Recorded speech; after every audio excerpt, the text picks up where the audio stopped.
Well, a very warm welcome, everybody, to North Wales, to Glan Y Gors for event 4 of these Wera Tools Motorsport UK British Kart Championships for 2025. It is once again the turn of the IAME KZ2 classes and KZ2 here this weekend to entertain us on what is a very busy weekend once again for motorsport across the world. Very, very glad to have you with us here at GYG. My name's Andrew Mather. Alongside me in the commentary box this weekend is Nicole Sutherland. Piers Prior also out there braving the elements here just along the A5 for everything that's going on in the paddock, down on circuit, tyre choices, all of that. Piers is going to be reporting in on us. But Nicole, welcome once again back into the box. You were in sunny Italy 7 days ago, but back with us here in the British Champs paddock, and I think we're both looking forward to this one, aren't we? Absolutely, always glad to be back. A bit of a stark contrast in the weather, going from 32 degrees to what feels like 13. 0 degrees. It's cold out there, and as you can see on the screens in the background, we've got a little bit of drizzle going down as well, making some adverse weather conditions out there for not only the drivers, mechanics, our team of hardworking marshals and our BKC team, but all great fun. Will make for some interesting racing here at GYG. Track length then and turns going round the circuit, so actually shorter in length than maybe some of the circuits we sometimes see these drivers race on abroad or in the country. Very undulating circuit this is. A lot of drivers refer to it as a bit of a roller coaster. Big elevation change, 39.4 feet. So a bit of a challenge for drivers, I actually think this circuit is. I love this place. Whether it's raining, sunny, and we've had a bit of that, all of that so far this weekend. Yeah, this is a proper driver's circuit. Often described in some ways out in the country here. It's got elements of a Spa-Francorchamps Nordschleife, Nürburgring Nordschleife, and as you say, it's a real challenge for the drivers and the mechanics, particularly this morning. Qualifyings have been completed. We have had very changeable conditions. The rain coming down at the moment is probably the heaviest rain that we've had so far this morning. Let's get into what we're expecting to see alongside the very changeable weather here at GYG. Here's your schedule for the day. Take a screenshot of that. It is provisional, of course, but if everything runs to plan and on time, we'll kick off at 11:15 with the first heat for Junior X30. Seniors at 11:30, Waterswift restricted 11:45, Waterswift non-restricted at 12 o'clock. KZ2 are here as well. They have a further rounds of practice for most of the day. Their timed qualifying is right at the end of the day. We'll be with you for that. They race tomorrow. For all of the IAME categories, it's the standard double header procedure. 2 rounds of heats to take us through the rest of the morning, the early part of the afternoon, and then a round of finals as well. This is its whole championship round here today, and then we do the same again tomorrow. We've got the build-up show, the paddock show, the kind of preview of this weekend. If you watched it last night on the Karting UK YouTube channel, thank you very much for tuning in for that one.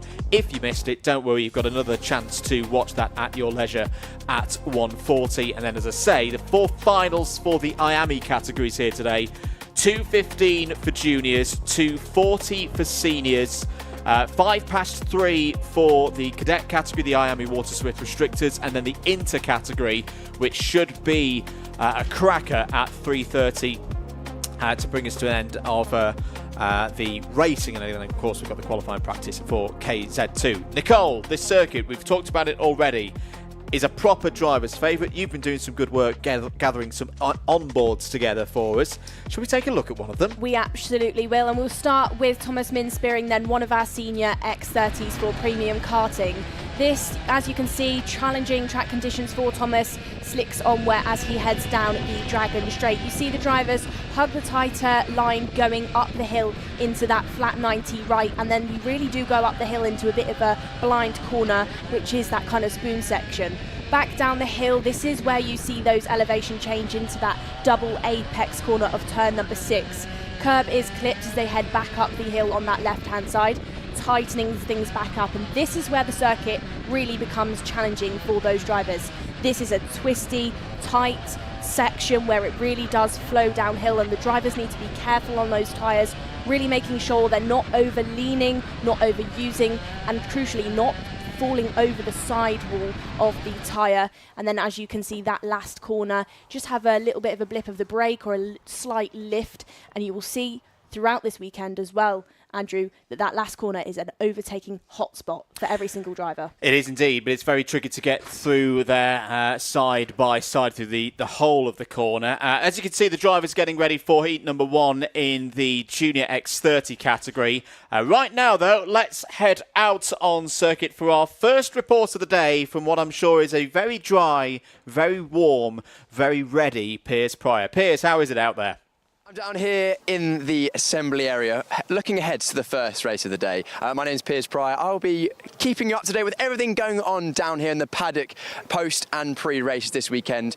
Welcome to, I was going to say, a sunny GYG when I was doing my rehearsals about 3 minutes away. We're here in North Wales, and the Welsh weather has very much arrived. It was sunny literally 5 minutes ago. There's a frenzy of activity in the back of shot as we've got our Junior X30 first heat coming up in a few moments' time as the rain is falling very, very heavily indeed. And it's been a rain-affected weekend already. Yesterday, actually, uncharacteristically dry for most of the drivers in practice, slick tyres for most of them. But then this morning, qualifying, it went from wet to dry to wet very, very quickly in all of the qualifying sessions we had this morning in our 4 IAME heats. A reminder, it is rounds 3 today and round 4 tomorrow for our X30 classes, so Waterswift Restricted, Waterswift, Junior X30 and Senior X30, and round 2 for KZ2, who are joining us once again here at the GYG circuit, a favourite for many of the drivers.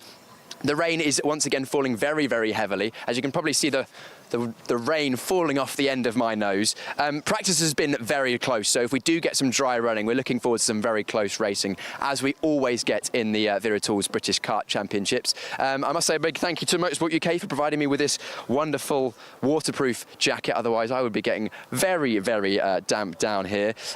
Just mentioned, it is a double header this weekend for our IAME classes, and there's been some upsets in qualifying already due to those changeable weather conditions, but I'll let Andrew and Nicole run you through all of those today. But if a driver has a bad event today, they can reset and go again tomorrow. We're getting the 1 minute board just to my left of the side, my left-hand side there, so we're going to be going racing very, very shortly. But if it does dry out, the GYG circuit, very hard on tyres, especially that front and rear left-hand tyre with that last sector. So it's going to be a lot to think about for the drivers and teams. I'm looking forward to it.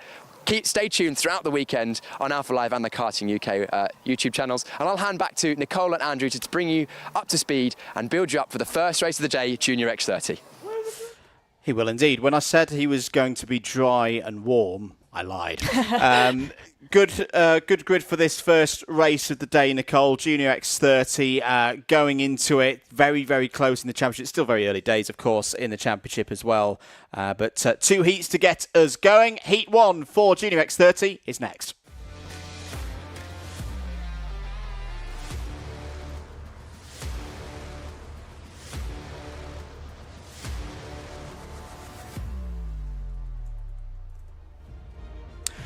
Let's take you through the grid then. The grid determined by timed qualifying earlier on this morning in damp conditions. George Edgar and Finlay Lines start on the front row of the grid. Aaron Richardson and Nat Johnston form up row number 2.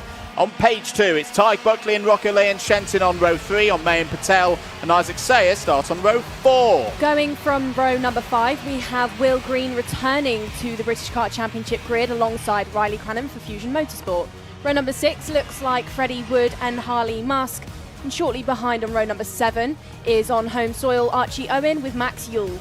8 will be Oliver Meek alongside Sukmani Kira. And then on row number 9 is Jacob Batchelor with Archie Rogers Tyler. 10, Jack McLaughlin will meet Zach Donald, the privateer driver. 11, Alfie Brown with Oliver Vo. Row number 12 then is John Fonley Jr. with Jack Crowell. And that rounds out your grid for the first heat of today's racing. Crockwell disqualified from qualifying for being underweight. George Edgar on that front row looking pretty good. Finlay Lines has changed teams. He's with the BMR effort. That's the same team that he raced with the IAME Euro Series a few weeks ago, on his way to a good result in Wera. Championship leader Finlay Cranham starting a little bit further back on the grid in this one. I think we've gone round again. Lights have not gone green on our timing screens here in the box. And for the drivers, a really, really tough scenario to get things going. My experience of this circuit, Nicole, yes, it's wet conditions, that will be tricky, but this is a circuit, it's quite an abrasive surface, but in wet conditions I find like that can actually be quite a good thing because you don't get as much standing water on the top of the surface around it. You can actually still attack the course quite a lot, even in these tricky, slippery conditions. Yeah, absolutely correct. And especially with the elevation change and the undulation of the circuit, that water really does flow off and goes onto the grass. So these drivers are quite lucky. They don't have too many pockets of standing water. It really does benefit them. The challenge within this start, though, let's not forget, is that tight last corner, and the start-finish straight, or where they're given the lights, is very short. So it's really up to George Edgar to try and get everybody gridded up and formed as he is now. Heading out the last corner then, will we go green this time of asking? Yes, we do. So George Edgar then leads the way out of that first corner. Watch the way these drivers are sliding out of that 90-degree first corner with those tricky conditions around. And let's not forget, there is rubber down on the circuit from all of that dry practice we had yesterday. I had a good amount of slick conditions yesterday, but a lot of rain overnight as well. So it's tricky out there for them. George Edgar has had a very good start to this race. Leads in the early stages. There's Will Green in the 254, back in Wera Tools British Kart Championships action. We've not seen him in the championship since he wrapped up the IAME Waterswift title last year. He's been doing a lot of racing out in Europe in the junior categories, most notably in the OK Junior category. Had a strong run in the FIA Championships 1 week ago in Italy. Here for a bit of fun, he tells me here, this weekend, and we'll see what he can do coming through the order. Down the inside for second place. Good move there by Rocket Lee and Shenton on the Birrell Art Machine. The privateer effort passed into second place there. I think he's been followed through by one of the Fusions. Is that the 252 of Aaron Richardson? Yes, it is. Richardson, who had a very good run at Warden Law last time out, a big step forward. Second in the championship standings after the first of the double headers this year. Finlay Lines has dropped back to fourth place. That's a solid place to rebuild now in the middle phase of this race. Biggest mover out there. This is another change for second place that we'll come back to. John Foley Jr. up 6 spots to 17th. Finlay Lines now getting shuffled down the order as ahead down that flowing section down the hill. He's lost 3 or 4 positions within this lap. Riley Cranham then definitely on the charge after having a not so successful qualifying. He's jumped up by 4 positions so far to sit in 6th, and it is the number 281 of Finlay Lines who will be chasing down next. Like you said, Andrew, we've got a few big movers within this one so far. Isaac Sayer has matched Cranham's 4th-place gain. Further back down the order, Oliver Vaux is also matching those 2 drivers with a 4th place. We've been really impressed with Oliver Vaux so far this week. It's his debut weekend in the Wera Tools British Kart Championships. We spoke to him on the build-up show yesterday. Mainly looking for experience, looking to get himself up to speed. Is it with the Fusion Motorsport team? So that's a good team to be with. There's a driver off to drivers left just as they start to come down the hill. I suspect that may be Jack Crockwell.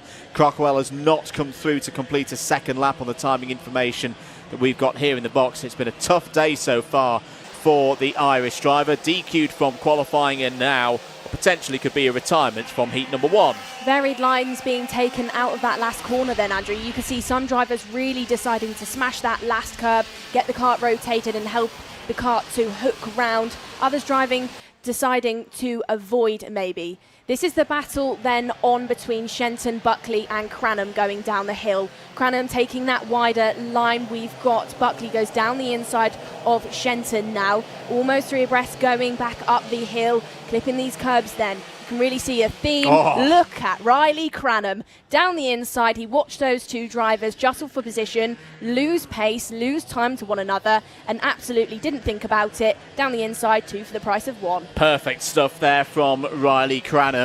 Just a recap of his season so far. It has been brilliant. A clean sweep of the championship points at Warden Law means he is your championship leader. Won the O plate at the start of the season as well. As there's a fight there going on between Green and Buckley. That's all over 7th place. ahead of them. Mayan Patel's had a decent run. Change of equipment. He's now, of course, with the MDL Motorsport team. Having a strong run on the Buell ART last year on his way to that number 10 seeding for the 2024 British Kart Championship season.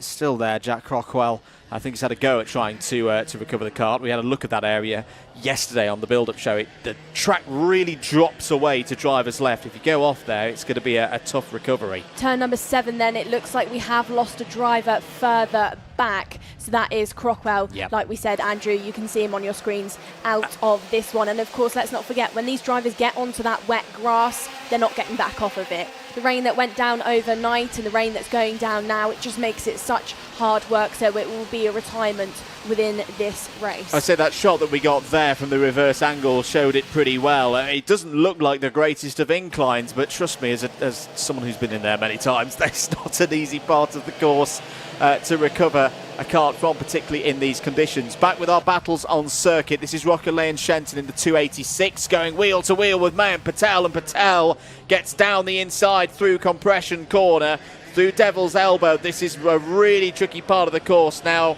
the teams will have set the karts up for these wet conditions. Whoa. Wide go to Patel, wide goes Shenton as well. Down the inside, here comes Tyke Buckley. Buckley's able to get one of them. Not for long though. Back comes Shenton up the Dragon Straight now and towards Spoon Corner. This is the fastest part of the circuit as they go over the top of the hill.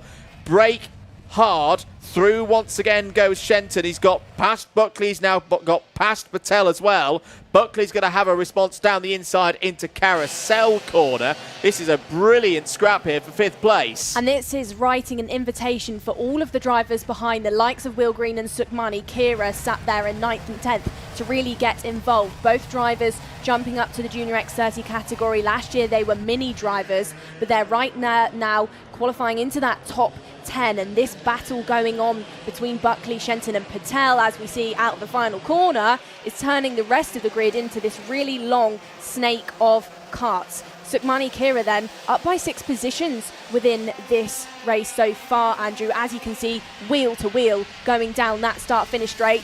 Will Green then up the hill. Watch the driver of Green, who is one of the best overtakers within the mini category last year. He's jumped into juniors and is performing and displaying the exact same racecraft. Goes down the hill and is now being hustled once again by Shenton, who gets through as Will Green just drifts slightly wide between that double apex. Will Green, who, yes, has been doing a lot of junior racing on the continent, but actually hasn't done that much, if any at all, of X30 juniors. I think it is his first race weekend in an X30 junior.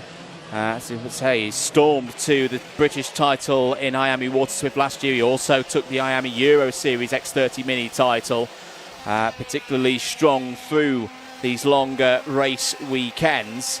The Williams-backed driver joined their driver academy at the back end of 2024. At the moment, though, has got an Alpine academy driver immediately ahead. Sukhmani Kira through and into 8th place. That means that she is now the sole biggest mover. Wasn't a tie for most positions gained with Riley Cranham a few laps ago, but now it's the only driver who's gained 8 spots. As off there is one of the Mick Barrett racing machines. I think that's, yes, Max Ewell in the 275 was in the top 10, had gained 4 places, but ran wide there, coming over the crest of the hill, and has now got to be patient. If you get out of the rhythm in this second half of the course, it can seem like an age to get back onto the racing line and back up to racing speed.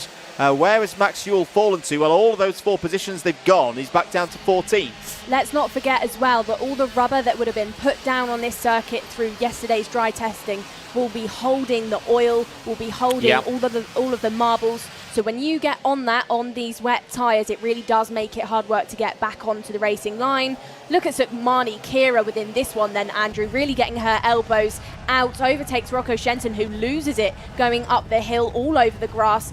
Does manage to catch himself and cut back on in front of the likes of Lines and Archie Owen. Owen then, home track, that is having a difficult race within this one. No real places gained, 2 positions, but just kind of capitalising off of others' mistakes and not necessarily outright overtakes Final lap of things then, and who we haven't spoken about at all within this race is George Edgar. I was going to say, he's got a seven-second lead. Brilliant response and pace from last year's FIA Motorsport Games gold medal winner.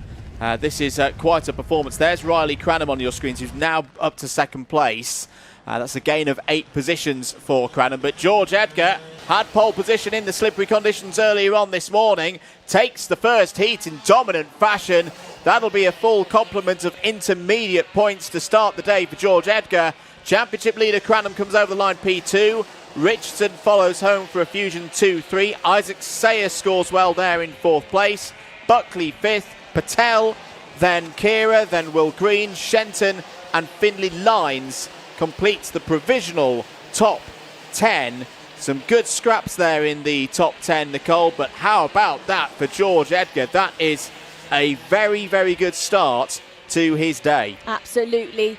When IAME Cadet was a class within this championship, he took the win the last time we were at GYG in the IAME classes. So what a way to head off for his first race of the day, starting in the same fashion as he was in 2022 when we were last here for the X30 races. Edgar, not really much to think about other than keeping that kart, the Mick Barrett branded kart, on the circuit.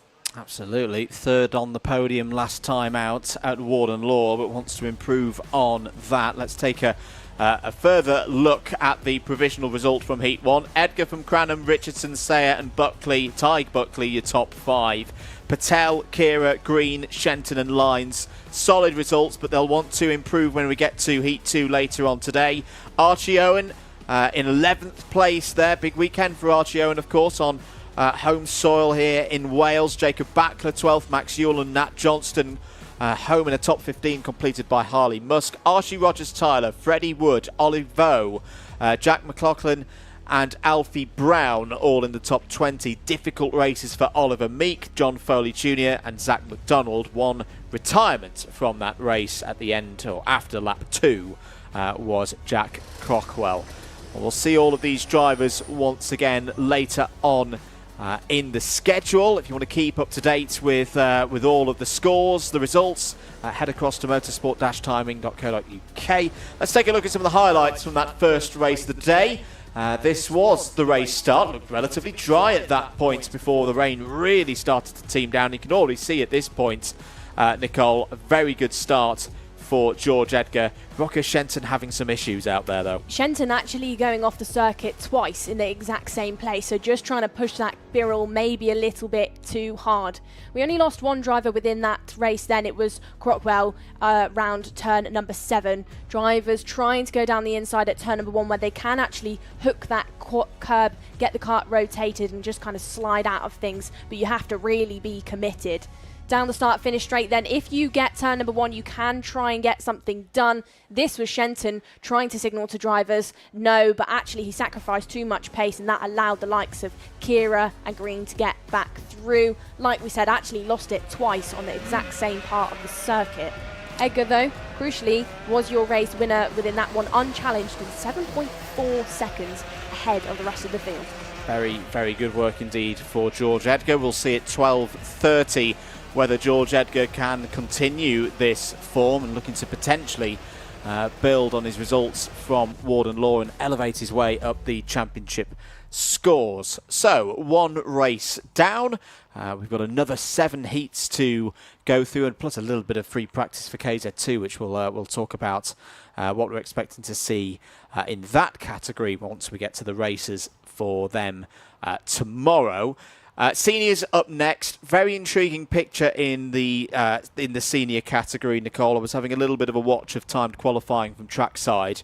They had arguably the toughest conditions of all so far today because they were all on slick tyres for the start of their TQ. Probably got 3 or 4 laps in of damp conditions, and then the rain really came down in the second half of their TQ. So we'll go through the grid in a moment's time.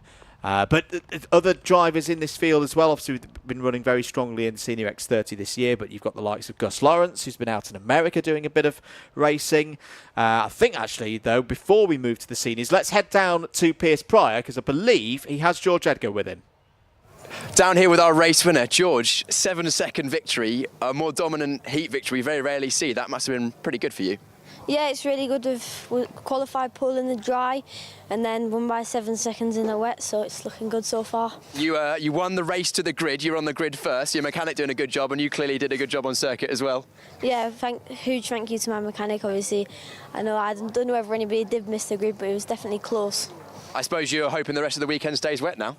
Right, I'm not really bothered. Qualified pole in the dry, so whatever the weather, hopefully we win. You'll take it, whatever. George, congratulations. A good start to the weekend. We'll see how you get on for the rest of the day. Thank you. Right, back to you guys in the comments box. Thank you, Piers. Apologies if you lost the audio there with Piers down in the Parc Fermé area. But yes, Nicole, the X30 seniors back in British champs form this weekend. But I say Gus Lawrence, he's been out in the States doing some racing. Harrison Whitcomb last week in the FIA Karting Academy Trophy. Harrison Mackie, not to confuse those two, has been doing some good stuff in IAME Euro Series recently. We've got a true international field here. We absolutely do. We've got a bit of a different setup this year as well compared to what we've maybe seen in previous seasons, where Gus Lawrence, we dub him the king of X30. He's had win after win after win, is actually being challenged now considerably by the young guns, by Mackie, by Whitcomb, by Lloyd. And let's not forget, William Antrobus is in the Senior X30 grid for a debut year within the category within the IAME. Let's go for it then. Heat 1, Race 2, Senior X30 is out next.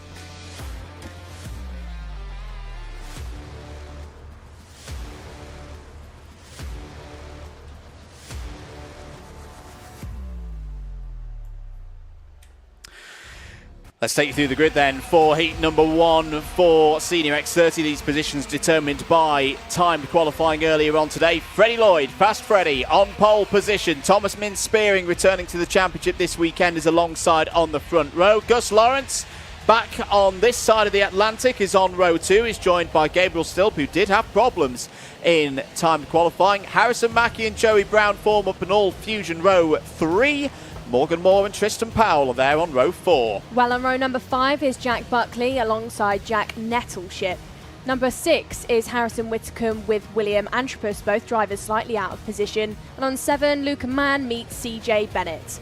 Row number 8, we have Laith Khan alongside Cameron Edmonds. And row number 9 will look like Aaron Brown with Theo Lestrange. 10 is Reese Newburn alongside Harrison Murrow, and then the rest of the field lining up nicely as we head out of that final turn. And of course, it's a false start. So we'll go through the rest of the grid. Joao Castro, Sam Lewis go from row 11. Harry Cottrell and Sara Matsui of Japan here for a wildcard run. Start from row number 12. Row 13, Lewis Bird, I think has had quite a penalty from timed qualifying, hence he's down there, 25th on the grid. Hayden Eldridge had problems in the wet this morning as well. And Zach Green starts from the back. Another Green returning for a bit of British champs action. I am just going to refer myself back to qualifying practice, because Lewis Bird definitely, in terms of lap times, was a lot higher up the order. Kart number 5 gaining an unfair advantage, best lap cancels. That was quite costly, because I say the drivers got maybe 3 decent laps in terms of conditions, then the rain came down, so one of the wet laps for Lewis Bird has come into play. Never mind that right now. We are racing once again at GYG. Good start at the front of the field, and round the outside goes Spearing into the race lead. Brilliant start there against Freddie Lloyd from the front row of the grid. Up towards Spoon Curve for the first time. Got to get the braking right. Harrison Mackie's trying to wrestle his way through on the inside. Started this race from the third row of the grid, downhill into the carousel corner.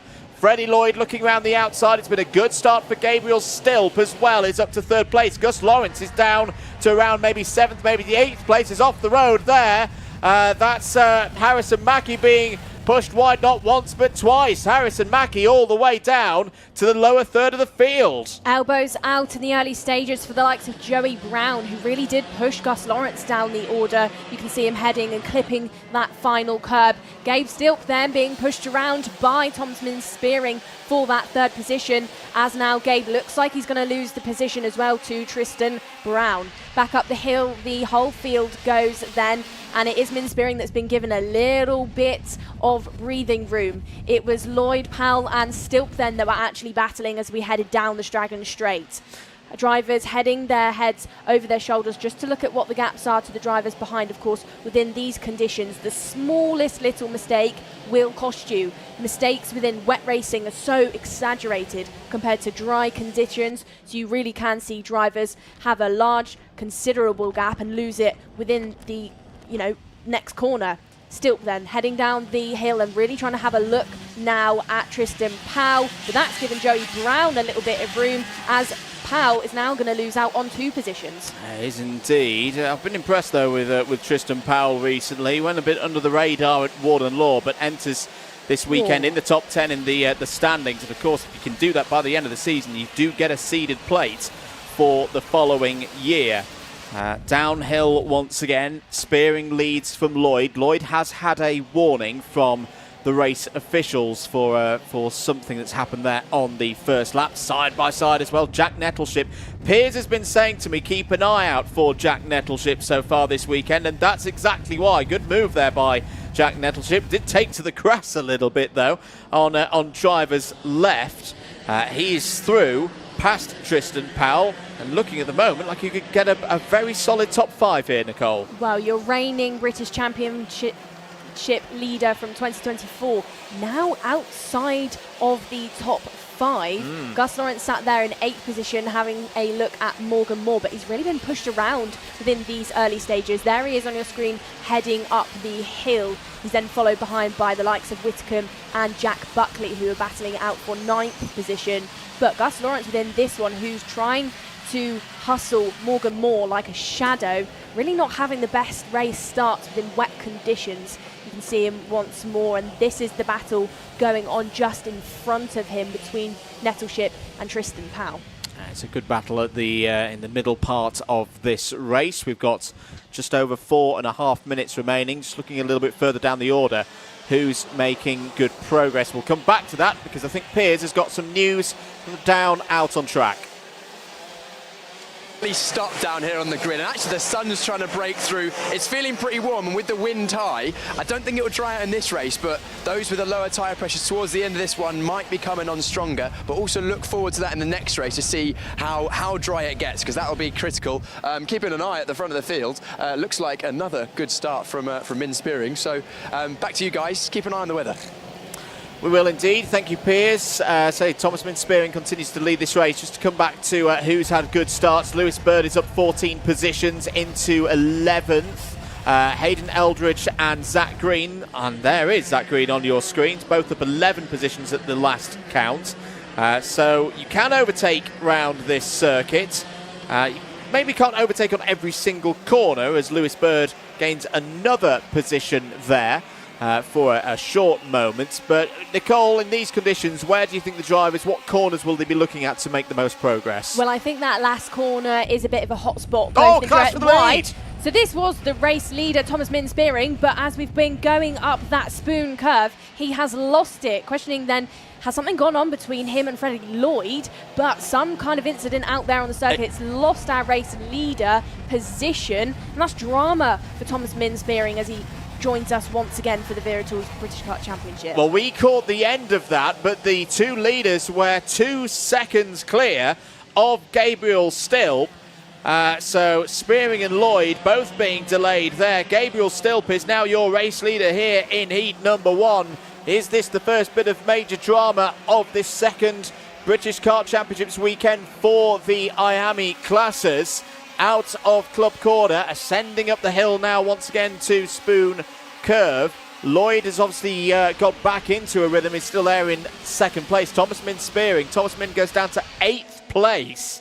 So still decent points, but is now into the clutches of Lewis Bird, who's now gained 16 places in this race. Joey Brown still looking good as well out there, Nicole. Another one of the Fusion Motorsport drivers currently circulating in 3rd place. Well, let's not forget as well that Lloyd and Min Spearing are teammates. So Of course. I'd like to be a fly on the wall in the premium karting awning after this race to see what the conversation is between those two dramas. But I can't imagine they're going to be on each other's Christmas card list after that kind of incident.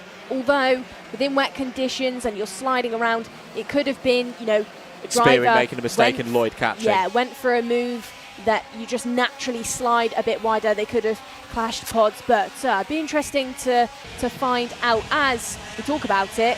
Freddie Lloyd is under investigation. I think we've got a replay actually of what happened. So this is the moment then. Up the hill they go. Spearing just getting it a bit sideways. That opens the door slightly for Lloyd, who goes in a bit too fast and clips Spearing with that front nose cones. It's a question of whose fault it is. I'd say Spearing was a little bit of a victim within that one. Yeah, it's tricky in these wet conditions as well to get stopped quickly. The officials, of course, have many more camera angles than we do, and we'll be looking over that. We know that for a fact that they're investigating Freddie Lloyd there, the number 2. Who has retaken the lead on the road, but for how long? Gabriel Stilp has a little look down the inside through Spoon Curve. Lloyd holds the wider line. Downhill now into Carousel. If you've never driven this circuit, this part of the track is supreme. You head downhill, then back uphill once again, through this long right-handed, making sure that you don't run too wide and into the dip on driver's left. Then you into this part. I've never been skiing, Nicole, but this is what I like. Slalom skiing this is what I imagine it's a little bit like. You've almost got to be dancing on the front axle, don't you, down this part of the course? Absolutely, and it's maybe not too clear to see on the screen, but this is very physical for the drivers. Very physical, especially as you head through the first sector and you go up the hill. That tight 90 right, especially in dry conditions where it's flat, the load and the pressure that gets put on these drivers' torsos and your neck, the G's that you actually pull up the corner, is physical. And you're going to see as the weekend progress, maybe some drivers are going to start to struggle with that fitness. Here we go down the hill then to that long sweeping left-hander. This is the battle between Gus Lawrence, Powell and Nettleship for 4th. Gus Lawrence now having a look down the inside. We'll see later on if he's managed to pull it off. I think he has now jumped into 5th place ahead of Powell. Stilp there on your screen, continuing to chase down Freddie Lloyd to try and grab that lead back. But Lloyd has lit things up within the late stages and he's given himself a 1.2 second gap. Your current reigning British champion then, Gus Lawrence. He's been pushed around a little bit so far this weekend, Andrew. He's been pushed around, but he's digging deep, and this is similar to what we saw across the course of 2024 in his successful defence to go back to back British Championships. Lawrence having a little look down the inside of Jack Nettleship into Carousel Corner, and maybe just trying to work the privateer off the main racing line in these wet conditions. We are on the final lap. Freddie Lloyd is in the lead. Oh, Lawrence sticks it down the inside, but a little bit too much speed as they head downhill through compression, through Devil's Elbow. Such a tricky part of the circuit. There on the road, Freddie Lloyd takes heat 1, but is under investigation. Gabriel Stilp 2nd, Joey Brown 3rd. Jack Nettleship does hold off Gus Lawrence for 4th.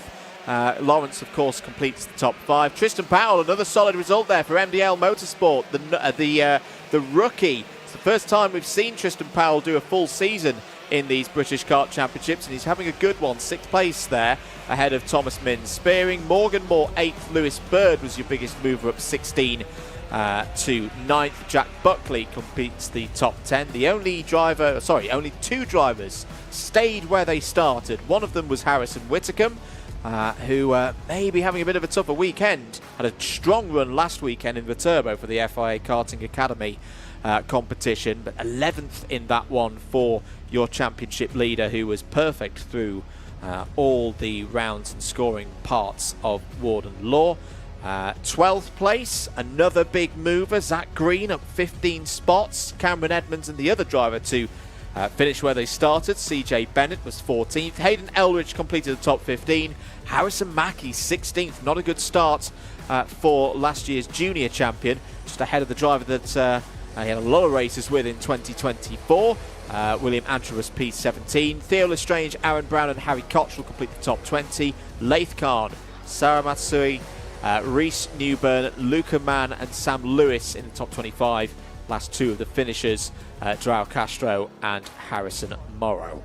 Pretty settled race within the later stages after we saw that incident then, Andrew, between Lloyd and Min Spearing. But it is the question of now, will Lloyd get to keep hold of that race win? He is under investigation, like you previously said. We looked at to see, was that his fault? These are your race highlights then. Race start, you see these drivers really get mixed up with each other side by side as they slide out that final corner. Stilp and Lloyd really having a lot to say to each other through the first corner, and that opened a door for drivers around. These drivers then really trying to smash those curbs, get the karts rotated and give themselves traction round such a slippy circuit. This was the moment then. This was the key story within this race. Spearing versus Lloyd. Spearing lost it out of the spoon section. Lloyd did hit that back bumper with the nose cone, but was it the case that Lloyd went in too fast, or did Spearing lose it before they actually tagged each other? Yeah, we'll update you on any further news as and when we receive it. Other highlights out there. This is towards the end of the race as Gus Lawrence had a go for 4th place over the line. A good run there for the likes of Lloyd, Stilp, Brown, Nettleship and Lawrence. We'll see them once again. Their second heat of the day will be, I want to say, around 1 o'clock. Apologies, my screen's just had a bit of a moment. We'll come back to that because our next race is ready. It's IAME Waterswift Restricted.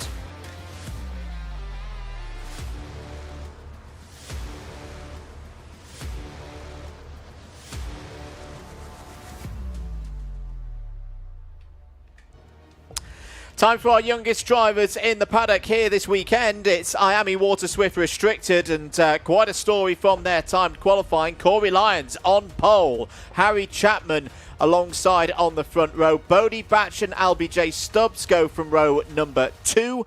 On row 3, we find Louis Williams, Mabs and Ollie West. Toby Biggs and Benjamin Schliver on row 4. All of the top 8 did timed qualifying on slick tyres. Row number 5 then, it will be Patrick Wood alongside Freddie Baker, and all privateer row number 5. Row number 6, we have Leo Russell in the Energy Course Kart alongside Harry Murphy. And then behind on 7, we have Logan Hodgetts with Frank Morris on home soil. Row number 8 then, and on the 15th spot place is Jaden McIlney, all alone on that 8th row. So the top 8 all ran in damp conditions. As I say, the seniors had a spell of rain that came down and put the circuit right on the tipping balance of what tyre was the right choice. The top 8 all went slicks. 9th through 13th went wets. Frank Morris broke down on his first lap of TQ, and Jaden McElhenney missed the gate. It was one of those frantic moments before the pre-grid as to what tyre to go with. For those on the slicks, they gambled. It didn't rain for about 6 minutes, and it just meant that the track dried out enough for them to get the extra bit of performance, the extra bit of grip.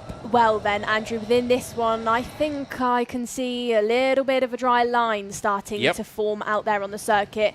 Of course, let's not forget, this track really is a bit of a roller coaster. It flows up and down, so the water runs off of the surface. It's windy out there. That will be cleaning the standing water off, as well as the way the tarmac is. It's a little bit more coarse, so it doesn't hold the water like some other circuits around the UK might. So watch this race progress.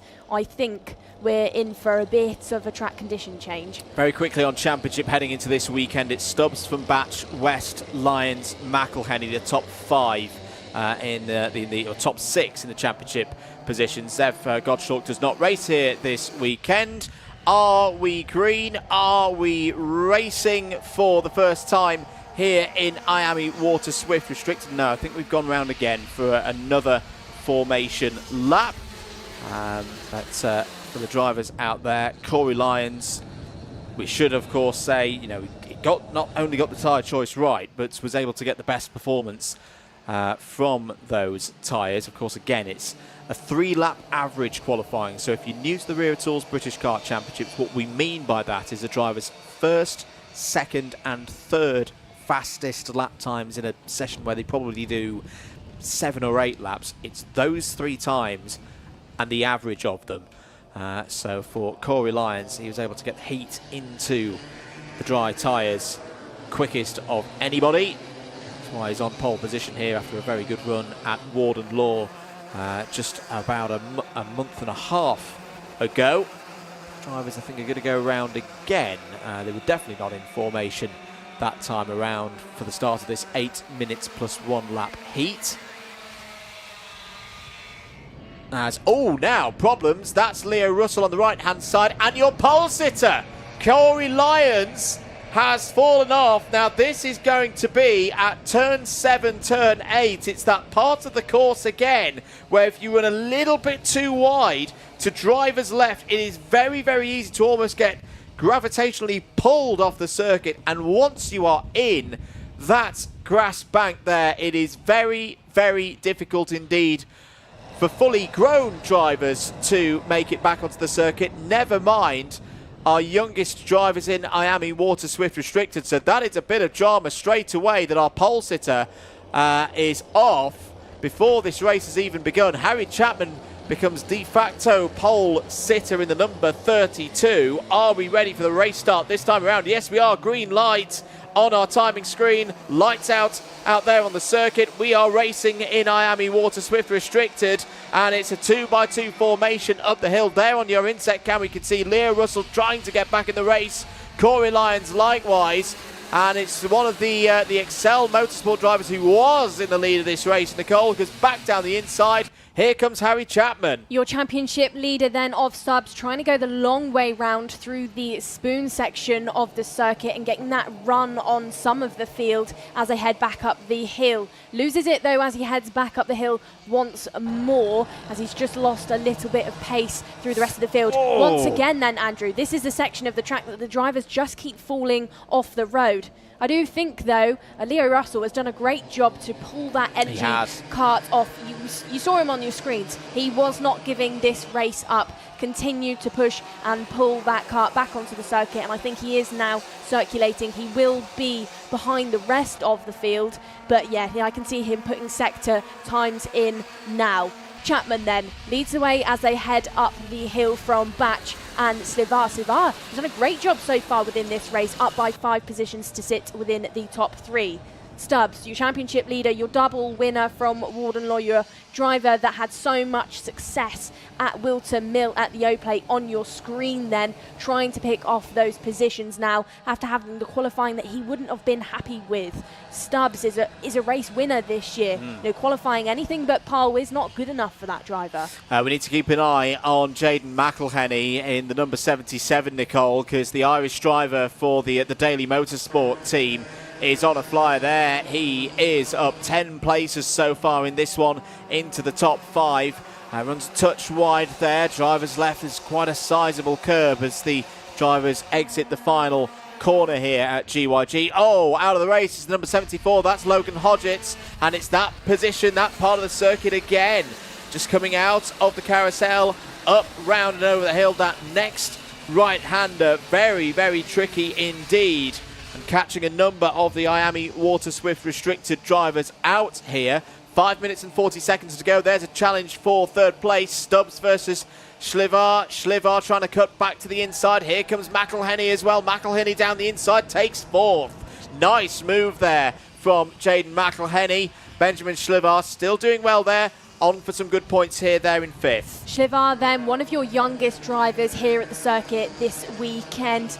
Not even coming up to 8 years old is Slivar, so up there within the top 10, doing a great job this weekend under the guidance of Lewis Malin, who's been within the British Kart Championships paddock for a long time, so under some good guidance is Slivar. McElhenney then 4th position now, 11th place gain within this race. Stubbs, sorry Andrew, you just going to say? Sorry, I believe we've got some news from Piers Prior down in the paddock. Just looking at the circuit here, guys, I have to tell you, it's drying out extremely quickly, especially down in this last sector. The darker parts of tarmac, it looks like there's some dry patches already, but what with the undulation change around here, I think some areas are staying fairly wet, with other areas drying out quickly. So that's going to potentially be something the drivers will have to look at. Back to you. Thank you very much, Piers. Yeah, it's starting to clear up a little bit as we look out of our commentary box window. New fastest lap of the race, Harry Chapman, 53.47 seconds. Has got to get the scores in this weekend. For those of you who didn't see the final result, as McElhenney has a look at Stubbs here. A technical disqualification. Whoa, off the road goes McElhenney. Where did Stubbs go in all of that? As Stubbs kept going through. Louis Williams-Mabs there on the DAP machine, the number 22. But that was a very, very hairy moment coming up over the brow of the hill into Spoon Corner. We'll come back to that. Yes, Chapman had a technical DQ, no points from the second final of the weekend at Warden Law. But based on the speed that we've seen him have so far this season, there was a spinner there. Was that Schlivar going round? Oh, that would be a real shame for Benjamin Schlivar after that bright start. Patrick Woods had a good race as well, Nicole, there in the bright blue machine. Kart number 36 didn't quite get the tyre choice right in TQ, was on the wet tyre, but at least that's given him some experience on the treaded tyre. He's using that to great effect now. Here he is, past Louis Williams-Mabs for 5th. Your double Warden Law winner then of Stubbs wasn't caught out within that moment that we lost one of the drivers going up the hill. Will still circulate in that 3rd position, but Jaden just did get it wrong as they headed out of that flat 2nd bend. Up the hill once more these drivers go. Chapman then leading the way by 3.5 seconds, just under 3.6 tenths clear of the rest of the field from Batch, from Stubbs, and is your fastest driver out there on the circuit, which just shows, I think, Andrew, when you're not battling with the drivers around you, when you're not being caught out by drivers attempting overtakes, Chapman really can focus on the field ahead, and crucially as well, he can be looking at this dry line that is forming around the circuit, not be distracted by the drivers around him, and use it to his advantage. He can indeed. There is another element though for the drivers to think about. A little bit of tyre preservation might be needed at this stage. You don't know how many laps you're going to need to do on these wet tyres. Looking a little bit further down the order, we've talked about McElhenney, we've talked about Wood. Freddie Baker is up 2 spots in this race, up to P8. Harry Murphy as well now in the top 10, and good to see Frank Morris, who I really felt for Frank earlier on this morning, because Frank had made the right tyre choice. Would have been our 9th driver on slick tyres, was our 9th driver on slick tyres, but then had a technical problem on the outlap. So that's why Frank Morris started further down the order, but is up to 11th place now. Here at the front of the field, this is not a battle for the lead, because the second kart on your screens is the number 63 of Leo Russell. Leo, the young son of former British champion Benji Russell, of course. Russell is a lap down, but fair credit to Leo Russell. He's kept going on, and at the moment he does stand to pick up a few points. He's picked up a couple of positions. Corey Lyons hasn't continued. Logan Hodgetts hasn't continued. Oh, and just as we say that, problems further for Leo Russell off the road, trying to get out of the grass. You can see him there weaving the wheel back and forth. Now he's found the grip, back onto the circuit, and will continue on there in 13th place. Apologies there, I think that's my first commentary curse of the weekend. Well, he's not lost any positions from that incident, but like you said, credit where credit is due to Leo to get that kart back off the grass at that race start and continue to go round, because of course points, it's a championship at the end of the day, and he will hopefully finish this race. And it's experience as well. I know he's got the name, I know he's got the number 63 number as well and all of that, but this is a driver who's very much learning at the top of the into it. Yeah, of the national karting scene here in the UK. So getting some more laps out there, and we'll see how Russell can build across the course of the weekend. Out of the final corner, we'll see the final lap board now. Harry Chapman's lead is over 5 seconds. There's Bodie Batch. Bodie Batch has had a team change for this weekend, or since we last saw Bodie race at Warden Law in these championships. He's now with the Excel Motorsport team. Is I do believe still backed, of course, has had the support from Argenti earlier on in the season. But Bodie Batch having another good run there in second place. Well, teams then within this one, Andrew, Waterswift restricted class. I think we have our biggest number of privateer drivers within the class. Of course, this is one of those ones where drivers are new, they're youngest, and they're growing into the sport. So actually you see a lot of privateer drivers out there. They do it as dad and lad, dad and mum teams, family teams. It's good to see. But then you do have some of the teams like XL and DMS within this one. But one of your privateer drivers, which is Harry Chapman, is your race leader within this one, meets that checkered flag. 6.36 seconds clear of Bodie Batch for XL Motorsport, and Albie Stubbs, your second XL Motorsport driver out there, finishing in third. Good stuff there. Chapman, Batch and Stubbs back at the top of the order in IAME Waterswift Restricted, as we regularly saw at Warden Law. Jaden McElhenney, after missing qualifying, fights through to P4 and his top DMS driver home. Fifth place for Patrick Wood.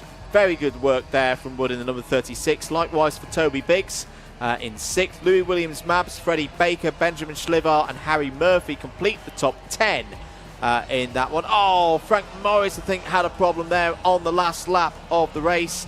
11th was Ollie West, who was the driver of the day, by the way, at Warden Law. Congratulations to Ollie on winning that award. Frank Morris will be classified oh no, I'm not sure he will be classified 12th. Leo Russell might still get ahead of him. No, I think no. Morris will stay 12th. Russell 13th. Two retirements in that race. Logan Hodgetts and Corey Lyons both on the first lap. Highlights, Nicole. Nice and clean start for our field then. Of course, we did have a bit of an incident out there with Russell and Corey Lyons, who missed that race start. Going through the first sector, then Stubbs tried to hang it round the outside and get the rev off of the corner. Drivers just struggling as they were going down the hill to really keep it on the tarmac. Stubbs hustling the rest of the field hard. In the early stages, Schlivar did make up some good positions, but later on fell off the road, dropped those positions and ended up 9th. But at one stage, it really was your championship leader being hustled by one of the younger drivers. We lost drivers going out of that final corner where there is standing water, and standing water going down the outside of the start-finish straight, really making it hard work for these young Waterswift restricted. Just on that previous bit, that was the moment that Schlivar lost those positions, caught the back end of the car and was just spun round. Was indeed, but Chapman takes the win, starts his GYG weekend very, very well indeed. Bodie Batch P2. We'll like the number of intermediate points that comes with that one. We will next see the IAME Waterswift restricted drivers in their second heat of the day at 1 o'clock. Right now, though, let's head down to Piers Prior. Congratulations to Harry Chapman on a good race there. We'll catch an interview with him at some point later in the weekend, but I'm on the dummy grid now as we're about to have Waterswift Heat 1, and it's very interesting because slick tyres for most of the drivers inside the top 10, but not our driver starting in second position, Oscar Kenny. He's gone for wet tyres, as have some of the drivers further down the grid. The sun is out, it's drying on circuit, but there are still spots of rain, so it literally is roll the dice and figure out what's happening. Just for your benefit, everyone at home, pretty much everyone inside the top 15 positions on slick tyres, apart from our second place driver. We've also got slick tyres for Austin Newstead towards the end of the top 10. I think we're about to go racing, so back up to the commentary box for our first Waterswift heat. Great to hear from Piers Prior then, giving us some good insights on those different tyre choices, which is definitely going to throw a bit of a spanner in the works for the first Waterswift heat of the day. It's indeed. It'll be 8 minutes plus 1 lap once again. Race 4, Heat 1 for Waterswift is next.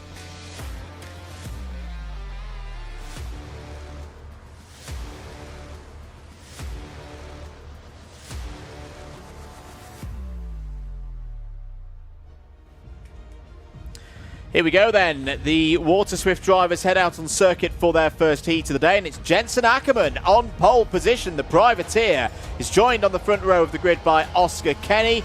Row 2 is an all-fusion affair with Alfie Davidson and Austin Newstead. On row 3, Charlie Clough joins Ethan Robinson, George House and Colby Patterson. The Excel boys are there on row 4. Row number 5, George Clark will meet Mason Hibbett, both Fusion Motorsport drivers. And on row number 6, we have Joseph Davies, who will see Harry Williams, your O-Plate and Championship leader. Row number 7 looks like Marius Kovekskis with Andy Stewart. And on 8, we have Orion Meta, who meets Evan Owen on home soil. Row number 9, Chester Fawkes and Johnson Stewart. Henry Clark and Ian Carey go from row number 10. Daniel Ferguson and Danny Dempsey go from 11. 12, Sophie Campbell and Austin Gibson.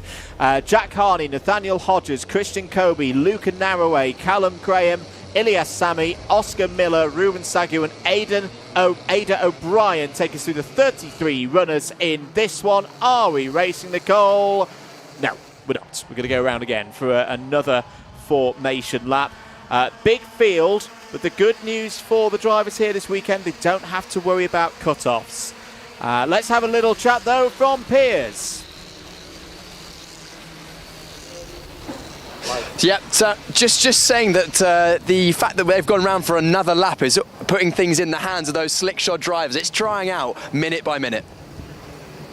Well, there we go then, Piers. He just said it. The track is going to develop and dry out, and the drivers on those slick tyres will be given this opportunity to get even more temperature into things, which will benefit them, especially at this race start in the early stages.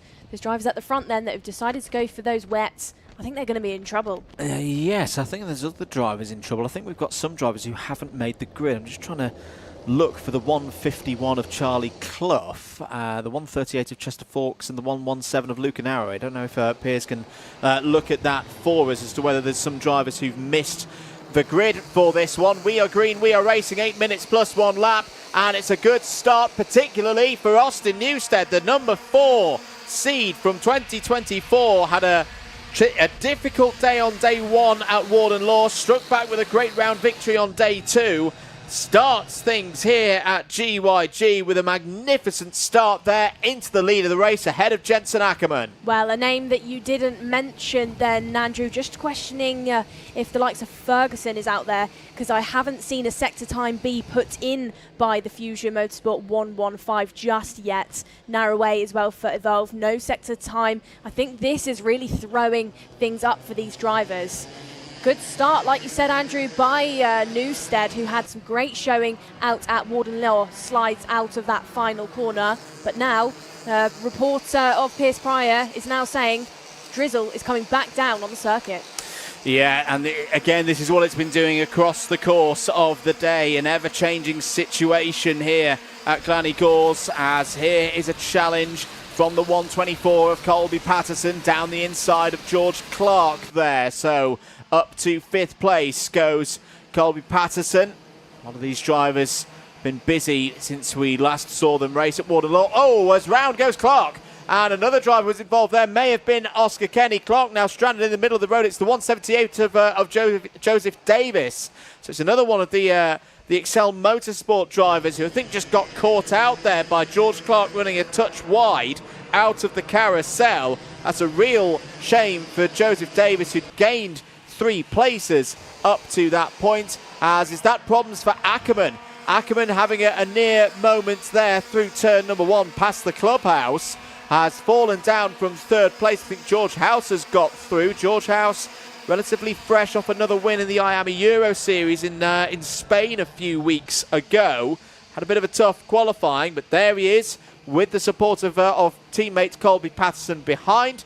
The Excel Motorsport drivers up to 3rd and 4th. Well, questioned if Daniel Ferguson was circulating, but he is putting in those sector times now, so it could have been a slight transponder issue out there, sat in 15th place. We've actually got drivers in that midfield making up a smattering of positions. Sophie Campbell was up by 12, Jack Harney 13, Callum Graham for the OMS racing team that's recently just been taken over by former FIA world champion Danny Curl. 16 places gained within 2 laps.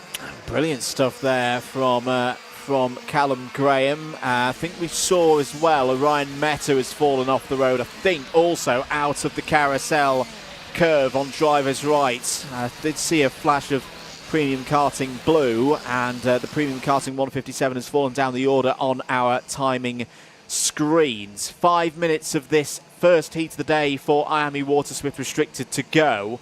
We'll update you in due course. I do wonder whether some drivers, again, you can sometimes see this when you've got a rush to get the tyres on late on and make the decision whether some drivers did miss the gate. We've not had that confirmed yet, but on our screens, in the box, no Charlie Clough, no Chester Fawkes, no Luke Narroway in this race. We do definitely have a Fusion 1-2 though. Austin Newstead leads this race by just over half a second from Alfie Davidson, as another one of the Fusions is having a moment there, running wide. That was the 1-1-5. Ferguson. Daniel Ferguson having a moment there, had gained 7 places, but I think it's just lost 14th place to Ilyas Sami. Ilyas Sami, who was in good spirits yesterday during the build-up show, has gained 15 places so far in this race. Good work from Ilyas there. 4 minutes to go. Fastest driver out on circuit at the moment. The driver in 3rd place, George House. Well, it is your 2 Fusions from your 2 XLs. Currently, the gap between Newstead and Colby Patterson, these obviously are your front 2 packs, is 2.8 seconds. So it really is a two packs leading the way. Challenges going on out of that last corner then, Andrew, that really does set things up going into the first corner. That start-finish straight really isn't that long, so drivers making the most of it. As we can see in the background, more rain coming down and updates coming in from Piers Prior. It's raining, guys. It's raining again. The drizzle is coming down. It was heavy a second ago. It eased up in the last 5 seconds, but it's certainly raining, which will be why you see these drivers sliding around. It's going to have to rain a bit heavier, I think, for those wet tyres to come back through, though.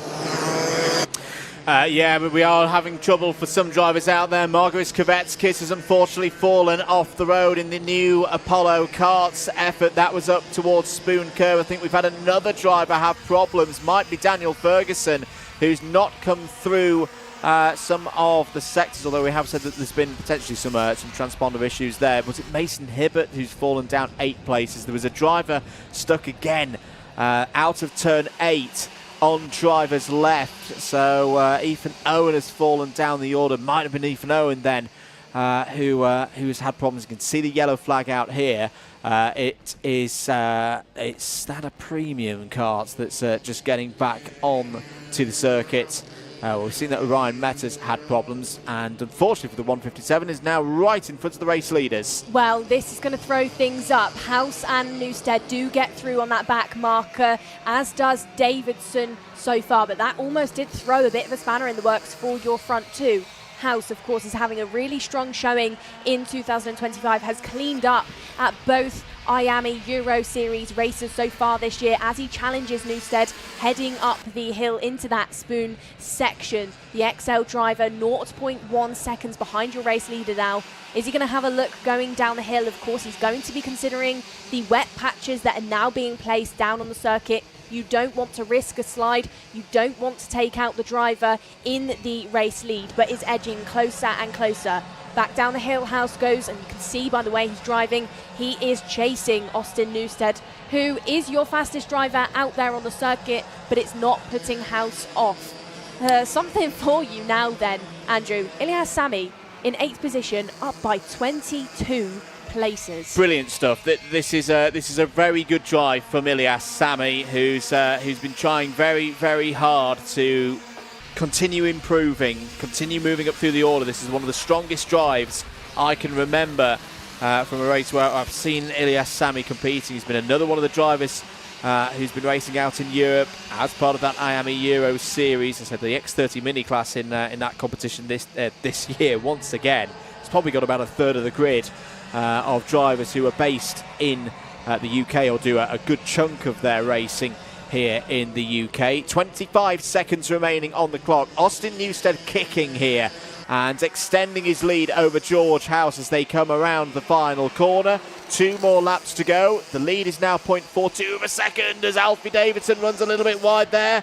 Could fall into the clutches of Colby Patterson, who has just set the fastest lap of the race so far. Can Patterson shape a move? into Spoon Curve. Davidson, last year's IAME Waterswift restricted champion here in the Wera Tools British Kart Championships, having to work very, very hard at the moment, Nicole Sutherland, to defend this third place. Yeah, absolutely closed the door on Patterson going down the hill. Patterson couldn't get the run to try and have a look round the outside, but it is on the dying stages now. Watch Patterson. Don't think he's going to have the opportunity to go for the move. Neither is his teammate of George House, sat there in second.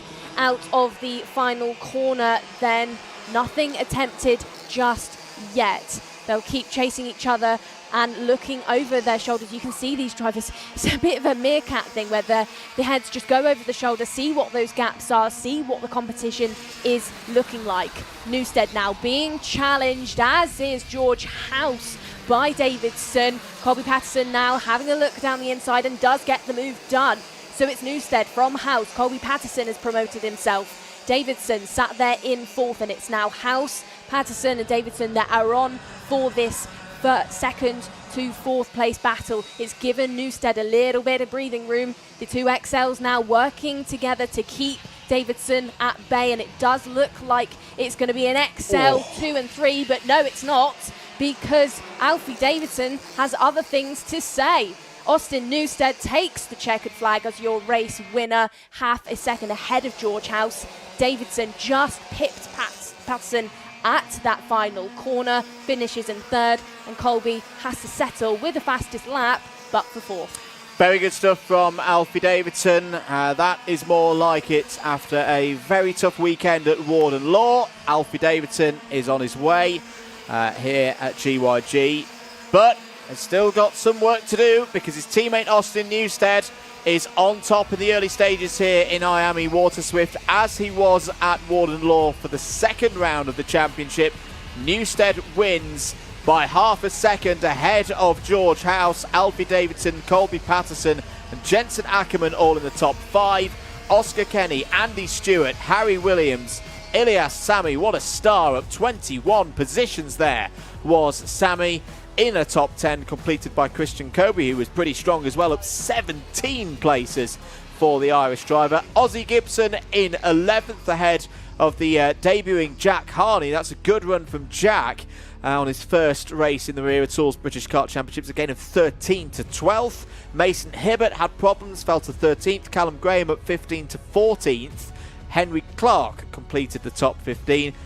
Sophie Campbell, Johnston Stewart, Daniel Ferguson, George Clark and Danny Dempsey all in the top 20. Ethan Owen, Ethan Robinson, Ian Carey, Oscar Miller and Nathaniel Hodges take us down to 25th. Ada O'Brien up 7 places in that one for Ada, P26.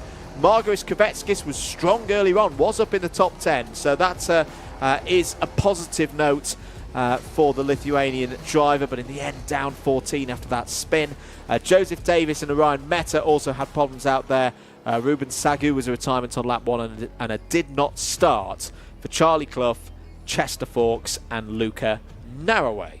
Challenges going on then between our top 4 and that one. It really was Fusion versus XL in those late stages, and none of the drivers really wanted to give that position up. Your highlights then. This was the race start, drivers getting themselves formed and into position, and nothing major going on through turns number 1. It wasn't until we got to that second sector that we saw just drivers getting it wrong going up the hill and sliding off the grass. There's a bit of a theme going on in the wet where those drivers just struggle to keep it on the tarmac. This is a stage where Clark and the other XL were just getting all involved, and we later on did see Clark lose it, like we said, in that difficult section of sector number 2. Going down the Dragon Straight then, we had those drivers within Jamie Green team really challenging the rest of the drivers around them. Some Fusions had successful races, the likes of Davidson, but then we did have others really get it wrong. Challenging conditions out there, Andrew, but drivers making the most of it was the likes of Newstead, Davidson, House and others around there, such as, you know, Annie Stewart. She had a great race within that one. Experience, I think, was the key one there for me. The experience that drivers have had, whether they've been in the championship in previous seasons. I remember back to the first round of IAME Euro Series as well at Cremona. I wasn't there that weekend, but it was very, very wet.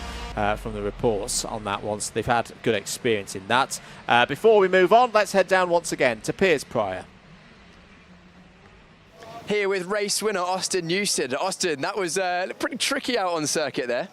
Yeah, obviously the majority of everyone in that session was on slicks, and it was starting to dry, and then it started raining again, and then just towards the end it started raining. So obviously it was really hard, like trying to not keep it on the track and not sliding out wide and making no mistakes. It looked like there were still some damp parts on the circuit even towards the end. Yeah, like it's halfway through the race it started pouring down a bit, and then it started to stop, but even though it stopped, it still couldn't dry in time for the end of the race. A good start to the weekend for you though. Yeah, very good. Amazing. Austin Newsted, congratulations, our first winner in the Waterswift category. We've got KZ practice in a moment. Before then, a word from our partners.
Motorsport is naturally a fast-paced and dynamic environment. Dealing with a specialist insurance advisor helps to ensure that your specific needs are covered.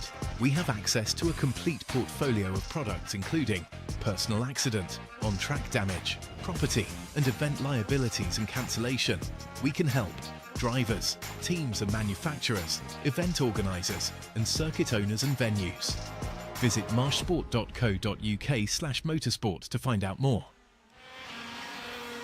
Welcome back, everybody, to live coverage of the Wera Tools British Kart Championships. You're not missing any competitive action at the moment. Free practice 8 for KZ2 are out on circuit at the moment. You can get in touch with us here in the box at GYG. Put your comments into to both either the Alpha Live comments or the Karting UK YouTube channel. If you've not subscribed already, please do. Once again, though, let's head down to Piers Prior for our latest track report. At GYG, a wonderful clubhouse we have, I must say, but to give me a better look down at the circuit, of course you can see the circuit in the background, lots of twists and turns, very undulating, but also fair few different patches of tarmac. There's some older tarmac, some newer tarmac, and a perfect example of how that affects the drivers is here through turn number 1. There's a wet patch on the darker patch of tarmac at the apex, so the drivers turn in and they've got a decent amount of grip. Then it goes, the kart goes loose and slides through the middle middle of the corners. We just saw from the number 42 of Bryn Kinch going through turn 1 there, and then it grips up again on the exit. And this is just one of the patches of tarmac around this circuit, built in 1999, that's had some updates and some patches repaired. It makes it a unique challenge for the drivers, both in wet and dry conditions, and actually caught out 1 or 2 of the drivers already in this session so far. But it's just an example of why the drivers love this circuit, but why it's so hard to get the lap time around here, especially in tricky conditions. Back to you guys. Thank you very much, Piers. A big hello to Gillian Bennett, who's cheering on Aaron Richardson today. We saw Aaron earlier on in the juniors. Hello to Asim as well, cheering on Ruben Sagu. Michael Burke, of course, watching from Bathurst, Australia. David Whitehouse, aka Motorsport Magpie, is in the house. Hello to Alice Powell as well. Morning, Alice. Oh, it's still in the morning. No, we're in the afternoon now. It's gone past 12 o'clock. I'm sure Alice will be tuning in to see how Ella Stevens and others are getting on in this KZ2 free practice. Hello to Adam, to R. Smith, who's from Sheffield, UK, so he's definitely welcome whilst I'm in this commentary box. And indeed, keep your comments coming in. Let us know who you are cheering for. Make sure that you've given the streams, the broadcasts, a thumbs up as well on the YouTube platform. Let's talk KZ2 a little bit, Nicole. Their third round this weekend will have their timed qualifying later on today. It's not a double header for them. All of their racing is tomorrow for the 2 heats and the finals. But what we saw at Dunk as well, I think the trend of the season so far is that the Jade Racing team, particularly Ella Stevens, looking very good. But it's different now for Ella in that she's now championship leader. She's proven that she can win a race round. She's proven that she can get the race starts right. Those were her Achilles heels perhaps last year. But now it's that added pressure, isn't it, of being P1 in those standings, and everybody else is going to be gunning for her. You know, we headed into 2025 and we knew Ella was going to be fast. Yeah. We knew that she had it in her, but I've seen something different from her after she grabbed that E-plate win. You know, she really has lit things up. She seems so relaxed, so settled within the KZ category as she goes second on the board to Jake Weston within this practice. But Ella really is doing a fantastic job out there for Jade Racing. And like you said, there is a theme this year so far that Jade really are up there. You know, you've got Ella and then you've got Oliver Stewart. Neither drivers within finals this year have dropped outside of the top 3. Ella took a second at Warden Law and the race win at Dunk as well. And then Ollie has had 2 P3s within the finals. So watch this weekend progress, as you know, these races are going to remain wide open within the KZ category. But for me, the question of the weekend is, can Ella take another win? Well, we'll see in due course. I don't think it's necessarily going to be all their own way though this weekend for the Jade Racing team. The Eagle Eye amongst you as well have seen that they do have a third driver this weekend in the shape of a certain Noah Wolf, who has joined us for some fun this weekend. Is also your O-plate holder. He won that at Shennington earlier on in the year. But just on the basis of that free practice session, it's not a Jade Racing team driver fastest in this one. It's Jake Weston, who didn't race last time out at Dunk as well, if I remember correctly. But we have seen the Sodi Vitesse package be very, very quick so far this season. Timo Youngling. I say Timo got the win at Warden Law in it to start the season. We've seen it be strong on the national stage. We've seen it be very strong on the international stage for the last 18 months in KZ and KZ2. So yeah, lots of things to discuss and talk about. We will have their TQ later on today. And we haven't even mentioned Rush Performance yet. They took a big step forward back at Dunks with their new Formula K chassis. For them, Charlie Turner 5th, Ashley Lewis 6th, Nat Thomas 7th. So again, I do think the pace, by the end of the season, we're going to see the Rush Performance team right back at the sharp end of the field, which I think for me makes this weekend for Jade Racing team and their Birrell ARTs even more important. They've got to get the points on the board now, whilst the Formula Ks are still finding out what's the best approach for their setups across all the circuits that we go to. Absolutely. When, you know, at Warden Law we headed into the new season, Charlie Turner he's one to watch. He's one Yes. to beat. He's got so much experience, so much talent and skill. And when he wasn't happy with the kart setup and the performance, when they switched machinery, it wasn't him as a driver. It was that they couldn't get the kart going. It was 7th in the final there at Warden Law. Then we went to Dunk as well, and they improved the setup, and they were getting into the rhythm with that machinery. And then it was a 5th place. So, you know, watch Charlie for Rush performance within this weekend, because I think if they've improved that kart once again, hopefully it will be a top 3. Piers Prior then, down in the paddock. Let's throw to Piers to see what he's got for us. Well, the mechanics will be glad to say, or glad to hear, that this is probably one of the most confident races where the drivers have selected their tyres. Everyone on slicks, because it hasn't rained for a little bit, although I don't know how long that will last. Slick tyres for the Junior X30s. They were on wets earlier on. We saw Finley Lyons go from the outside of row number 1. He had a tricky one in that first race on the wet tyres, getting shuffled wide. This man, however, did not have any troubles whatsoever. George Edgar, quick in the dry conditions yesterday in practice. I was watching him, and he pretty much went out on his own in most of the sessions, just minding his own business, setting some fast lap times. He'll be hoping for more of the same today. And then it was, well, busy, should we say, all the way up and down the field. A lot of these drivers getting nose cone penalties, what with the conditions changing from what they were used to on Friday practice. Then we had changeable conditions in practice this morning, then qualifying, and the race was wet this morning. This is going to be a whole other ball game now. Almost completely wet on circuit. You will have seen just from the KZ practice a moment ago that it was pretty much dry most of the way around the circuit. However, still a few damp patches, so these drivers will only have 1, maybe 2 out laps, formation laps, to get to grips with the circuit and figure out where that grip is, if there is some. Tyre pressures will be critical for this one as well. Going too low means that there'll be no grip at the start of the race and you'll get swallowed up. Too high with it drying out, and it might be a sitting duck towards the end. A very big grid that we've got this weekend in Junior X30, very competitive. If I look at my notes, in first practice on Friday in the dry conditions, it was 1/10 that covered the first few drivers. And then but the driver of the day really was George Edgar. Fastest in practice 1, fastest in practice, well, FP3, fastest in FP4, and then second in free practice 5. All of those dry conditions. But for the whole of the practice sessions in the dry, it was very, very close. And for example, free practice 4, 1/10 covering the top 6 drivers. So pretty much it's going to come down to racecraft. I'm hearing that we've only got 30 seconds to go. So next up is Junior X30 Heat 2.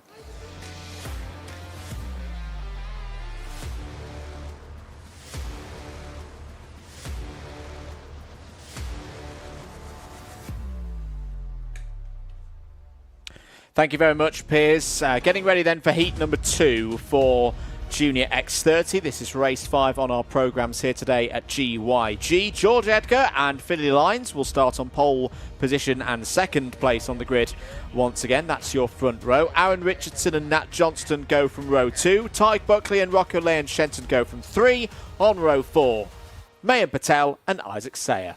Well, on row number 5, it will be returning Will Green alongside your O-Plate champion of Riley Cranham. 6 is Freddie Wood for Jamie Green racing with Harley Musk for Fusion. And on row number 7, we see Archie Owen on home soil alongside Max Yule. Row number 8 is Oliver Meek for Croc Promotion, and Sukmani Kira will be starting on row number 8 alongside Oliver. Jacob Backler and Archie Rogers-Tyler go from row 9. Then it's Jack McLaughlin and Zach McDonald completing the top 20 on row 10. Alfie Brown and Ollie Rowe, they go from row number 11. Rowe on debut, of course, this weekend. John Foley Jr.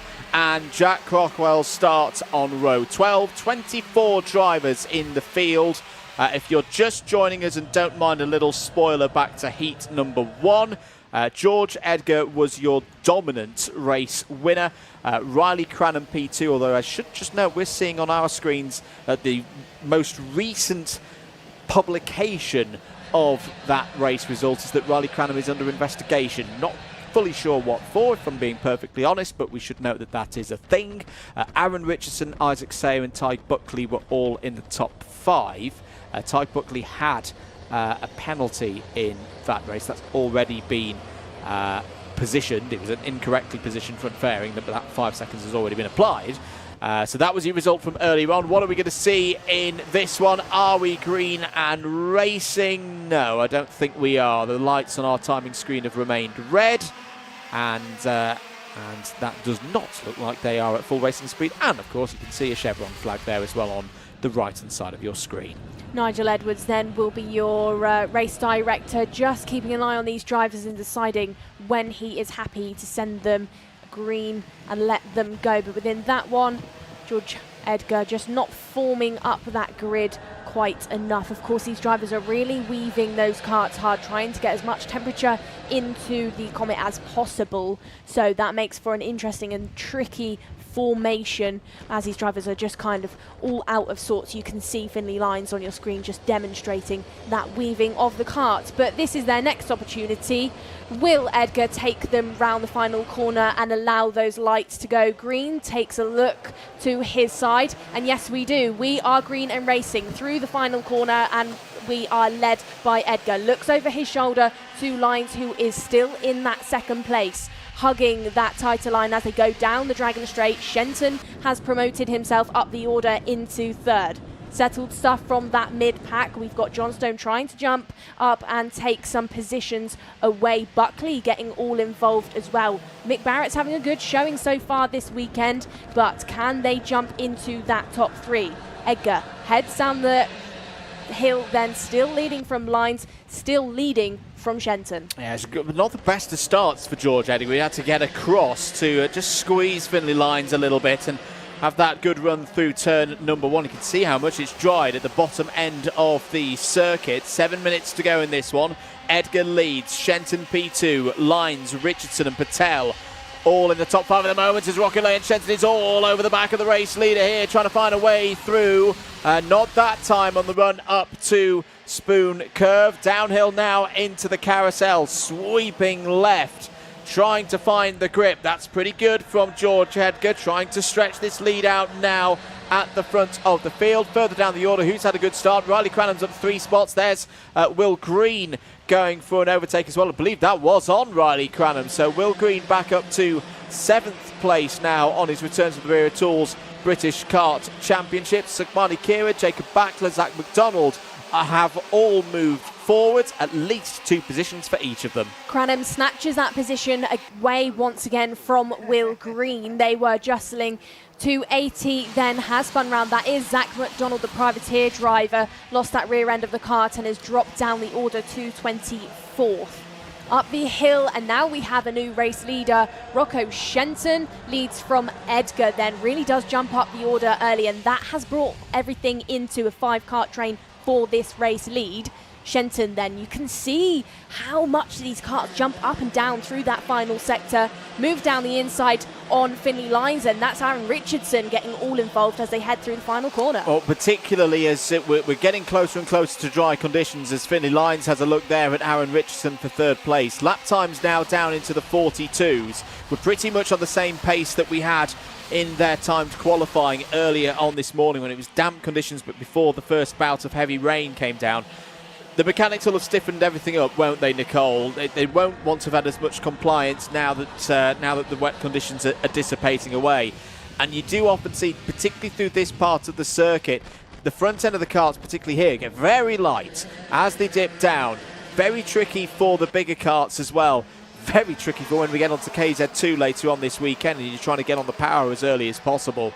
But there's almost like little bits of tarmac, almost the width of a tyre wide that you want to get in the groove for around this circuit. It's why we talk about this circuit as one that you've got to attack, you've got to go for it, but you've also got to be precise at the same time. Absolutely, and this is a circuit within those early stages. You've really got to think about that tyre, get the temperature into things, but also where the drivers start to lean on the slick tyre and the sidewall starts to fold, especially as you go up the hill, is something that will really come into the play as we head through these heats and as the tyres get older. Edgar now down the inside of Shenton as Shenton gets it wrong out of that final sector, does overshoot it going into the final corner. Shenton gets it back, and now that's written Richardson an invitation, but spins round down the start, finish straight. Dragon Straight then clips that grass and loses it all. And I say there was a little touch there between Edgar and Richardson going up the straight. I think that just pitched Richardson to driver's right, and the second he got onto the grass there, that shows you how treacherous it is. It almost like pulled him in like a magnet. It just simply couldn't get the kart out back onto track, and unfortunately for Aaron Richardson, he falls down the order now. It's going to be a long way back from there. Of course, all of the results from these two heats set the grid for the final later on today. It's looking a bit of a long shot that Richardson's going to be able to repeat the podiums that we saw at Warden Law. So here's going to be a little touch. There's the tyre smoke there. And Richardson's just a passenger at this point. Has got no grip on the right-hand side.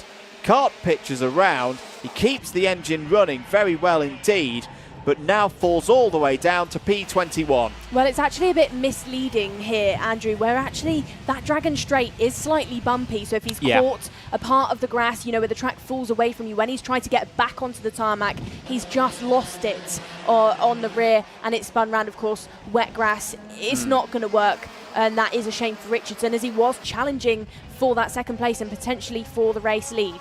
Edgar has not been put off by that, has now caught back up to Shenton now once more. They head into that spoon curve section, and he really has jumped back up the order. It's 0.06 that now separate the two. Looks down the inside, but Shenton slams that door close. No way, Shenton says. Back up the hill, but George is still there.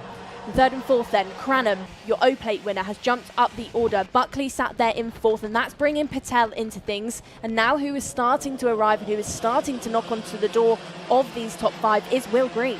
Yeah, Will Green having a good run here, starting to get back into the rhythm of things. Big curb clip there from George Edgar through Club Corner. Could give Riley Cranham an opportunity here for second place up towards Spoon Curve. 2 minutes remaining in this race. Not this time. Cranham has to sit there in third place. He knows this is still good points for him at the moment as Edgar goes for the race lead down the inside. It's Carousel. Beautiful stuff from George Edgar to get through past Rocco Shenton. Shenton's going to have a go back as they come back down the hill once more into compression.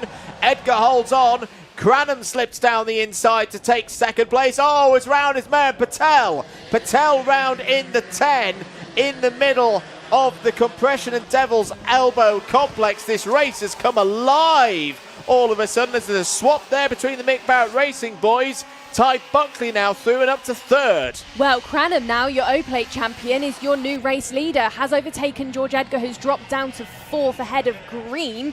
So it's now Cranham from Shenton. Shenton is challenging, but Cranham knows he's going to have to defend, because we know that Shenton is one of those aggressive drivers who will go for a move as soon as the door slightly opens. He will try and put his foot through it. Here we go then, down the hill as the clock is ticking, and we're under 60 seconds now left of the race. Where is Shenton going to bite the bullet? Watch him as they head up the hill towards this 90 right. They'll head down the Dragon Straight and go in that direction. Edgar has got himself back into the top three, has overtaken teammate of Buckley, who is sat there in fourth. Green is still there as well. Don't count him out as it gets busy between your two race leaders, because they are inviting this back once more into a five-kart battle for the lead. Is bringing it ever closer as we've lost one of the Mick Barretts all the way off the circuit at the top part of the track. That is Archie Rogers. Tyler, who looks like he's got it wrong. Down the hill once more goes Cranham, leading Shenton. Shenton having a look, but watch Edgar. Edgar's right there, and I can tell by the way he's driving, can tell by his previous results in 2022 when he was a cadet, and in his first heat, he likes this circuit. He does indeed. The spin there for Archie Rogers Tyler, the only wild card driver in terms of this will be the only time we see them this season. They're all denoted by having a 6 at the front of their kart number. They're not eligible for championship points. Definitely eligible for championship points though are Cranham and Shenton. It's getting boisterous at the front of this Junior X30 field once again, downhill into compression and then again through Devil's Elbow over the little rise there. Dipping down into the last corner. Last lap board's going to be out this time around. Cranham's broken away. Shenton's had to defend the last couple of corners to hold track position from George Edgar. Tyke Buckley, Will Green, 3 very strong drivers to have on your tail. Buckley's having a look down the inside of Edgar into Spoon.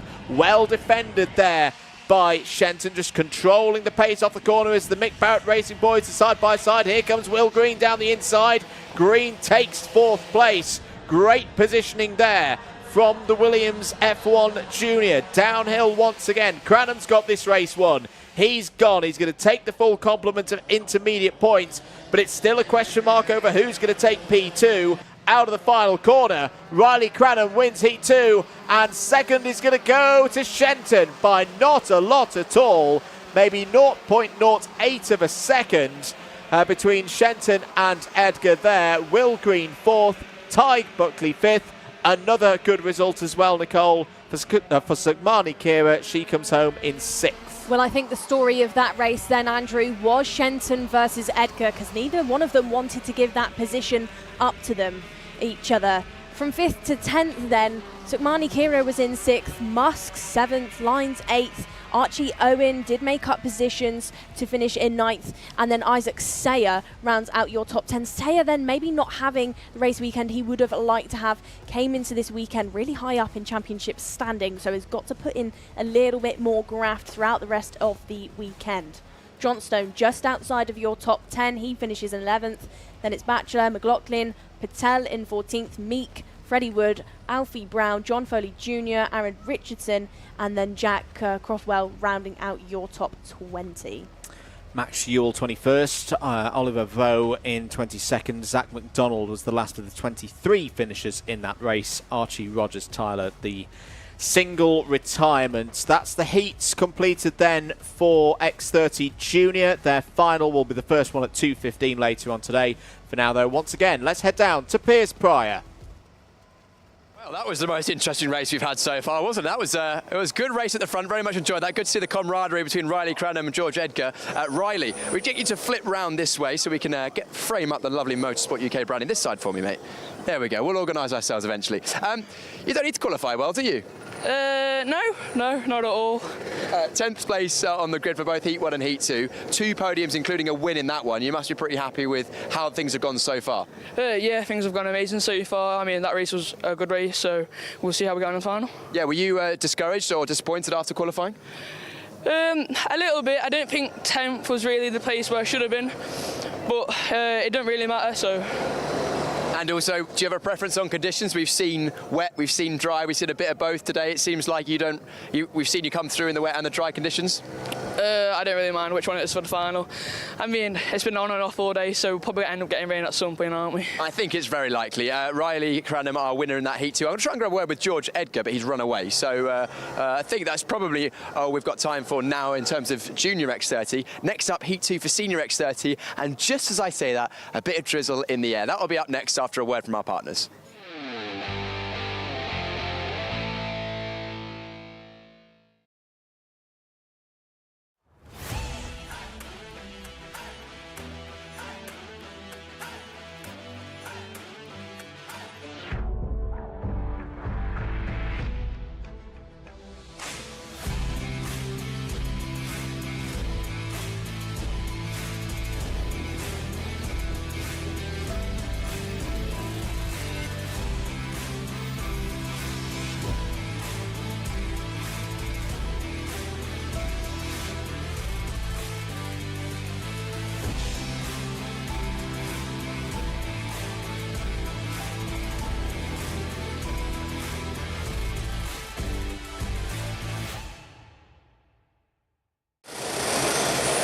Well, always great to hear from Viratool's championship partner, and now we get to turn our attention back onto the racing action, which will be Senior X30s.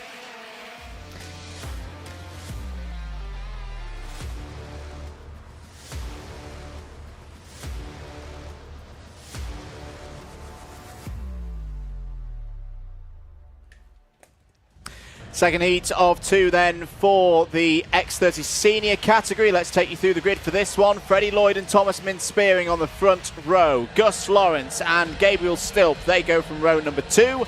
Harrison Mackey and Joey Brown once again go from row 3 for this one. On row 4, Morgan Moore and Tristan Powell. Row number 5 then, it will be Jack Buckley alongside Jack Nettleship. 6 is Harrison Whitacombe with William Antrobus, and shortly behind on 7 we have Luca Mann with CJ Bennett. 8 is Laith Khan for MDL with Cameron Edmonds. Andrew, who is on row number 9? Row 9, we've got Aaron Brown and Theo Lestrange. Row 10, Rhys Newburn and Harrison Morrow. Row 11, João Castro flying the flag for Brazil is joined by Sam Lewis. On row 12, it's Harry Cottrell and Sarah Matsui.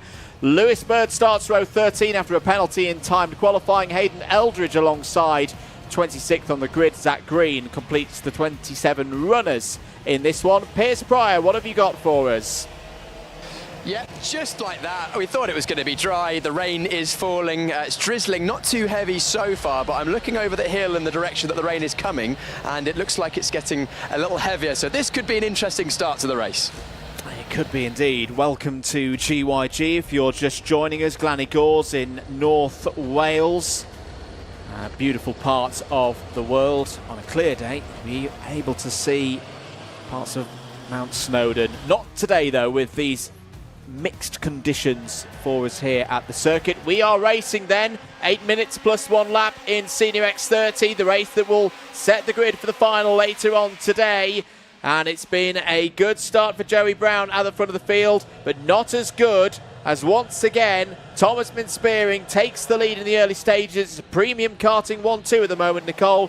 Freddie Lloyd there, P2. Seeing a theme here so far this weekend where Joey Brown is like a bullet out of the gate.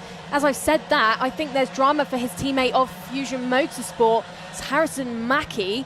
I've lost him on the screen, Andrew. I think going back up the hill towards turn number 7, looks like Mackie maybe had a bit of a technical problem. We'll see if he has dropped down the order, but that's going to be drama if he has, because of course he headed into this weekend second within your championship and is, of course, is always a contender. There it is. And there is the 3-2-1 Kart. Mackie is out. And that's not going to be a good starting position on the grid then for Harrison Mackie, who was 17th in the first heat. It's, well, just shows once again how quickly this sport can change.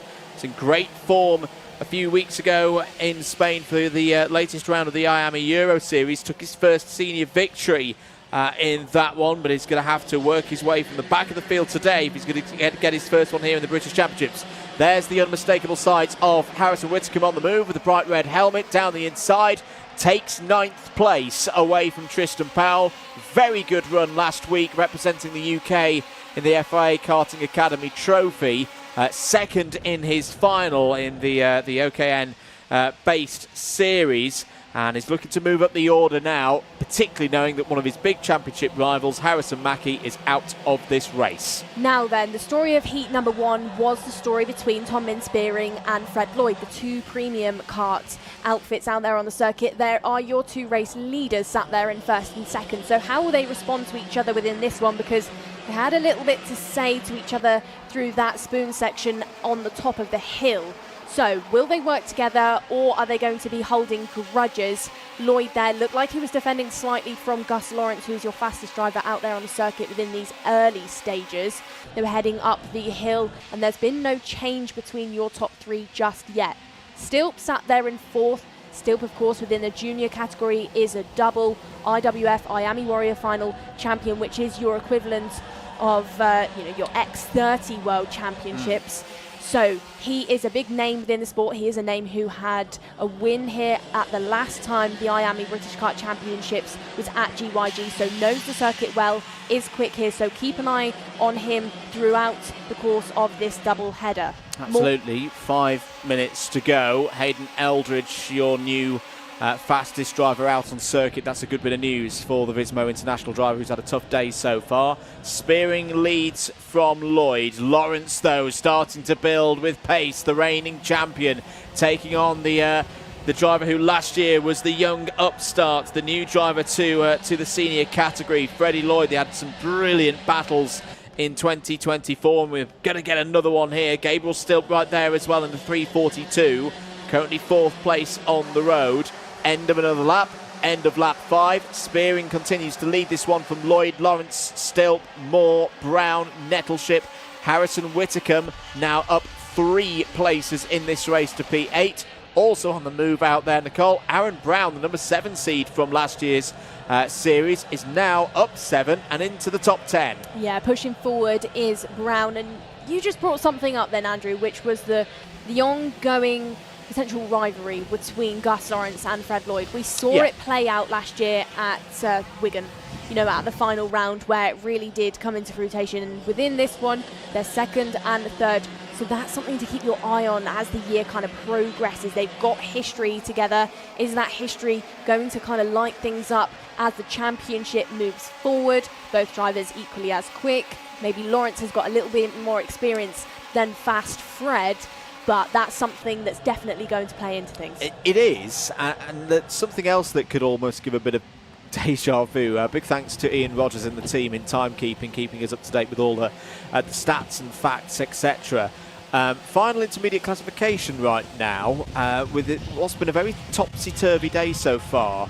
How many times in 2024, particularly off the back of a first heat, did we say, ooh, Gus is under a bit of pressure today, ooh, Gus isn't having everything his own way, yet somehow he finds the way to right now be on top of the FIC and clear by 2 points. So he doesn't actually need to gain this position at the moment past Freddie Lloyd. It's not going to gain him anything in terms of where he starts on the grid for the final, and also where he gets what number of championship points he gets. It would be a full complement of 65, of course, for being top of a final intermediate classification.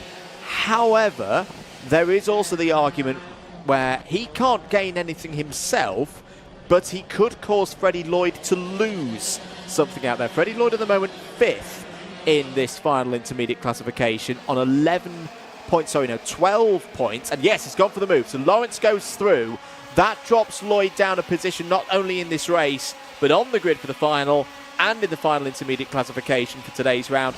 Takes a few points off of Freddie Lloyd in that championship running. Well, the thing is with Gus Lawrence, you know, he's experienced enough that when he's driving lap by lap, he will be thinking about this. He's more than aware of how the point system works. So actually watch him. He doesn't need to go for those risky moves because he's smart enough to actually know I can still start pole without making big risks. And that is what we see from him time after time. That's kind of what we're seeing from him right now. He bided his time making that overtake on Lloyd, you know, get it done in a sensible position. As some drivers in the background of this order then getting a little bit silly with each other. That was further down as they go side by side, heading up the hill once more. There's been more progress for Harrison Whitcomb, just to report. Championship leader is up to P7 now in this race. Has got past Jack Nettleship. Nettleship drops from 2nd in the FIC to 3rd as a result of that in the live scores at the moment. I think Whitcomb is now having a go at Joey Brown for P6. You just see them there in the back of shot. In fact, I think Whitcomb might have made the move on the Fusion Motorsport 311. 60 seconds to go then. Spearing continues to lead this race. At the moment, this result combined with what we saw for Spearing in race 1 would put him 4th. It would put him on the outside of row number 2, but it's a curious place. Oh, we'll come back to that because that was a change for the lead. Through goes Gus Lawrence into the lead of this race, not content on sitting on the points that will give him first in the final intermediate classification for today's round. He wants to get momentum going. He wants to do the same as we saw in 2024. He had an okay first weekend in that 2024 title defence, and then it was weekend 2 where Gus Lawrence really started to get going, and of course would then go on to become 2024 champion. That's a big statement move there from Gus Lawrence, Nicole. Puts him into the lead of this race by 1/4 of a second. This is opening things up then for Gabe Stilp, who sat there in 4th. Of course, Stilp has come back to karting for 2025. He's previously jumped over to F4 briefly with High Tech, had some success in British F4, but has come back to his roots for this year. He's now sat there in the final intermediate classification 2nd. So if this race plays out the way it currently is, would start alongside Gus on that front row. So, you know, it's a theme of these drivers. You know, they know each other, they know the way they work.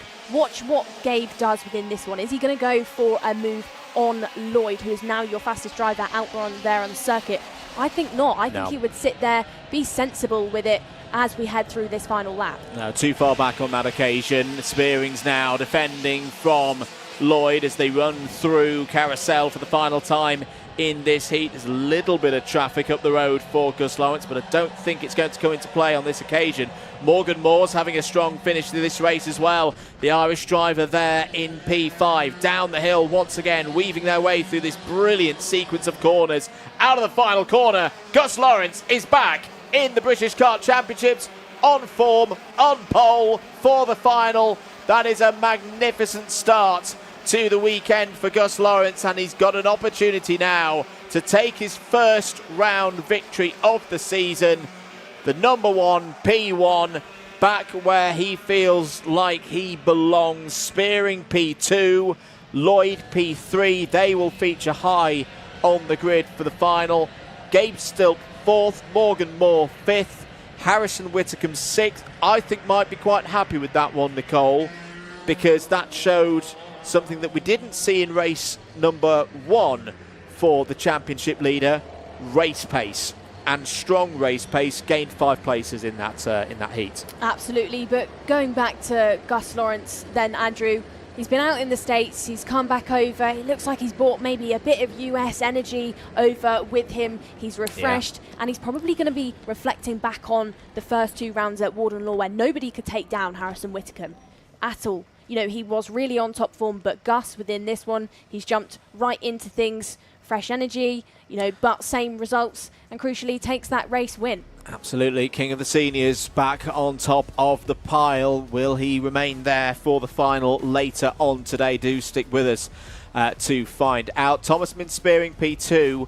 As things stand, of course, all of these results are provisional. Will be on the inside of row number 3 for the final, being 5th in the intermediate classification. There's actually a tie, though, on 12 points between Lloyd, Spearing and Brown. So if there are any further changes in the results, things will be affected there with how they line up for the final. Rest of the order, Lloyd, Stilt, Moore, Whitcomb, Joey Brown, Nettleship, Brown, Antrobus is your top 10. Edmonds, Bird, Buckley, Lewis, Eldridge, Zach Green, Powell, CJ Bennett, Luca Mann and Harry Cottrell all in the top 20. Laith Khan, Theo Lestrange, Sarah Matsui, Reece Newburn, Harrison Morrow and Joao Castro, your 26 finishers. One retirement, which was Harrison Mackie. We must go down, though, immediately to Piers Prior, who is with our pole sitter for the final, Gus Lawrence. In the Parc Fermé now with our winner of that heat, Gus Lawrence. Gus, that was a very Gus Lawrence victory, I would say. Yeah, well, I didn't get the best of starts. I'm struggling to get off the inside today. Then had to pluck my way back through and end up, I was quite lucky to take the lead with 2 laps to go and then bring it home. Yeah, the reason I say it was a Gus Lawrence victory is it looked like it was very measured. And also it looked like the kart came on really strong towards the end of the race. Was that a tactic that you did before the race? I'd say today is more of a gamble than a tactic with the weather. You just need to roll the dice and hopefully you get it right. But yeah, it was faultless there. I can't moan at all. Yeah, I'm hearing through my ears that you're ahead of the intermediate classification, so good championship points and a good position for the final. Yes, start first. You can't be no better than that. And again, gain the points from the classification. It's perfect. Do you have a preference in terms of Mother Nature? I'm easy. Not fussed at all. But obviously, we like to stay dry. No one likes getting wet, so yeah, hope for the dry weather. Hopefully dry weather, then less work for your mechanic pod to do. Yes. Amazing. Right, Gus Lawrence, our winner of Senior X30 Heat 2. In a moment, we're going to be having Waterswift Restricted. But before then, a word from our partners. Here at Demon Tweaked, you probably know us for our massive cartwear range. We've got everything from suits, boots, gloves and helmets from the biggest brands in the business. But we are so much more than that, because if you're looking for kart parts, well, we've got you covered too. We've got everything from Rotax parts, sprockets and chains, discs and pads, data loggers and dashers, fuel tanks, steering wheels, bead breakers and loads more. But of course, it doesn't just stop at the track, and if you're looking to build your skills in the sim, then we've got everything you're going to need to build the ultimate rig. So whether you're just getting started or you're already at the top of your game, Demon Tweaks has got you.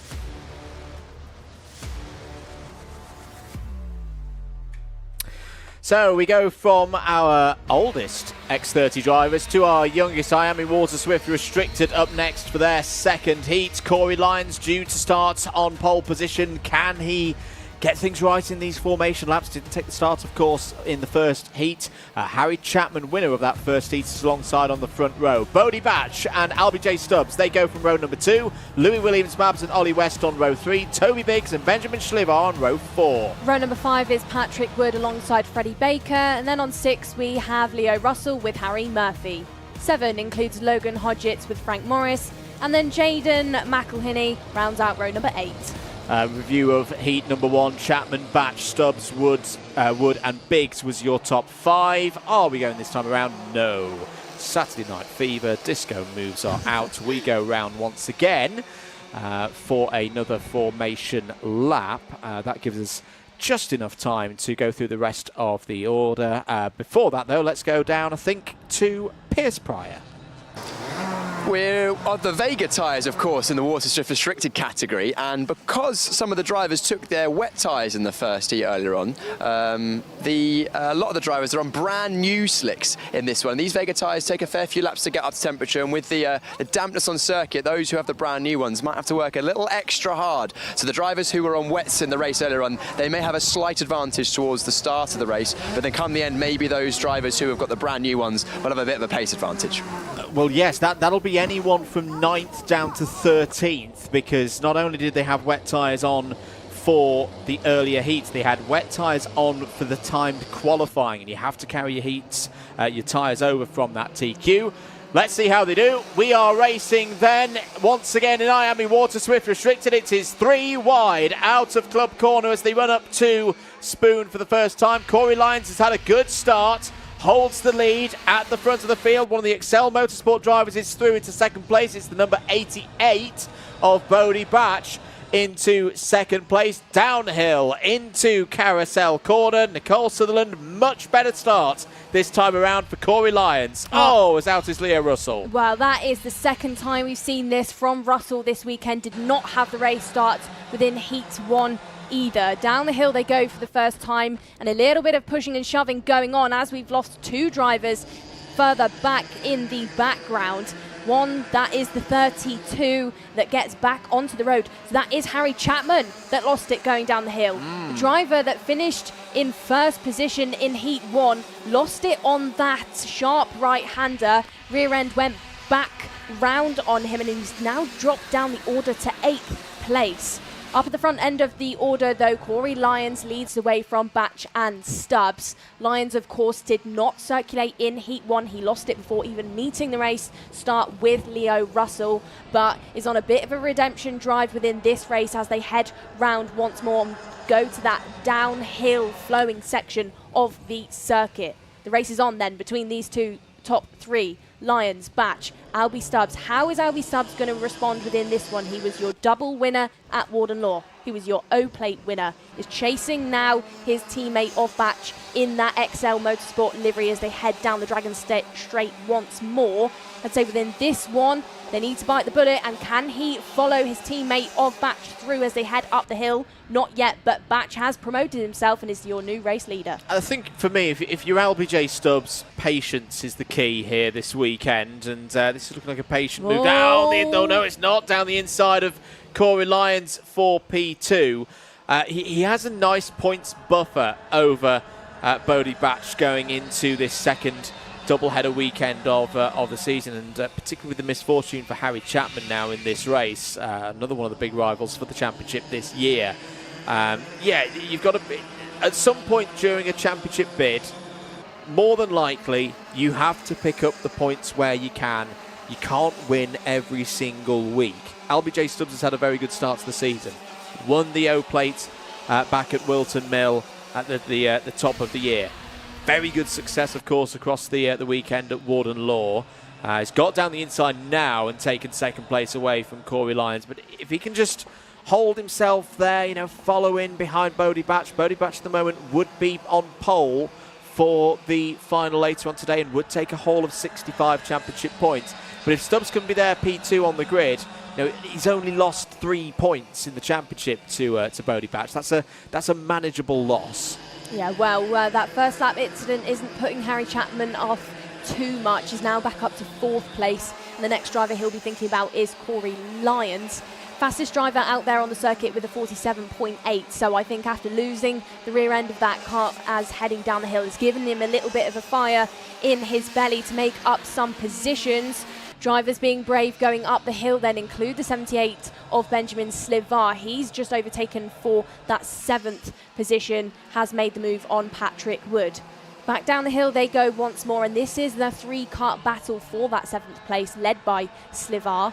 Eyes back on the front end of your field though, because Albie Stubbs has jumped up the order, is now in 2nd place. He is indeed, and to say about not being able to win every single race, every single week, at the moment if Stubbs was to find a way through here, past his teammates, he would take pole position for the final, and another haul of 65 championship points from a possible 65. So let's see how Stubbs plays this over the remaining 3 3/4 minutes. Up towards Spoon Curve once again, where we've seen a fair amount of action so far today. Back down the hill towards Carousel. Here goes Stubbs down the inside. Oh, thinks better of it. Just pulls back into the slipstream of his teammate Bodie Batch there. Round towards Compression Corner. This is where it gets tricky. Downhill now. Slightly off camber, then onto camber. In positive senses down the hill, over the little rise there, over the little jump. Once again, Bodie Batch is keeping a good pace at the front of the field. 3 minutes to go. Batch leads from Stubbs. Corey Lyons still running very well there. Nicole in 3rd. This is being well judged by Stubbs then, because he's more than aware if he breaks that racing line where it has been raining, it's going to make it hard work trying to get to that Energy Course chassis stopped, where the track will not be that grippy off that racing line. So watch him as the race progresses, because these overtakes are harder now for these drivers. That's probably why he backed out previously when trying to overtake Batch for that race lead. The last thing that Stubbs wants to do is take out his own teammate. Back down this undulating part of the circuit where they're flowing on and off camber, like you said, Andrew, and the kart really does get hustled hard. You can see actually the back end of the chassis almost bounce as they really head into a bit of a dip on that final sector. Once more, it's Batch from Stubbs. The gap is 0.2 of a second, but Stubbs doesn't look like he's going to attempt anything just yet. They're trying to pull away from Corey Lyons, sat there in 3rd. Chapman definitely on a redemption drive after that first lap incident. Fastest driver out there on the circuit, and is really starting to catch up to your man in 3rd place. I was going to say, Harry Chapman, I wouldn't even say he's out of completely out of the realms of a race victory. There he is. Just saw the flashes of yellow go through your shot, particularly if we start to see a bit of a battle between Batch and Stubbs here, as we've got 1.5 minutes to go. You mentioned the different kind of ride characteristics of these karts down the hill. That shorter wheelbase almost means they shuffle down the hill, don't they, as opposed to the longer juniors, the seniors, the KZ2s, where you see the front axle properly pick up as they go down through both turn 10 and of course through turn 13 as well. Is a little bit further back. This is the fight for 5th place. Ollie West, Jaden McElhenney, Benjamin Slivar in this one as well. That's good work from McElhenney through and into 5th place. At the back of that train, you've got Patrick Wood and Louis Williams-Mabs as well. So this is all down to 9th place. A bit further back in the field, Frank Morris has made good progress again, is P10.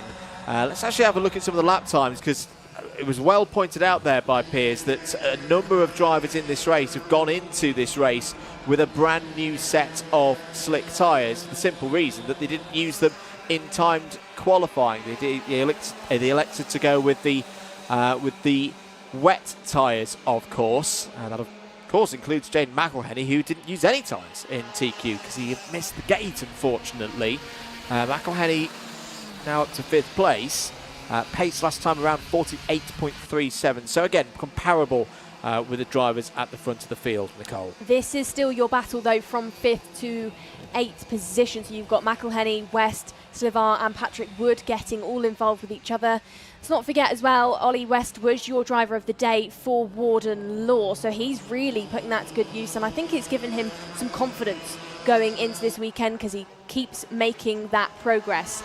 change now for that third position because Harry Chapman has overtaken Corey Lines and has jumped back into the top 3. Doesn't change the final intermediate classification. He's still sat there in second behind Batch, but when it comes to championship points, it would have benefited him, and so will that fastest lap as they try and chase up to the top 2, who it looks like there could be a change going up the hill, because Albie Stubbs has finally bit the bullet and overtaken his teammate of Batch to get into that race lead. And that will change the final intermediate classification and the order for the finals grid later on today. Brave stuff from Albie J. Stubbs. Bodie Batch tried to hold on. Has Batch got a response into turn 13? Not on this occasion. Out of the final corner, Stubbs wins. Batch P2, a great recovery from Chapman, which will mean Harry Chapman is on pole for the final. 3 points apiece for Chapman and Stubbs. We go to the tiebreaker. We go back to the timed qualifying performance earlier on this morning. Chapman was a little bit quicker than Stubbs, so we'll have pole for the final, but it's once again the star trio in IAME Waterswift Restricted of Stubbs, Batch and Chapman at the top of the order. Good points for Corey Lyons, P4. Another top 5 for Warden Law Driver of the Day, Ollie West. 6th for Benjamin Schlivar, up 2. Jaden McElhenney has clearly got some good race pace today. Gained 8 places in that one to P7. Patrick Wood, Louis Williams-Mabs and Logan Hodgetts complete the top 10. Frank Morris up 3 spots to 11th ahead of Freddie Baker. Harry Murphy, and 2 retirements in that race. Toby Biggs after 7 laps, and Leo Russell unfortunately span out of the race on lap 1. Well, shame for Russell there, but let's focus on the best bits of this race. Settled start in the early stages, a little bit busy as they were heading down the hill, and this is the stage where I think we lost Harry Chapman. Of course, Harry Chapman did redeem himself later on. At one point then it was between Stubbs, Batch and Corey Lyons, but it really was Albie Stubbs that started to light things up as the race progressed. Battles definitely going on in this really difficult part of the section where it really does throw these drivers on and off camber. Your 2 teammates though for the XL Motorsport team gave each other a bit of a run for their money, but it was Stubbs, your championship leader, your Warden Law winner, that came out on top. And I think Stubbs will be quite happy with that, because not only has he got ahead of Batch, he's got past his closest championship rival going into this weekend. Let's head down once again to the Parc Fermé area and to Piers Prior. Winner LBJ Stubbs, that was a good race for you. How was it from your perspective? Yeah, it was really good. We had a good start. Then we pushed our teammate. He's new to the team, so we pushed him the whole race and waited till the last lap. I went for the inside and it paid off. Did you think that you were going to always go for that move, or were you happy to sit behind him? One of the laps I wanted to go for the move because he was making a few mistakes, but I was happy to push. You look like you've been very confident this weekend, if not always the fastest, but clearly the pace is good in the dry. Yeah, we're always fast in the dry. Not so good in the wet, but we're not too bad in the wet round here. So I'm assuming you're going to hope it slicks again for the final. Oh, definitely. Definitely. LBJ Stubbs, our winner in the Waterswift Restricted. Up next is Waterswift. That was fun earlier on, but that's after this.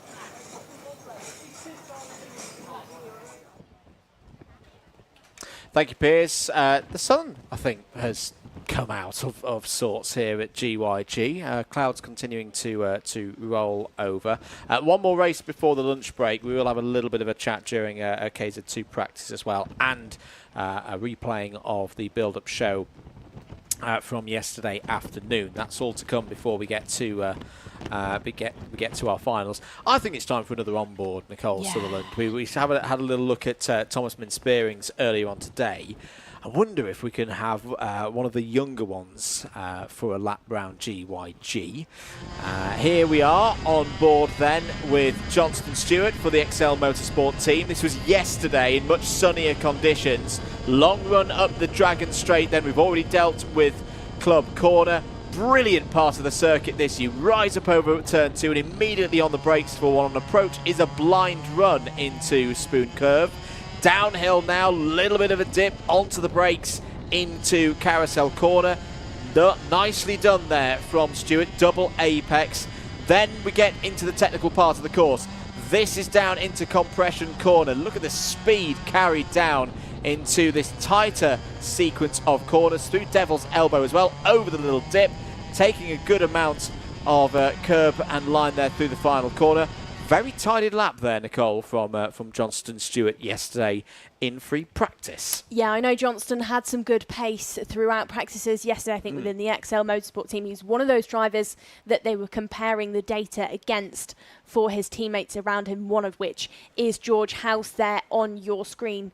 House. We'll have a bit of a chat about driver Andrew. Really successful year so far for him. He's really come into his own in 2025. 2 IAME Euro Series wins so far. He's your championship leader there. He's had a success at Warden Law in terms of pace, in terms of overtakes. I think 2025 for George has been a successful one so far. Very successful, and the confidence that George has as well. Not overconfidence, he just knows he's got a very good package underneath him, has had some good form, and has learnt a lot as well over the past 6 months of even at times where things haven't gone his way. I think back to the IAME Winter Cup when he was due to start from pole position, had a technical problem, fell back. He always has this ability to bounce back, and that's a really key thing for a young racing driver. And let's see what he can do in this one. Let's see what all of our drivers can do in what is the biggest field of the day. 33 drivers there in the pre-grid. The mechanics have been instructed to clear the grid. I do want to mention before we get going, though, what a job by Jensen Ackerman there to be on pole position for the start of this race. Had a little bit of misfortune in the first race, but still got a solid result in P5. This is a great opportunity for Ackerman there, starting at the front of the grid. Absolutely, best qualifying result for him so far this year. I think he's got a good opportunity within this one, especially around a circuit like this where you really do see races remain wide open, especially in conditions like this, changeable conditions. So watch Ackerman, keep your eye on him, but also keep your eye on the more experienced drivers around him, the likes of Newstead, who's starting on that second row. Newstead has success at Warden Law, and he will be looking for more success within this Waterswift race.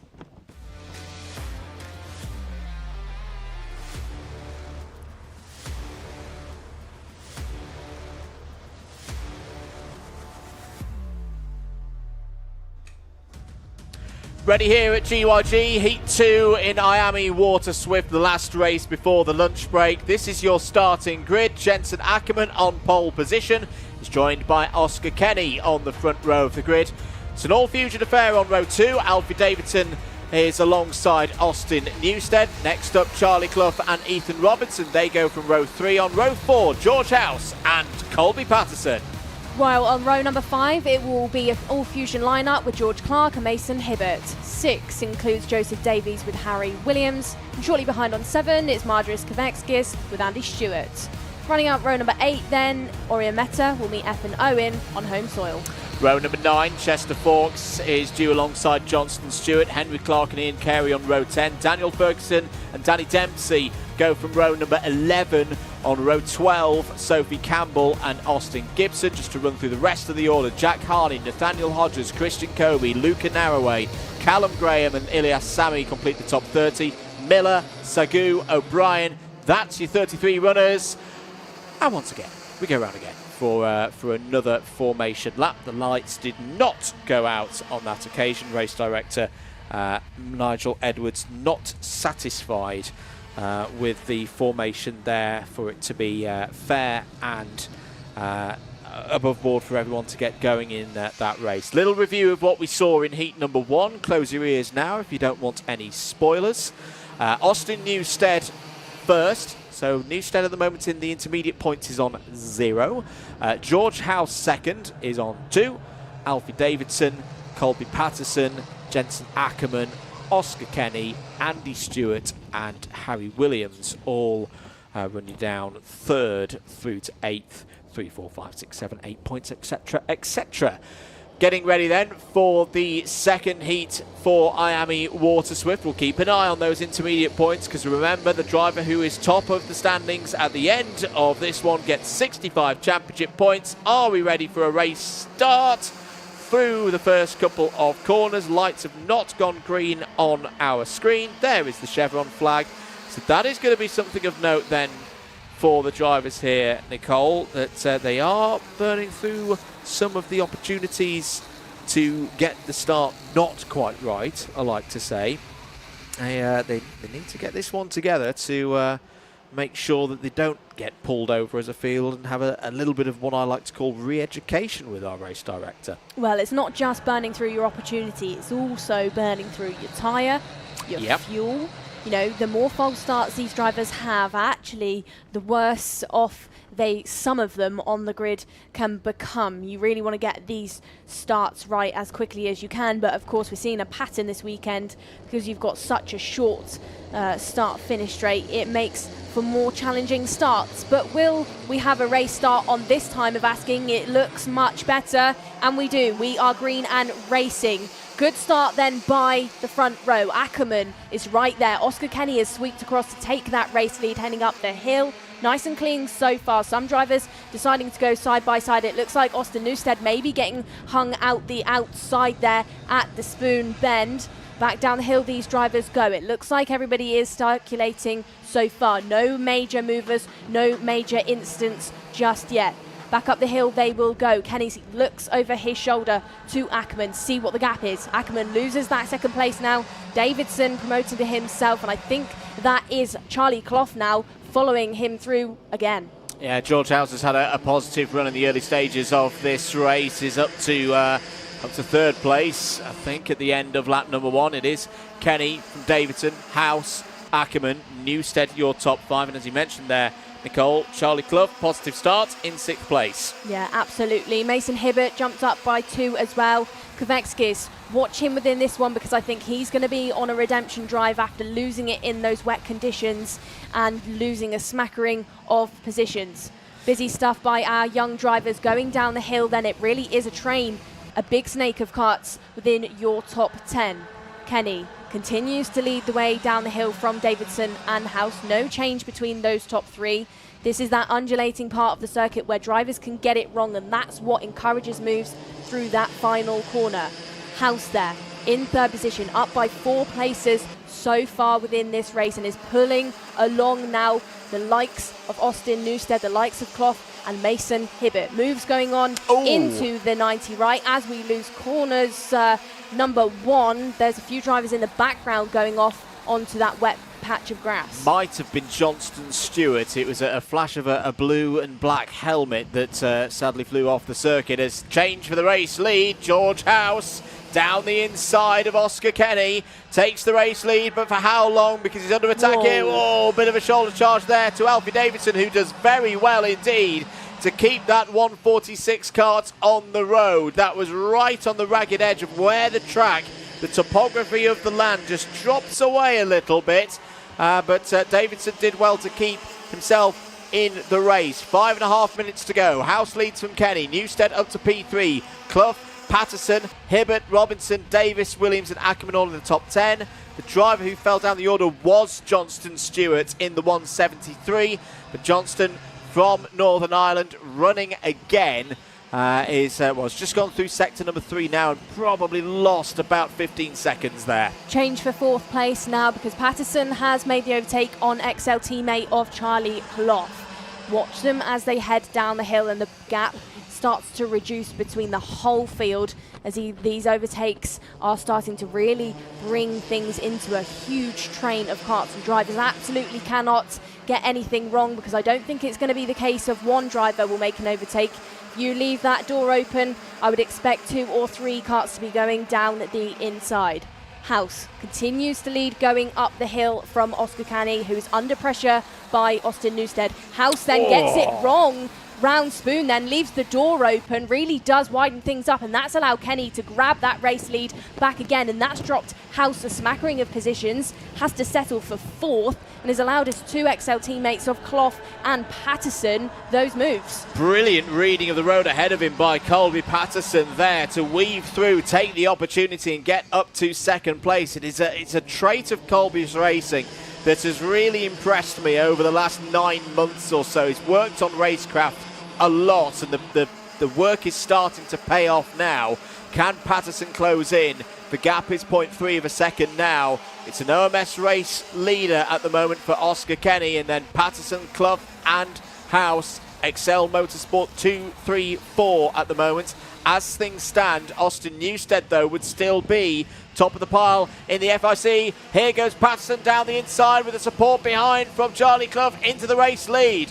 Goes Colby Patterson. Austin Newstead across the grass a little bit there and across the curb coming out of Carousel, and has lost fifth place now to the DMS driver, the 123 of Ethan Robinson. Great run there for the driver from Northern Ireland. Out to the final corner, 3¼ minutes to go. Patterson is your new race leader and is also your new leader in the final intermediate classification here. Patterson right now, Nicole, could be on pole for the final. Kenny now sandwiched in between these Excel drivers, really is up against it and is really being put under pressure by George House. George House lost that race lead, but Kenny is not put off by these drivers sat in those energy course carts, goes down the inside and takes second place now. House capitalises off of that, doesn't care that it's his teammate, he's overtaken Clough to jump back into the top 3. Patterson has been given half a second then of breathing room. Down the hill, it's getting busy between the Fusions. They are battling it out, and that is Harry Williams, your O-plate driver, getting involved and jumping up the order now. Not spoken too much about Harry Williams so far this weekend. He sat there in 5th. Had lots of success at Wardenlaw, had lots of success, of course, at Wilton Mill to grab that O-plate, but hasn't really lit things up so far this weekend at Glan Y Gors. Fusions now working together through the spoon bend on the top of the hill, and this is that battle between 5th and 10th. Eyes and ears back on your top 3 though. Colby Patterson continues to lead the way. Oscar Kenny still on the charge, pulling around George House and Charlie Clough and Harry Williams in there, as we now lose the 1-1-2 of Jensen Ackerman. That is from our driver that had so much success in qualifying. That is heartbreak, Andrew. It's a real shame for Jensen Ackerman, who falls out of the top 15. See the flags on the Motorsport UK Race Centre fluttering, but Piers Prior, how's the weather out there? I hate to harp on about the weather, guys, but it's really strange out here. It's drizzling, and it has been for the last 3 or 4 minutes, but it's that type of drizzle that doesn't really, you can't see it in the air, but you can just feel it on your face, but that'll mean the drivers can see it on their visor, and we've just seen some slippery surface flags being raised around the circuit now, and it's that type of rain where it's referred to as mental rain, so the drivers that are potentially got the more experience in tricky conditions like this, or maybe even just a bit more bravery, might be the ones that can make the most of this sort of situation. Absolutely. It's a case where those drivers will be needing to trust what they're feeling, Nicole, versus what they're seeing. And again, with the experience I've had around this circuit, it's actually one of the better circuits for that, because there is a good amount of grip out there. When you're in these kind of conditions, if you're brave enough to push hard, you can feel that feedback through the tyres. It very much gives you a good level of information as to how the circuit is driving. Patterson, though, has got a different problem. Oscar Kenny all over the rear axle of his 124 machine at the moment. Just a note in the midfield as well, Ozzie Gibson having a good drive, up 12 spots to 12th. Luca Narroway up 15 spots to 13th. Christian Kobe up 12 spots, also up into the top 15. But something tells me here, Nicole, that we're going to have a bit of a grandstand finish to the last heat of the day before we move on to the finals. 5 seconds to go, 2 more laps, 1, 2, 3, 4 at the front of the field. Any one of these drivers could win this race. Well, it was a 4/10 lead that Patterson had, but Kenny has been on the charge, looking now as they get all bumper to bumper, and a bit of a domino effect as they were pushing each other through that spoon bend. Watch Kenny now. Tries to go on that outside line. Will he get a better run up the hill, as he's going to give himself the better opportunity to maximise the rev out of that mini IAME engine? It's now a 2-kart breakaway from the field, as George House has got to think about Newstead and Clough sat behind him. When is Oscar Kenny going to bite the bullet? Because within this race, he looks like the one who's maximising the grip out there the most. Patterson absolutely aware that Kenny is right on his tail, looks over his shoulder going under the start-finish gantry.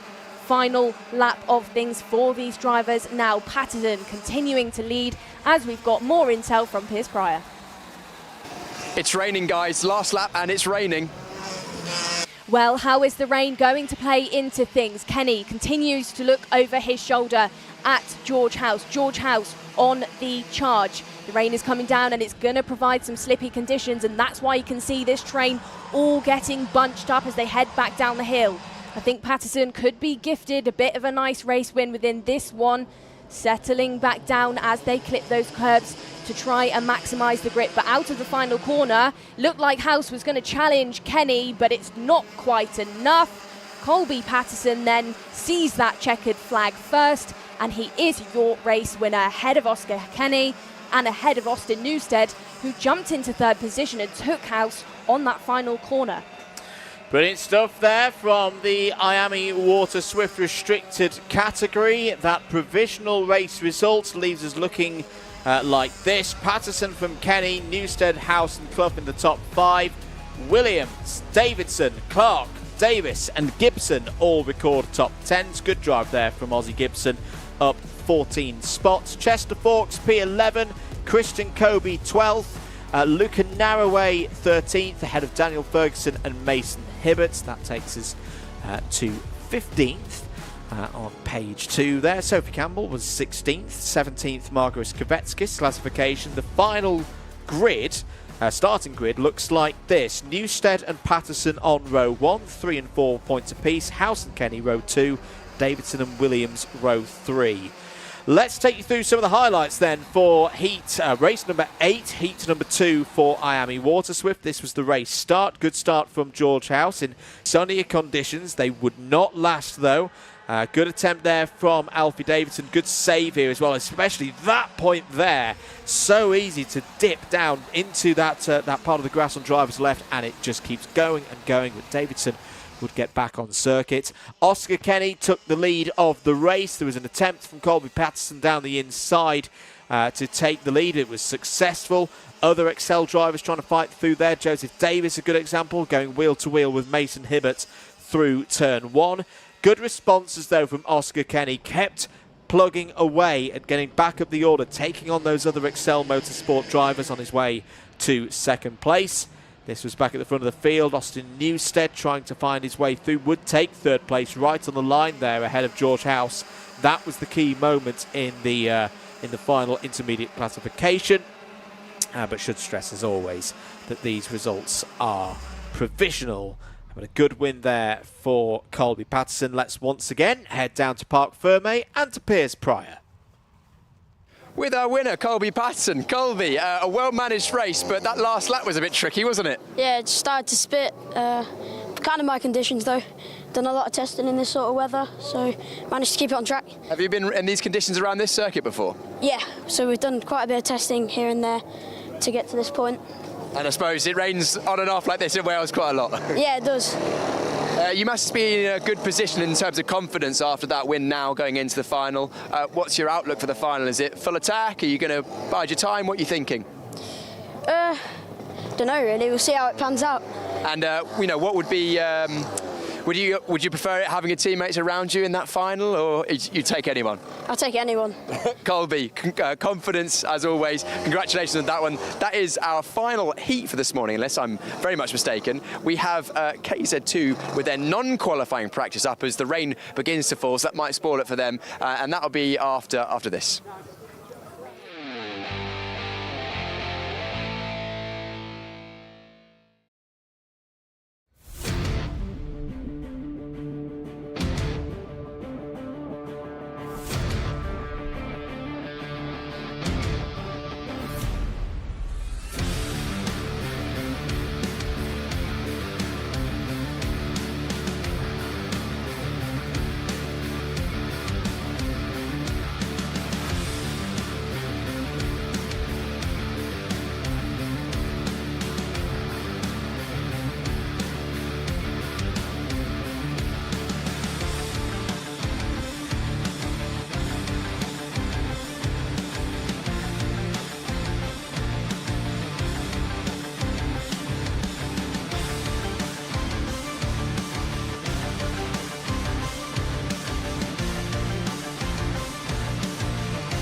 Motorsport is naturally a fast-paced and dynamic environment. Dealing with a specialist insurance advisor helps to ensure that your specific needs are covered. We have access to a complete portfolio of products including personal accident, on-track damage, property and event liabilities and cancellation. We can help drivers, teams and manufacturers, event organisers and circuit owners and venues. Visit marshsport.co.uk/motorsport to find out more. Well, good afternoon, everybody. Welcome to Glan Y Gors, event 4 of the Motorsport UK Wera Tools British Kart Championships, and it's the build-up show, our preview to the full weekend here for all of our IAME classes, second round for their season, and KZ2 back this weekend round. Personally, one of my favourite circuits in the country. Free practice ongoing. As we stand, FP4 is out there at the moment, so we've got some of the time from FP3 that we're going to talk about, get you up to speed with what's been happening in the categories, both here in the UK and abroad as well. Who's looking in form, who's changed teams, and who's also returning for this weekend. As we say, we've got the KZs back at the moment. They've been looking pretty good so far this weekend. Very tough circuit for the KZs. I've been having a chat with some of the drivers earlier on today about, you know, what are the challenges around the circuit. We'll have a look at it in a minute with the senior X30s. Tyres are going to be key. Tyres, they have got some more tyres for use this weekend. I do believe that they've got a fresh set for the final, particularly when you get these undulation changes around here.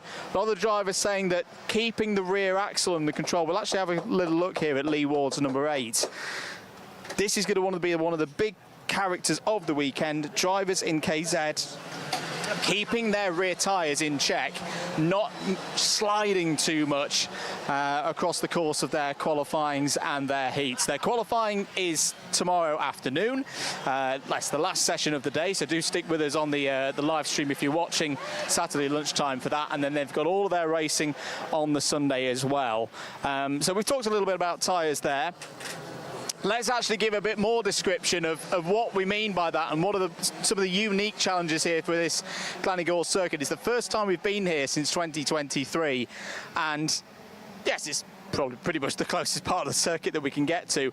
But this area here, down through Compression Corner and Devil's Elbow, some very interesting undulations that you don't normally get on a British kart circuit. You think of so many of the circuits that we go to, typically on former air bases, typically on runways. That is not the case here at GYG. This is often described almost as British karting's the Nürburgring or Spa, but particularly down here, you see, particularly for the senior category, the junior, the senior categories and the KZ2s, not so much of a problem for the IAME Waterswifts. Look at how the front end of the karts get very, very light as they just go over that little dip there. For the KZs in particular, keeping the rear axle in control as you're both going downhill, light, over the hump and back on the power.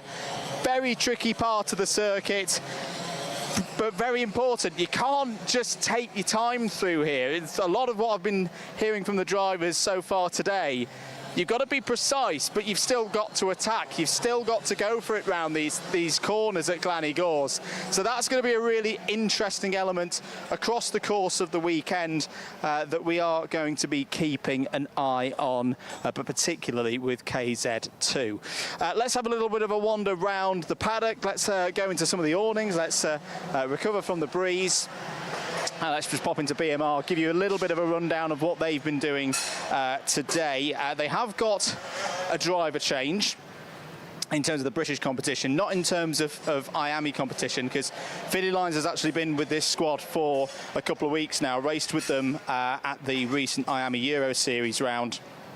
So that is a change of colours for Finley Lines. In terms of their progress today, Archie Owen P5, Finley Lines P7 in the junior category. And of course, they've got Lewis Bird, once again, who was third in FP3 earlier on today. So keep an eye on Team BMR, particularly in junior and senior X30. Let's head on down, more racing. Miles Murphy back, of course, one of the ever-presents, actually having a little bit of a chat with his sponsors, Demon Tweaks. Demon Tweaks, of course, as well, big supporters of the championship. Could not do all of the good work without them. I say we've got to say good things. Of course, we've always got to say good things about our partners. Let's actually give you a little bit of news on how Miles was getting on today. In fact, not because he didn't set a time or didn't have a recording transponder on for FP3. But yeah, Miles again looking to build on from I think 6th in the championship standings at the moment. Croc promotion, P18 for Oliver Meek in their practice session earlier on today in the juniors. They've of course got Gabriel Stilpin there with them as well. P9 for Gabriel. Seniors, I do think is going to be very, very competitive here this weekend. So very much looking forward to once again is a double header for all of our IAME categories here this weekend. Let's talk Mick Barrett Racing. Their highlights: the number 6 of George Edgar, fastest in FP3 for the junior category. Ty Buckley looking good. Matt Johnston also in. So 3 Mick Barrett runners in the top 10 earlier on today. And they've also got Jack Buckley in there as well for their senior entry. Let's have a little bit of a wander to Evolve. Some big news for Evolve from Warden Law. We'll have a little interview later on that you'll see on the British Kart Championship social media. But your winner of Driver of the Day from Warden Law was their driver Ollie West. P7 in practice today for Ollie. 3rd in the championship. So well done to Ollie for winning Driver of the Day. Callum Graham was P4. Oscar Kenny P5 in the intermediate category. So for IAME Waterswift. So they're looking pretty good once again. Evolve to have a strong result here this weekend. Let's head up into lane number 2. Will Green is back. He can't at the moment. We'll have a chat with him later. We said that we've got some returning faces here this weekend. Last year's champion, of course, in IAME Waterswift, Will Green. He's back for a bit of fun, is what he tells me this weekend. So yeah, good to have Will back. We'll pop into the Jamie Green tent in a moment, but first let's have a little bit of a chat about Rush Performance. We saw a big step forward for Rush Performance, of course, at Dunkeswell about a month ago. In terms of their performances today, as I'll just flick through my notes, Charlie Turner was P6 in FP3. That was the first of the fully timed sessions. For those not aware, the first 2 sessions of the day, they don't run transponders, they don't have to run transponders. They get a bit of practice, of course, but we don't get the times. We don't get the full information of how things are feeling. I am going to step in, have a little chat with Charlie Turner. Charlie, hard work this weekend. The first thing that I'm going to ask you about here, we've talked about it all already earlier in the show. Yeah. Tyres. Sounds like it's going to be a really tough weekend. Yeah, definitely. But this weekend we've got 2 sets of tyres, so hopefully tyre advantage should be so big here this weekend. What have you found out? What are you willing to tell us from the opening sessions? I mean, it already looks like the set that you've had on have done a fair bit of work. Well, it's very difficult to tell. First 2 sessions myself, I was just running in an engine, everything complete, so I couldn't really push this morning until the 3rd session was on new tyres. That was really my first proper go, but then obviously just coming in, that was session 4, so the tyres they're not so bad in a minute, but obviously we've got 1 more session, so that's where we get a true indication what they really like. Good stuff. The Formula K chassis, I think, is it fair to say you guys took a big step forward at Dunk as well? Are you feeling like you could take another one again this weekend and challenge Jade? Yeah, we definitely made a big step forward at Dunkeswell. Obviously, there's a different track. It was a lot more fast flowing. The tarmac, there was a lot more grip here. Obviously, we're coming here more undulating. The tarmac is so abrasive, so it could be a mixture. You could see the Birrells, you could see Formula Ks, Sodis, and even Kart Republic. It's really difficult to tell who's going to win this weekend. Fantastic stuff. That's what we like as neutrals in the box. Charlie, the whole team, best of luck for the weekend ahead. I think it's going to be, KZ's going to be a game this weekend where you've really got to keep on top of things and as I hold as much back for that final on Sunday as you can. Just to run through the rest of what we saw, excuse me for a moment, for the other Rush Performance drivers. As we say, we saw from Charlie P6, Ashley Lewis P8, Bryn and Nino were 12th and 13th. Nat Thomas was 7th. We've breezed past Jamie Green Racing. In fact, sorry, Dan, we'll just hop back to Jamie Green Racing to see if any of their drivers are in there for a little bit of a chat. As I say, we've already seen Will Green running on by, back in, of course, in the junior category now. That is a big difference to what we saw last year. Freddie Wood here as well. We'll have a little chat with Freddie if he's willing. Freddie, some more good performances recently. I know Wera, you had good speed, but not always the best of luck. But back into British mode now. GYG, a circuit you enjoy? Oh, it's quite a cool track, like blind corners, going up and down. It's like a nice track, and I prefer it over some other English tracks. I was going to say, it probably is a circuit that suits your style quite well. That, you know, you've been saying to me across the course of the season, you do quite like the flowing nature of the European tracks, the ones we've been racing on in Spain in IAME Euro Series. But there's that other thing, we are in North Wales, and it could be a little bit wet at times this weekend. How do you think that could play into things? Haven't done anything around here in the wet, but after doing like quite a lot of wet in Cremona, like just getting the confidence to brake late and all of that stuff, it's like, I think I'm quite confident if we go into wet that I won't be like last. Good stuff, as you say. Cremona was very, very wet indeed. Freddie, thanks for your time. As I say, let's have a little bit of a recap of what their results were earlier on today, as once again I fiddle with the tablets. In the inter-category, Ruben Sagu, Ilya Sami trying to find a little bit of pace out there, 24th, 25th. In terms of Freddie Wood, 17th in the juniors. Will Green only 11th, so I think, again, that's showing just how competitive the juniors is this season. Will's been having a tremendous season, though, in OK Junior competition. Last week was racing in Italy for the third round of the European Championships.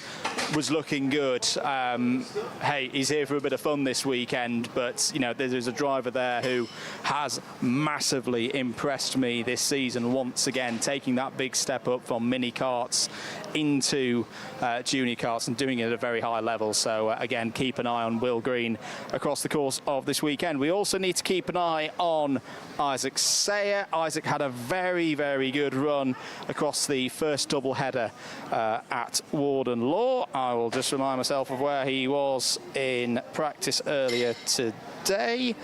Where was he earlier today? Oh, he's P13 in the juniors, but we'll see if we can have a little chat with Isaac. Step on in. Isaac, good start to the day. Looking to find the pace out there? Yeah, it was quite tough to get up to speed, but I think we'll be fine for tomorrow. And like others in this awning, you're another driver with a lot of international experience. You know, this year, you know, racing in Champions of the Future Academy and other series such as that. How does racing here in the British Kart Championships, you say, how does it compare to racing out in Europe? A lot of the best drivers in Europe and in the world are from Britain, so it's quite similar. The level is just like less drivers, but the level is really high. What do you make of this circuit in terms of when we do get to racing? Again, I just asked Freddie about if we get a little bit of wet weather later on in the weekend. Do you feel ready for that? Yeah, I'm looking forward to some wet weather. Looks quite fun in the wet, and like especially the last sector is so technical. There's only a few overtaking opportunities, so yeah. Good stuff, Isaac. Thanks for your time. We'll see you out there on track later on in the weekend. But yeah, as I say, Isaac makes a very good point there about the last sector. We'll head up on to premium karting. I wouldn't say it's absolutely single file through that last sequence. That's almost like a slalom ski course in the Winter Olympics in a way.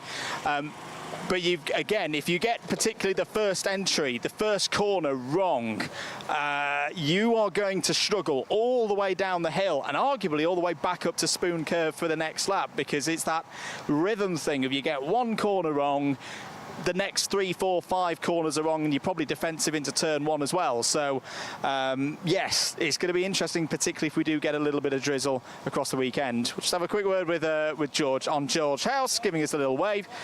George, obviously now back in the British Champs, looking for another set of results. If you haven't seen any of George's racing in the IAME Euro Series so far this year, boy oh boy, he has been absolutely smashing it with the results.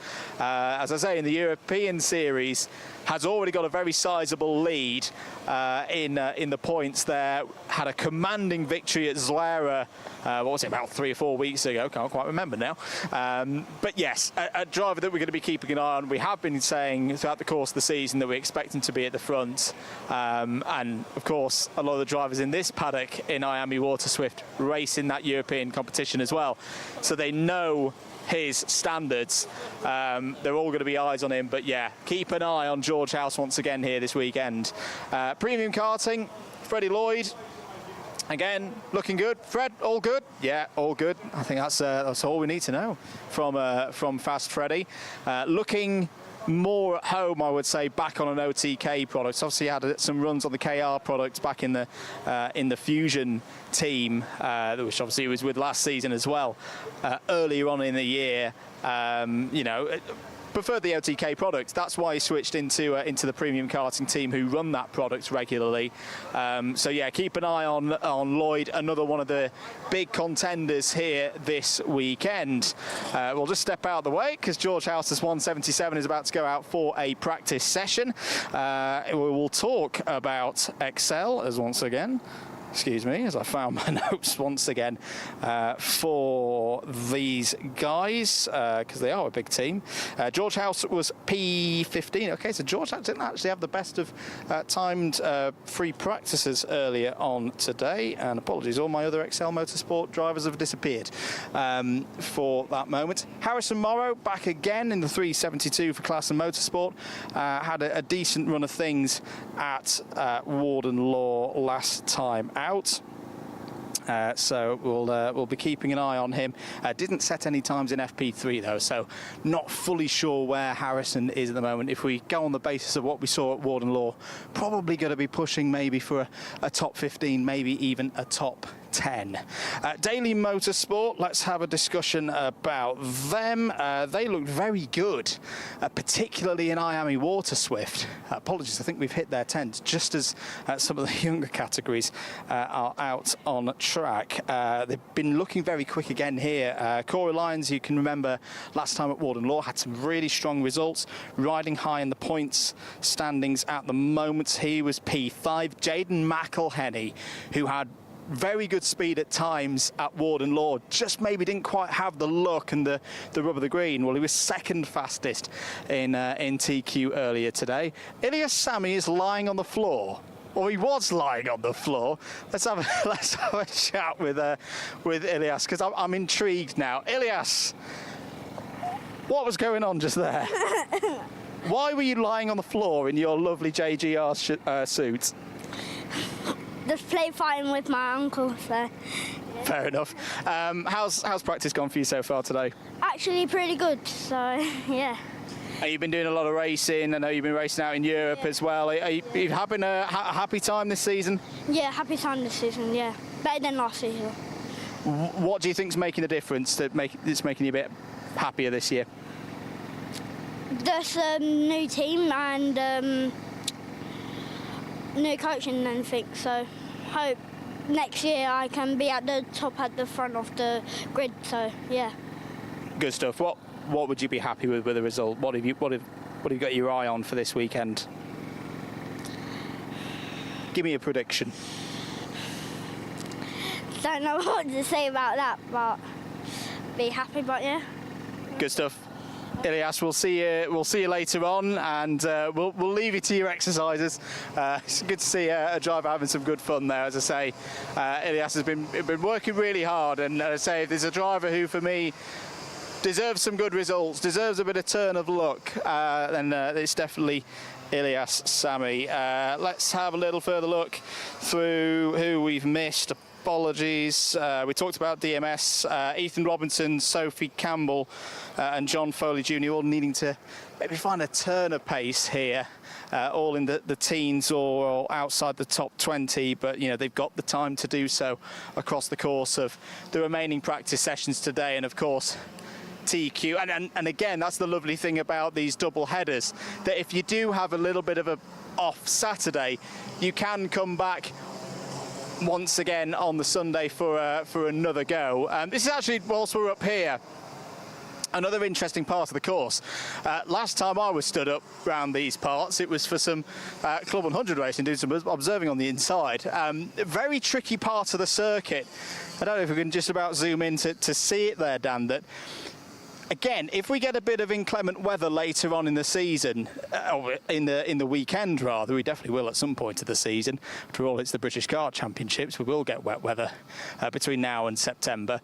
But the driver's left-hand side, or the right-hand side as we're looking at it, really tricky part of the course, because it actually drops away. If you get on the outside in a race situation, if someone gets their nose down the inside on the approach to this right-hander, this really is a kind of corner where you've just kind of got to let it go, because the number of times I've seen drivers try to hold it, do the hero line round the outside here, and then find themselves in the dip, and particularly if adhesion is low, if we've had a bit of drizzle, if the temperatures are low, they can run wide, and again with the contours of the land, you are just off. You are off in the grass, and you'll keep going for quite a while until you meet a further bit of grass or the rocks, or if you're going at some particular speed, you find the tyre wall. So look out for drivers here having battles, but needing to pick their battles very, very calmly indeed, to keep themselves in squabbles, particularly when we get into the final third of races. You can overtake round here. This isn't like some circuits where you've got to pick your moments. There are a good number of opportunities. It's a good opportunity to slipstream round here as well, particularly when you run up the hill towards Spoon Curve. But yeah, that part of the course there, coming round down Devil's Elbow into the compression section again, very, very tricky part of the circuit. I want to see if we can find some more drivers actually. We've not gone down this part of the paddock yet. Sorry Dan, I'm having you doing box steps everywhere at the moment. But we'll head back on down into the paddock. Let's have a little bit of a talk about S8, if I can find it. Well, I've just found all of my Excel Motorsports notes, which we'll come back to in a moment. But we saw some really good speed from Rhys Newburn and Harry Cottrell back at Warden Law. Obviously, they're running on the TB kart chassis for the S8 racing team. I was having a little bit of a watch of the senior practice earlier on, and they looked really solid out there. We'll have a little bit of chat with Rhys. I've got you again. I'm struggling to find drivers here today, mate. New lid. Right. Well, so the first question I've got to ask about the new lid, how many tenths is the new lid worth? Well, so far since we were testing it, it's been about 2. So. Okay, that's a solid 2. 2 to 3 tenths is always good. Welsh. We've got the Welsh flag on there. Okay, so you're going to be my first local driver in a way, but you're maybe not the most of local drivers. No. GYG is a circuit. What do you know about it? I mean, I've only been here, raced here twice. I mean, I know it's not the best for overtaking, but it's sort of fun to drive, not fun to race, is what I'd say. But it's not the best track. The overtaking chance is probably up the hill into Spoon, but downhill as well into Carousel? If you get a good run, yeah. You need a proper good run down the hill, so overtaking's been a struggle a bit, but no, we'll get there. No repecharges to worry about this weekend for the seniors, so you think it's going to be quite cutthroat out there? Oh yeah, it will be, definitely. You'll probably find there'll be quite a long train just battling the whole race, is what I reckon.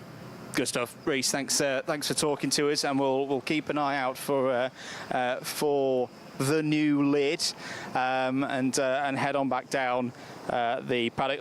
I say apologies. We'll come back to Excel Motorsport because I didn't do them service earlier on.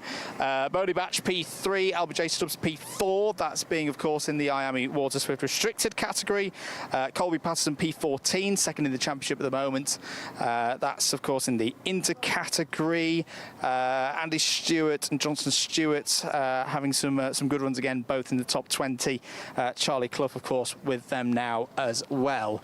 MDL, there's some stories in MDL that I don't think we really did full service for back at Warden Law, particularly Tristan Powell in the senior category.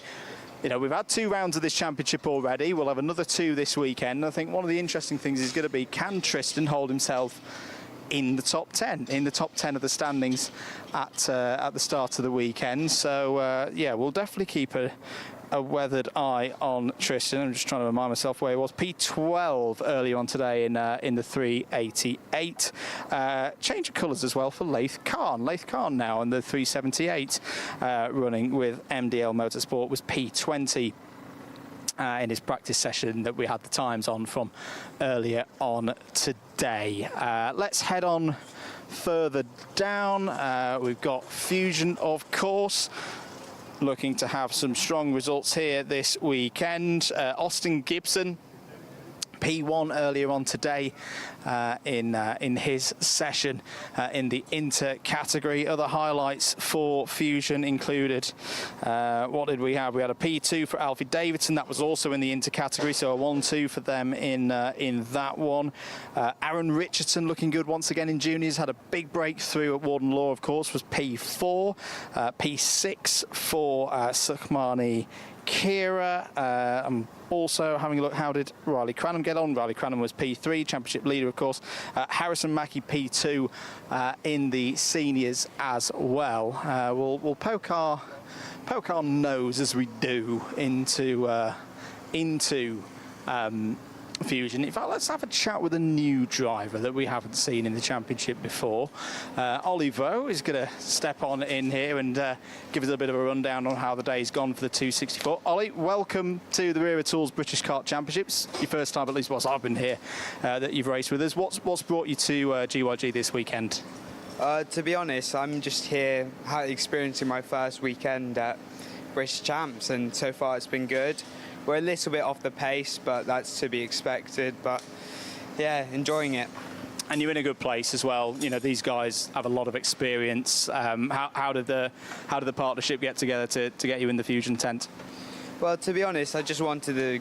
I previously did Rotax last year, and I wanted to move to X30. And my friend Finley Lyons and my other one, Ollie Cook, were basically helping me choose a team. We settled with Fusion, and here we are today. And you're feeling at home? You're feeling ready for the race weekend? Yeah, the kart feels amazing. Like, I've been welcomed very well by the team, and yeah. What do you make of this circuit? I can say that the tyres have been given a good bit of work over today. It's been quite warm and muggy out there. Yeah, the tyres have definitely died off as the day's gone on. Like, it destroys it. Like, testing last weekend, we went on 3 new sets of tyres. So I guess we just have to manage tyre wear. And I guess it is that one of the reasons because of that, because you have so many corners, camber changes, the kart going light in places. I was having a look at some of the seniors earlier on today, particularly through the last corner. There's little dips in the track surface here and there that you've got to navigate your way around. It's really just the track's very abrasive. Like, if you ever look at the ground compared to PFI, there's a lot of gaps, and the rubber just gets shedded off the tyres really fast. Good stuff, Ollie. We'll keep an eye on how he's getting on his debut weekend. But yeah, for me, the kind of the nature of things with the tyres is personally why I love this place. I think it's such an interesting circuit for racing.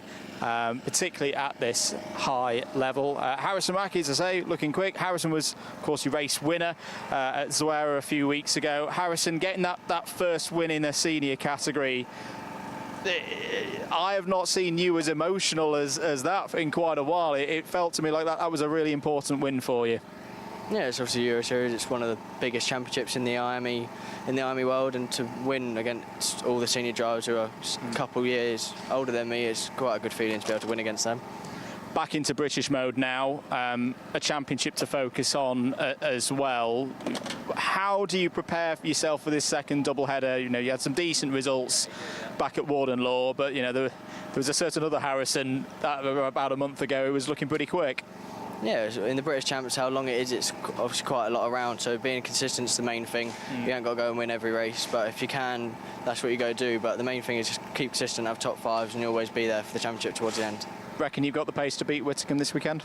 Yeah, we've shown it today. We tried a few things towards the end of the day. We weren't as good, but we'll go back to what we know and hopefully see the best tomorrow. Good stuff, Harrison. I'll leave you to it. Thanks for talking to us. Yeah, quite confidence, I think, there for Harrison Mackie. Harry Chapman just ran on by. His own awning's a little bit further up, but yeah, DQ in the second round for Harry Chapman. So he didn't keep the results that he had on track, but again was looking pretty good. I think he was fastest, if I remember correctly, earlier on today. So yeah, that's looking good. We've actually run out on time. Lot to talk about here this weekend, but don't worry, we've got the Paddock show tomorrow evening as well, and of course a full 2 days of action here at Glan Y Gors. Thank you for joining us. Hope you've enjoyed this little preview for the weekend ahead. We will see you bright and early tomorrow morning here for round 3 of both the IAME and KZ2 competitions.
So here we are, the moment you've all been waiting for, the finals for round 3 of the Vera Tools British Kart Championships by Motorsport UK. And first up, Junior X30. It's been a hotly contested competition this morning so far. Your pole sitter, the O-plate holder, Riley Cranham. He had a very strong morning, 2 podium results, a second and a win. So very, very strong in both wet and dry conditions. And alongside him, Ty Buckley, who kind of went slightly under the radar, but consistent results, good pace, especially in the tricky conditions. Sees him go from the outside of the front row from the Mick Barrett Racing Team. I'm going to grab a word with our pole sitter, Riley Cranham. Riley, best position on the grid, clear view ahead, but plenty of karts behind trying to take your position. Yeah, there definitely are quite a few karts behind trying to take my position. But what can you do in this race to give yourself the best chance of a win? I think keep calm and be consistent is the main thing for this race. Yeah, and we've got a few spots of rain as we have done all day so far. We know we spoke to you after the final heat and you don't mind either way, but would you prefer it to just be consistent? No, you know, actually, I wouldn't mind if it starts raining. It makes it a bit more fun. There you go. That was really interesting to hear from our posters, Riley Cranham. He would actually wouldn't mind it being a little bit changeable in this one. Inside of the second row, Finley Lines had a difficult first heat this morning in the wet conditions. Fell backwards, recovered strongly, then was much, much faster on the drier heat that we had in heat number 2. Slick tyres on once again for this race. It haven't had any rain in the last 20 minutes or so. Circuit is about as dry as it's been at any point throughout the day, but predictably unpredictable is the Welsh weather. I'm actually feeling a few spots on my face right now, but it's very, very light for now. And then outside of row number 2, Isaac Sayer, who's been there or thereabouts. Very, very good pace today so far. That car in the wet actually looked like it, from my eyes, had a bit of oversteer, so maybe looking forward to a bit of a clean, dry race. Let's grab a quick word with Isaac. I'm going to jump on in here. Isaac, quick word ahead of the race. 4th place, outside of the second row. What can you do from here? Yeah, it's not the best place to start, but yeah, second row, pretty good. So. Pretty good, and can you take it to the boys at the front? Yeah, hopefully I can slot into a good position and take it from there. Isaac Sayer there, outside of row 2 for the Jamie Good Racing team. Then we've got the likes of George Edgar, who was our pole sitter this morning, alongside Archie Owen, Harley Musk and Will Green. And then the rest of the grid, I won't run you through the whole grid because that's Nicole and Andrew's job up in the commentary box. And I think it is about time that I made my way off the grid so we don't get run over for the first race of the day, Junior X30 final, coming up right now.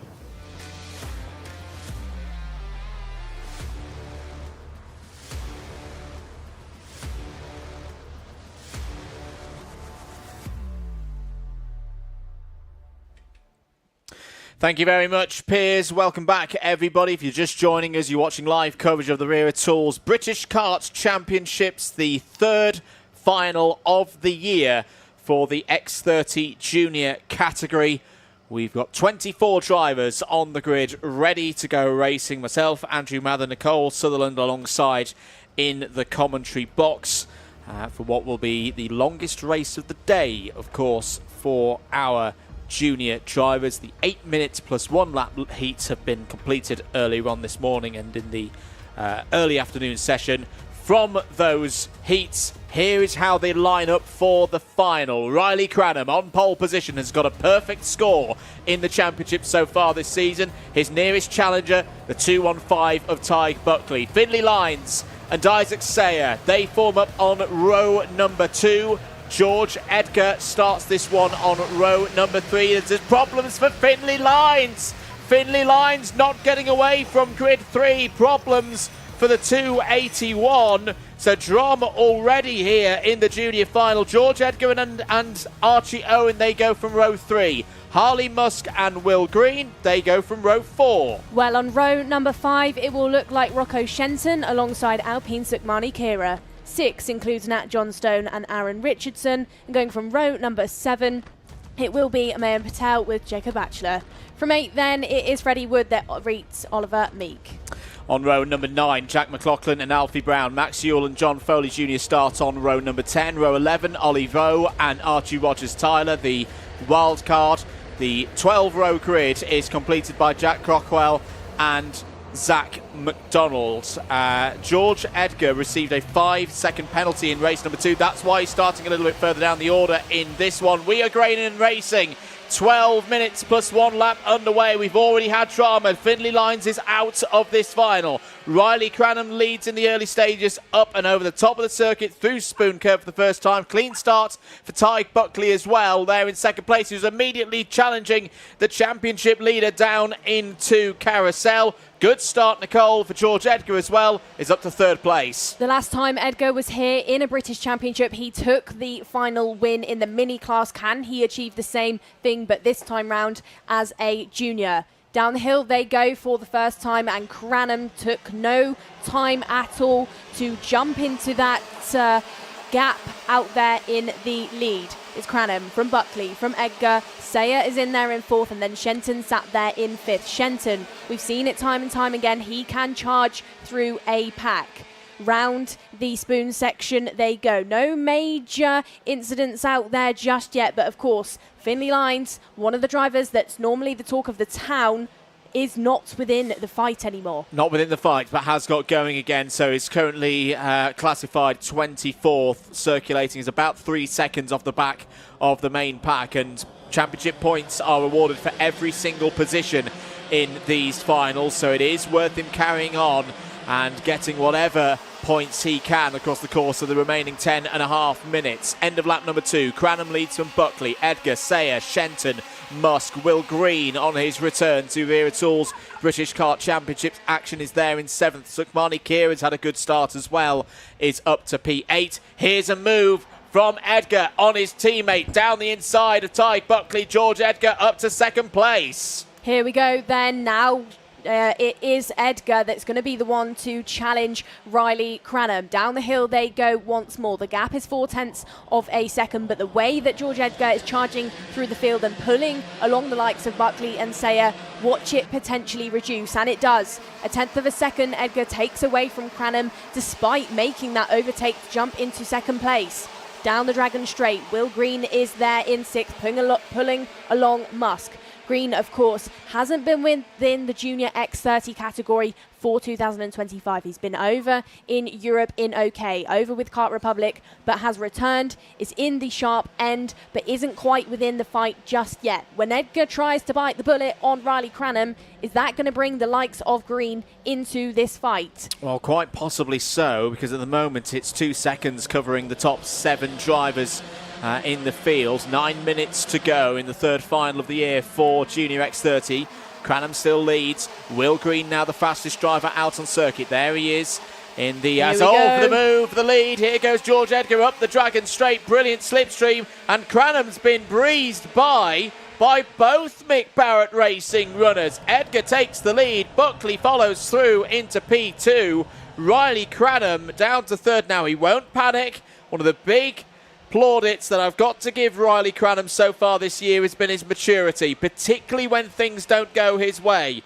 Last year, he would get ruffled. Last year, he would fall further back, particularly in finals, but he's had a lot of race wins so far this year, and he's taken the initiative down the inside there of Ty Buckley to go back into second place. Another lap completed, 5 down, 8 minutes and a quarter plus the 1 lap to go. New fastest lap from George Edgar. George Edgar really turning a good turn of pace at the moment here, Nicole. No slipstream.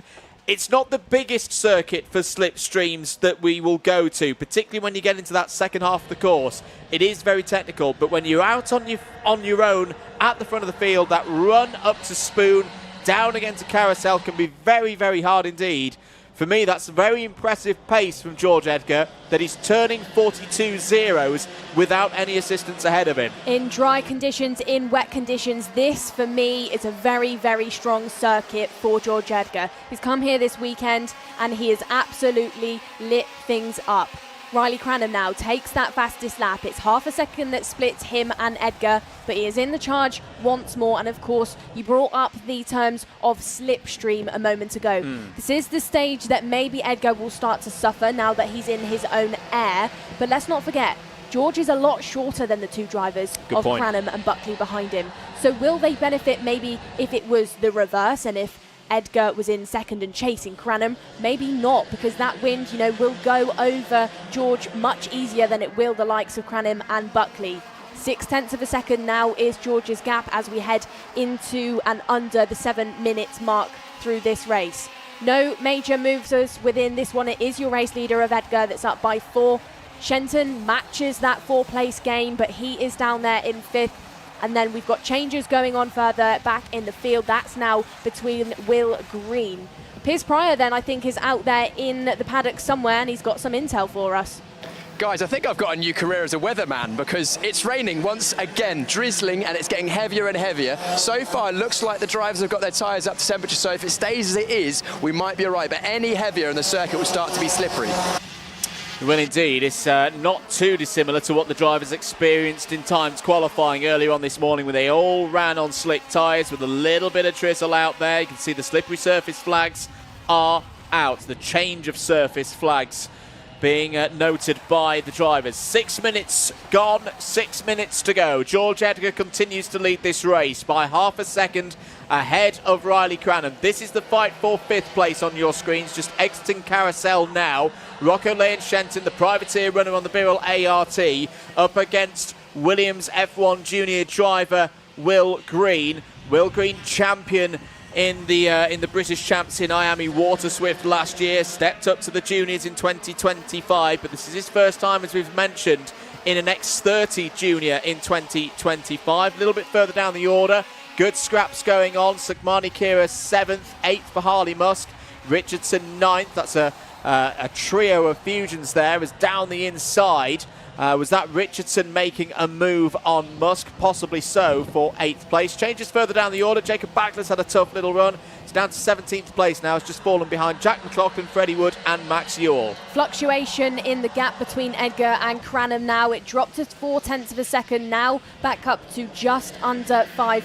And now Riley Cranham is on that fastest lap. So as this race progresses and remains wide open, definitely expect Cranham to charge up to George Edgar. And of course, We were talking earlier on this weekend, Andrew, about the physical challenge of this circuit, especially in those dry conditions, especially going up the hill, the load that's put on these drivers' bodies, the pressure, and maybe expect as the race progresses, Edgar could start to get a little bit tired and start to fall away because that gap is being reduced once more, and it's now 0.3 of a second. Possibly so. I think the saving grace for the drivers so far today is because they've had so much wet running, it's maybe not been quite as physical earlier on in the day. Shenton defending, holding the line ahead of Will Green. Sukmani Kira there, the Alpine Racer Academy driver, in 7th place, has had a really solid day. Has maybe gone under the radar a little bit, but it's not going to notice in this commentary box that she's been consistently in the top 10. Apologies, our timing tower slightly misleading there. Will Green has not been able to get past Rocco Lee and Shenton before this point. Will Green actually having to think defensively there to hold off Sukmani Kira to keep hold of this 6th place on the road. Race very much into its rhythm now. 3.5 minutes to go. Edgar continuing to lead this one, but Riley Cranham is chipping away at the lead here. It's down to 0.31 of a second. Through and up towards Spoon Curve for the 13th time in this race. Couple of changes further down the order to report in on, Nicole. 15th place is exchanged hands between Max Ewell and Freddie Wood. Alfie Brown also through into 21st past John Foley Jr. Race is into a rhythm, as is Aaron Richardson, sat in 9th now, is faster than Sukmani Kira, sat in the seats ahead of him. You can see them on your screen heading back down the hill and chasing Will Green, but no change just yet. It did look like previously going down the hill into that double apex left-hander that Richardson tried to have a look at Kira, but there's been no attempt just for the minute. Maybe expect a little bit of a fusion team tactic going on to promote themselves ahead of Will Green and Rocco Shenton. Back up the hill they go into that blind corner of Spoon. This is a 4-kart train then that goes from 5th to 8th with Shenton, Green, Sukmani and Richardson. No change once more. Looks like Will Green is just tightening things up ever so slightly. Doesn't want to give the breathing room to Sukmani. These two drivers though were in the Waterswift category last year together. They're familiar with the way they race. Piers Prior once more in the paddock though, has more intel for us. Weatherman. I've been watching Cranham all weekend come through the field, and he makes the majority of moves into the last corner. I think he had a look on that last time by, wasn't quite close enough, but I think that's the place we're going to see the move for the lead if we're having the same thing that we've seen in the heats.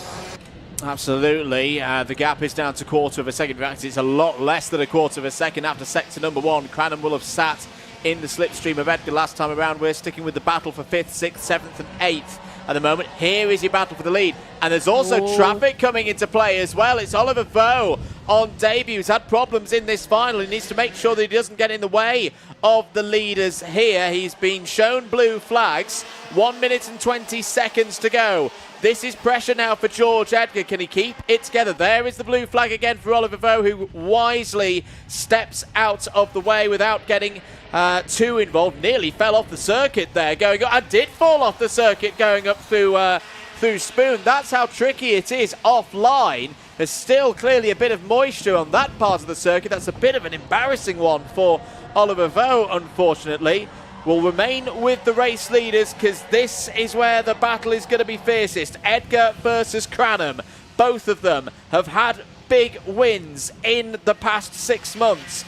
Can George Edgar be the first driver to beat Riley Cranham in the British Kart Championships final in 2025? They're going to have 2 more laps here at GYG. 42.14 last time around for Edgar, 42.07 for Cranham. Cranham now knowing that he's got a chance here. Edgar went defensive into Spoon, checks left, checks right. There's Cranham again, down into Carousel. Brilliant race here between 2 of Britain's finest junior racers in karting. George Edgar continues to hold the lead. Nothing challenged by Riley Cranham just yet, but let's not forget he has been the one to beat this season.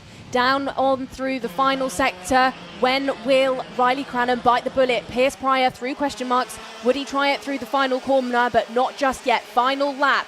George Edgar looks over his shoulder to see where Cranham is. Side by side as they head up through that 90-degree corner. Cranham looks like he was going to have a look. Takes that wider line. Will he get the run down the hill and towards the double apex left? Edgar, defensive, through, hits that apex. Cranham's right there, tried to stick the nose down the inside, but it wasn't enough. George Edgar doing a stellar job at defending. This is bringing Buckley closer though. Dying stages of the race through this undulation stage. Tightening up, no room for Riley Cranham just yet. George Edgar, he's almost there. He's almost brought it home. Final corner, and George Edgar crosses the line as the first driver this year to challenge Riley Cranham for that race win. For the first final today here at GYG, George Edgar for Mick Barrett takes the race win. George Edgar wins round 3 of the Wera Tools British Kart Championships in X30 Junior. Good sportsmanship there between George Edgar and Riley Cranham. Cranham, it's not a win, but it's second place. It's another big haul of points in the championship. I think he will be quite pleased with that result today. He will extend his championship lead, but he will not stand on the top step of the podium. George Edgar wins, a big smile on his face. The driver who was 6th in this championship last year is looking to move up the order and improve on that seeding. Gets his double-header weekend off to the finest of starts, and can be very proud of that one. Riley Cranham P2, it's a double podium for Mick Barrett Racing, 1 and 3. Ty Buckley will join his teammate on the rostrum later on this afternoon. Isaac Sayer 4th, Rockinley and Shenton 5th, 6th for Will Green. A flurry of fusions in the top 10. Richardson, Musk and Kira all in there. Archie Owen completing that top 10. Well, Archie Owen then, it's a shame he couldn't do more than a 10th place finish on his home circuit, but let's not forget more opportunities for drivers tomorrow. 10th to 20th though, it looks like Owen from Patel, Nat Johnstone, Oliver Meek, Freddie Wood, and then Jack McLaughlin is there in 15th. Archie Rogers-Tyler, Finley Lyons, Max Yule, Zach McDonald and John Foley are your final 20. And then we have Alfie Brown, Jack McCrockwell and then Jacob Batchelor and Oliver Vaux failed to finish. Those results are provisional. I could see some fairings having pictures taken, which normally indicates that there's some 5-second penalties coming. Let's have a look at some of the highlights from that one. Finley Lyons was out before the race start in terms of contention. Really efficient gains early on, Nicole, from George Edgar. This was in the end the key move on the run up the Dragon Straight. Not only getting through into the lead, but also giving a lane there for Ty Buckley to get back into second place. Cranham would respond back down the inside to get second back himself. There would be a good scrap as well between Rockinley and Shenton and Will Green. But a really composed drive from George Edgar. He's one of the smallest drivers in this category, but has got a lot of experience, as I say, in his second year at this level, and he showed all of his experience there to hold that together. Let's not forget as well, George Edgar is an FIA Motorsport Games winner, so he's experienced within different classes. He can be fast in the OKJ category as well as the X30 category. And here today, he was your fastest driver. And like you said a moment ago, Andrew, great sportsmanship between Cranham and Edgar, giving each other a handshake there as they drove past one another, both congratulating each other on a 1 and 2. So that leaves championship looking like this. Cranham 387, Sayer 352, Richardson 350. Another round tomorrow, of course. Let's now head down, though, to Piers Prior. Your Junior X30 winner in the round number 3 of the Wera Tools British Kart Championship, George Edgar. George, that was a hard race. Yeah, it was really hard. Unfortunately, we won the first heat. P3 in the second heat, we then got an unfortunate penalty, so that put us back to P5 to start, which just doubled our work, but we were fast enough, so we made our way through and overtook Riley midway through the race and then just led the race from there, and then had to defend on the last lap, but it was a good race. That move you made early in the race up the Dragon Straight was decisive because it put Riley behind your teammate Ty, and that was just enough of a buffer that allowed you to pull away, wasn't it? Yeah, just because Ty got through and then Riley had to re-overtake, left me with that little bit of a gap to just get my head down and didn't need to look back and see where they were or anything. Just could get my head down and keep going for the rest of the race. Yeah, you've got a really good pace in practice, clearly had good pace in the race as well. Let's look ahead to tomorrow. What can you do tomorrow? Yeah, hopefully we qualify the same again. Pole would be ideal, but it's not going to be as easy as it was today, definitely not. No, and of course we've had changeable weather. You've won in the dry. If it rained tomorrow, could you do the same? Hopefully win the first heat by 7 seconds, so hopefully we'll do the same tomorrow in the final. Must feel pretty good. Yeah, really good. Amazing. Congratulations, our winner in Junior X30. That is George Edgar for the Mick Barrett Racing Team. He is the winner, the only person this year to beat Riley Cranham in the final. I'll let you go and celebrate with your mechanic, George. Off you go. Before we head on to our next race, which will be Senior X30, we've got a word from our sponsors.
Here at Demon Tweaked, you probably know us for our massive cartwear range. We've got everything from suits, boots, gloves and helmets from the biggest brands in the business. But we are so much more than that, because if you're looking for kart parts, well, we've got you covered too.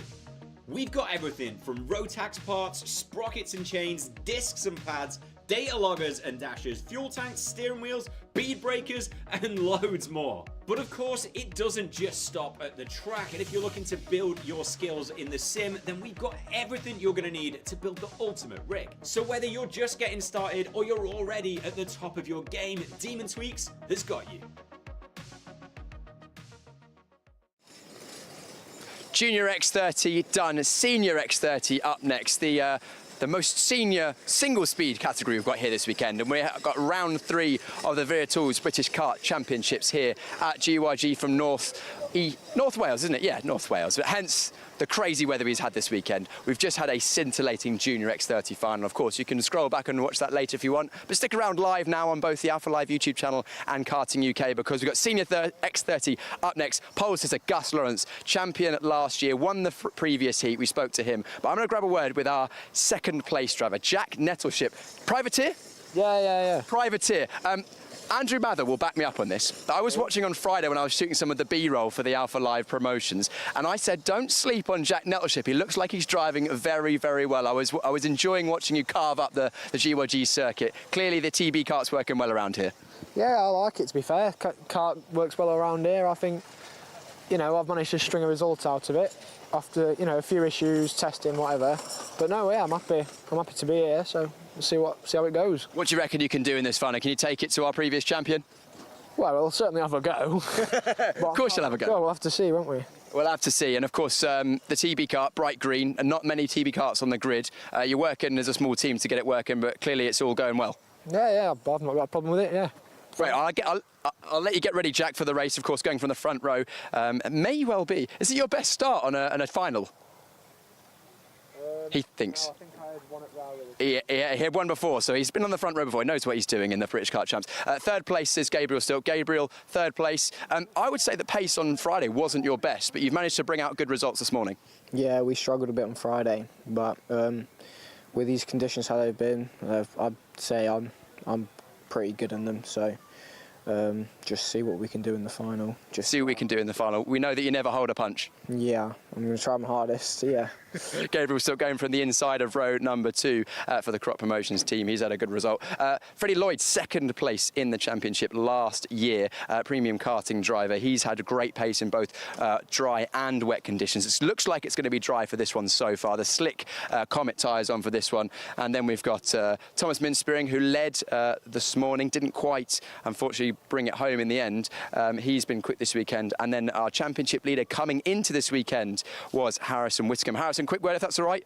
Championship leader coming into this weekend, what can you do to try and hold on to that championship lead coming out of today? Just got to try to stay consistent. We're not focusing on trying to keep the championship lead at the moment. Just got to keep it consistent, keep it in the top 6, and yeah, just bring the points home. Yeah, of course, you're a Welshman yourself, but actually not that much, not that hugely experienced around the GYG circuit, I hear. Yeah, no, I live a few hours away from here, and I've only been here about 3 times. First time in a senior, so let's just see what we can do. Let's see what we can do. Harrison Whitcomb going on the outside of row number 3. We've heard the 1-minute board in our ears, so that means that it's Senior X30 final for round 3 coming up in just a moment's time.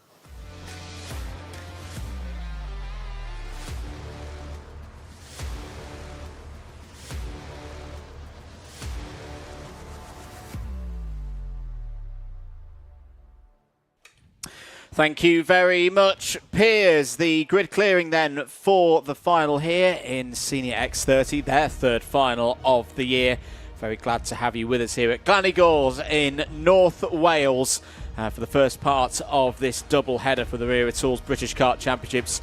Here's your grid for the Senior X30 final. Gus Lawrence starts on pole position, has Jack Nettleship in the rocket ship alongside on the front row. Gabe Stilp and Freddie Lloyd form up row number 2 for this one. They're ahead of the premium karting duo on row 3 of Thomas Minspearing and Harrison Whitcomb. Morgan Moore and Tristan Powell go from row number 4. Row number 5 includes Jack Buckley and Joey Brown, and from 6 includes William Antrobus with Lewis Bird.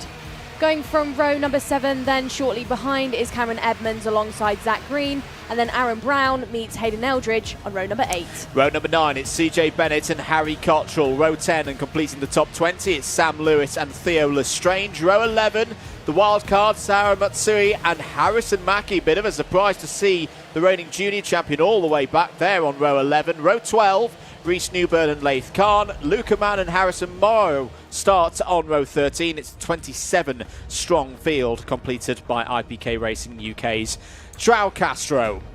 Here we go then.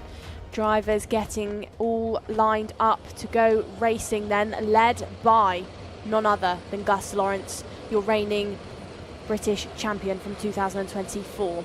Will we go green and racing then? Under the gantry they go.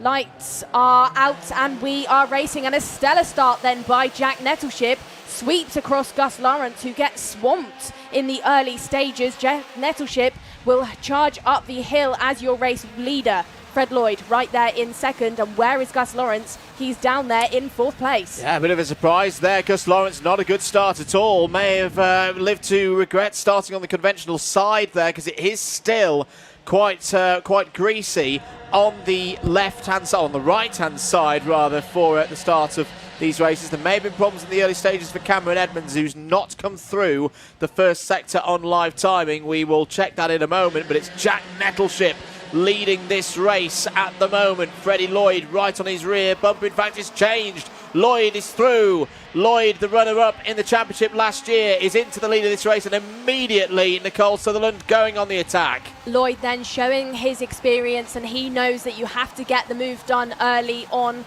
Piers Prior then down in the paddock, and I think he's got some intel.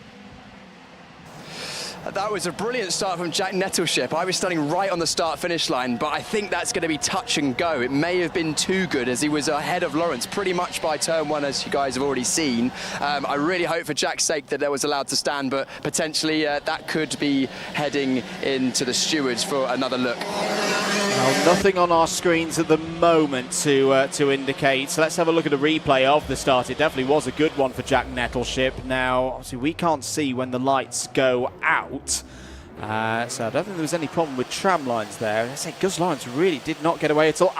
Plus 5 second penalty has come in. So Piers Prior, I think, is absolutely spot on there. That the race officials will have looked at that start. It could be for something else, but generally a penalty of +5 seconds this early in the race, Nicole, would indicate that it was something to do with a start infringement and that Jack Nettleship may well have jumped the start here and has now lost third place because Lawrence is through, Lewis Bird is through. Lewis Bird and Harrison Mackie. In fact, no, it's not Harrison Mackie. I knew that would get me at some point this weekend. It's Joey Brown wearing the old suit of either a Harrison or a Lewis Mackie back in the day. There you go, Mackie clan, you got me. At some point this season, Lewis Bird's down the inside of Gus Lawrence and has taken third place away. Joey Brown's got through as well. That was a bold one, Nicole, from Lewis Bird. Bird then wasting no time this weekend after really getting caught out in qualifying and having that lap deleted. Joey Brown then night and day comparison of race weekend compared to what he had at Warden Law, where he didn't finish almost a single race. Here we go then, Harrison Whitacombe getting all involved out of the first corner. He's on the tail of Gabe Stilp down there in 7th and 8th.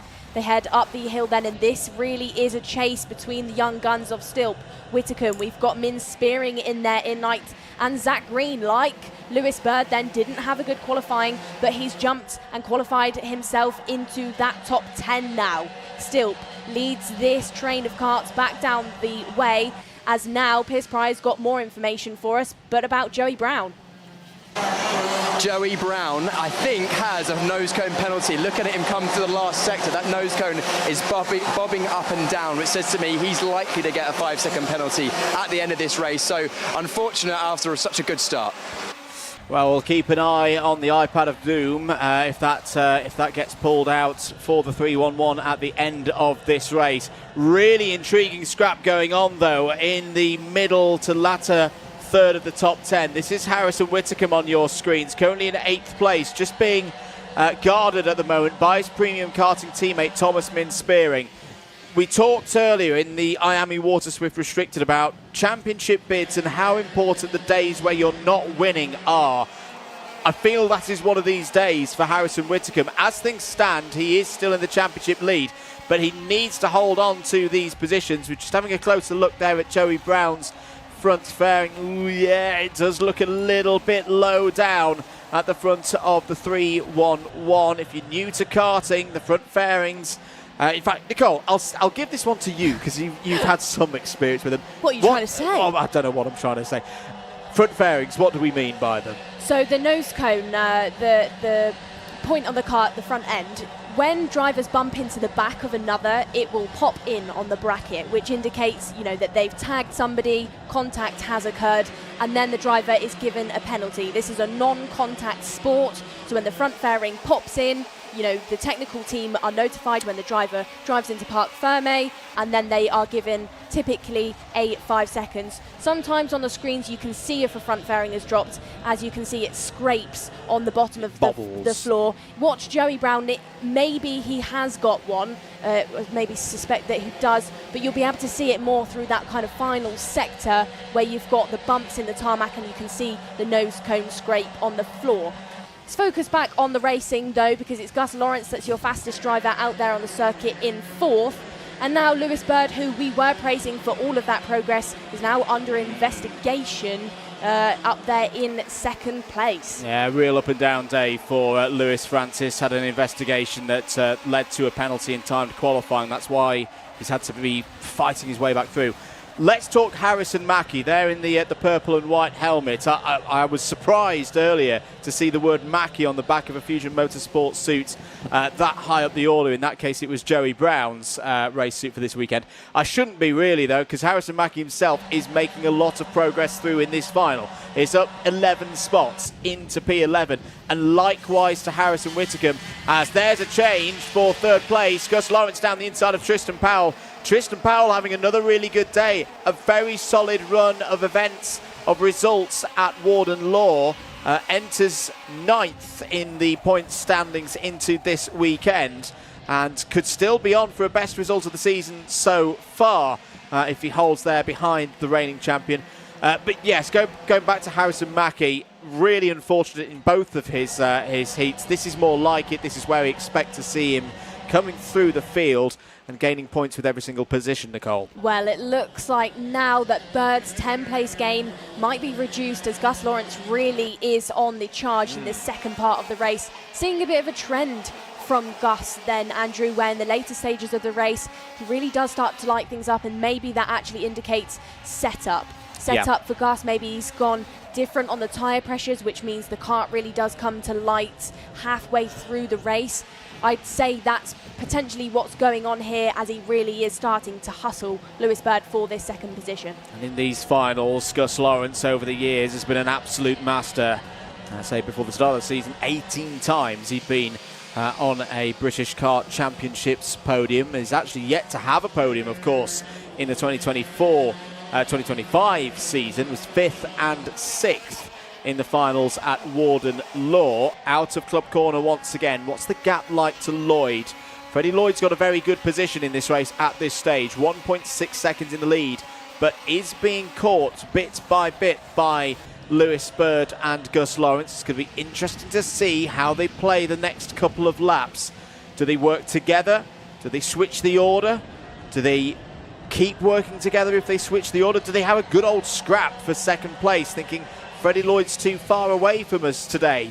There are all question marks in the air at the moment. Downhill once again, skipping over the inside curb of turn number 11, out of 13, and there's the change. Through goes Lawrence into second place.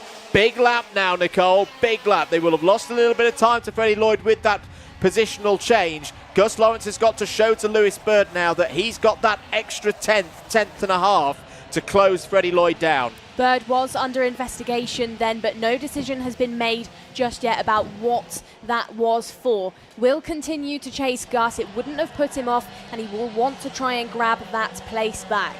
Big second sector from Gus Lawrence. 15.59 for Lawrence versus 15.75 for Freddie Lloyd. We've got a race on here this afternoon at GYG, ladies and gentlemen. 2 minutes and 50 seconds to go. 1.71 seconds is the gap. Here's the fight for 7th place. Zach Green, Harrison Whitcomb, two drivers who were both in FIA Karting European Championship action last week in Italy. For Green, he was in the full OK categories. Whitcomb was representing the UK in the FIA Karting Academy trophy on a very good run through to second place. They're having a really, really good fight for that position. They've dropped Harrison Mackie as well. Harrison Mackie's worked his way through some more traffic. He's now up to P9. They've got a bit of a gap over him. There's Lewis Bird, who looks to be falling into the clutches of Tristan Powell now, Nicole. The gap down to less than 4/10, but meanwhile, back at the very front of the field, Gus Lawrence, new fastest lap of the race, has cut the race lead down to less than a second and a half. Well, we're under that 2-minute mark now, so if Gus wants to get something going, he's really got to put in some good sectors now. It's 1.4 seconds that splits between Lloyd and Lawrence. Lloyd out there in his own air, driving a bit of a Sunday drive so far, but I'm sure his mechanic Jim will be out there signalling to him what that gap is and that he might be under pressure, because it's now 1.3 seconds. Change that, it's now 1.2. Gus Lawrence really is on a few laps here in second place. Further down the order, we've got some big movers, including Harrison Mackie, 9th position, so he has jumped into that top 10 with a 13 place gain. Doesn't affect him too much within the championship. He's dropped outside of that top 3. He's following Fred Lloyd behind there in 3rd in the championship standing so far.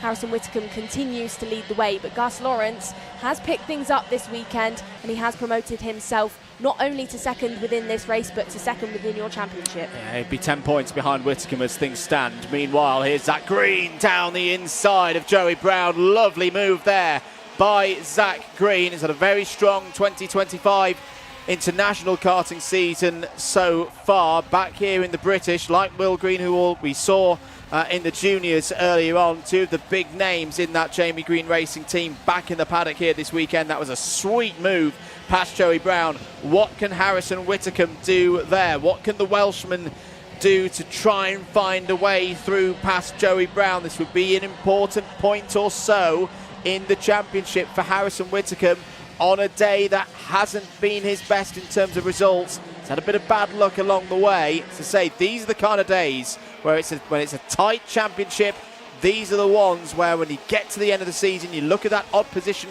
here or there, these are the ones that can make the difference. Time is up. Freddie Lloyd looks to have weathered the storm of Gus Lawrence. He's holding the lead. It is continuing to come down, but not at a rate that would worry Freddie Lloyd at the moment. Meanwhile, Nicole, battle still going on for this seventh place battle between Brown and Whittaker. Well, heading down the hill, it did look like Whittaker was going to try and have a look, but hasn't attempted anything just yet. Dying stages of this race, he really does have to try and make something work if he wants to get himself into 7th. Fred Lloyd, though, it's 0.7 of a second that splits him and Gus Lawrence. All he has to focus on within this race is baby that Kart home. Corner by corner, no mistakes. Gus is there, but I don't think he's close enough. Down the hill they go through that double apex sector. Fred Lloyd continues to charge forward. Still 0.7 of a second. Gus Lawrence, you can see by the way Gus is driving, he wants to chase him, but this is that part of the circuit where it's just not going to work. Freddie Lloyd heading down the off and over camber, takes that final corner, and Freddie Lloyd crosses the checkered line as your race winner. The first time in Senior X30 this year. Harrison Whittaker has been beat, and it is Freddie Lloyd who has done it. Fast Freddie is back. Freddie Lloyd takes his 3rd career win in the Wera Tools British Kart Championships, takes it for premium karting, and he had it under control.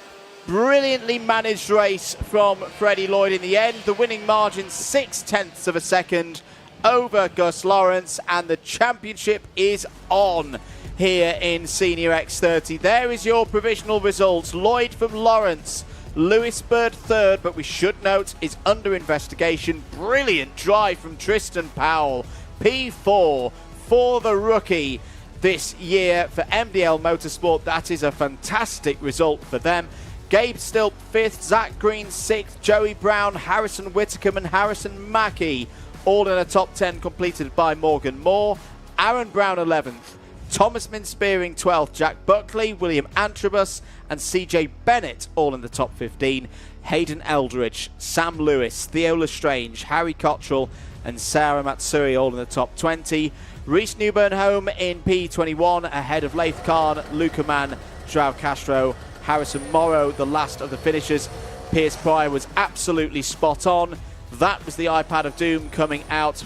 Photograph taken of Joey Brown's front bumper indicates that there's evidence required for collection. All of these drivers, they're fine. That's why photos aren't being taken of their bumpers. 2 retirements in that race just to cover. Jack Nettleship had a great start, too good a start. 5-second penalty in the end. It didn't really change things. He retired at the end of lap 16. Cameron Edmonds also did not complete any laps out there. But there's Gus Lawrence, P2 today. We'll have a look at some of the highlights. That was the moment for Jack Nettleship. A little bit too eager on the loud pedal. Took the lead on the road.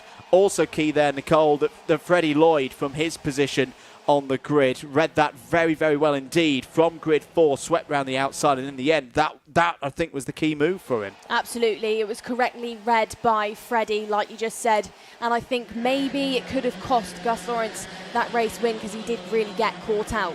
Mackey then was on the charge throughout the entire race. After 2 bad heats, he did pick up places in the end and did still continue to improve on his virtual championship standing. Out of the final corners, though, we had battles on, especially between the likes of Whittaker and Zach Green.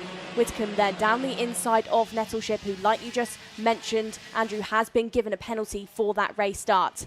This was the move, though, that helped Gus Lawrence into that 2nd position. Bird lost 3rd place, and let's not forget, Bird also under investigation. Green then and Whittaker, they were really battling it out. They were trying to chase up to the likes of Joey Brown, but it wasn't quite enough. No, not on this occasion, but still very good points, and once again leaves us with a really, really intriguing picture when we go for the next round of the championship tomorrow for premium karting as well. Great for them to get that result, their 5th ever win as a team in these championships. And for Freddie Lloyd, I think that answers a lot of the questions. There was quite a few eyebrows raised, weren't there, Nicole, when he made that move from Fusion off of the Kart Republic chassis back onto an OTK with premium karting. You know, questions and answers delivered for me, because Freddie knows it's that equipment. Not saying that the Kart Republic's not a quick chassis. It's clearly a quick chassis, as we've been seeing it around in the karting world. But for Freddie, he knows he's going to need 105% of his skills and everything if he's going to win this championship, and he feels that an OTK is the way to deliver that. Absolutely. Different drivers work differently on different machinery, and if Freddie suits the OTK product more, that's just the way it is. For now, though, Andrew, we've finished our senior X30s, and we'll go back down to Piers Prior, who's on the grid ahead of our next race. We are here with our senior X30 winner, Freddie Lloyd, for premium karting for the Wera Tools British Kart Championships. Freddie, that was a well-controlled race, but not all straightforward. No, it was a good race, I thought. I mean, obviously I won, but got a good start. Got into first quite quick, and then managed to keep the gap, and then just about it, really. Not much happening, just trying to keep the gap and hoping I don't get caught. I think the decisive moment in that race was managing the chaos on the first lap, wasn't it? Yeah, definitely. It definitely seemed like a quite good hack behind me. It was good to watch. You'll have to watch it back, because I'm sure it was pretty boring from your perspective, but you'll take a boring race. But at the end, Gus was catching pretty quickly. Yeah, I think he was. I was looking behind, he was getting closer and closer, but managed to get through it. But yeah. Your pace has been very strong all weekend, wet and dry conditions. We look ahead to tomorrow now. Do you think you can do the same? I'd hope so. Yeah, I think it'll be good. I think it'll be good. And do you have any preference whether it will rain or stays dry or a bit of both? Just stay dry. I just don't want to be kept wet and cold, to be honest. Just stay dry. You and me both. We'll go with a dry race. Freddie Lloyd, congratulations. I'll let you go and celebrate with your team as we look forward to the next race of the day, and that's coming up in just a few moments' time.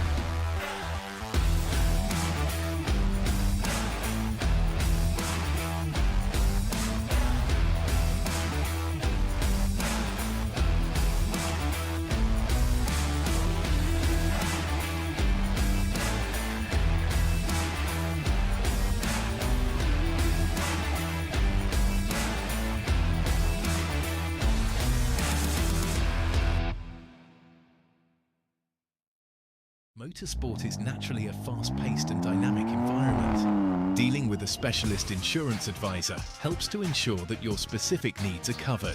We have access to a complete portfolio of products including personal accident, on-track damage, property and event liabilities and cancellation.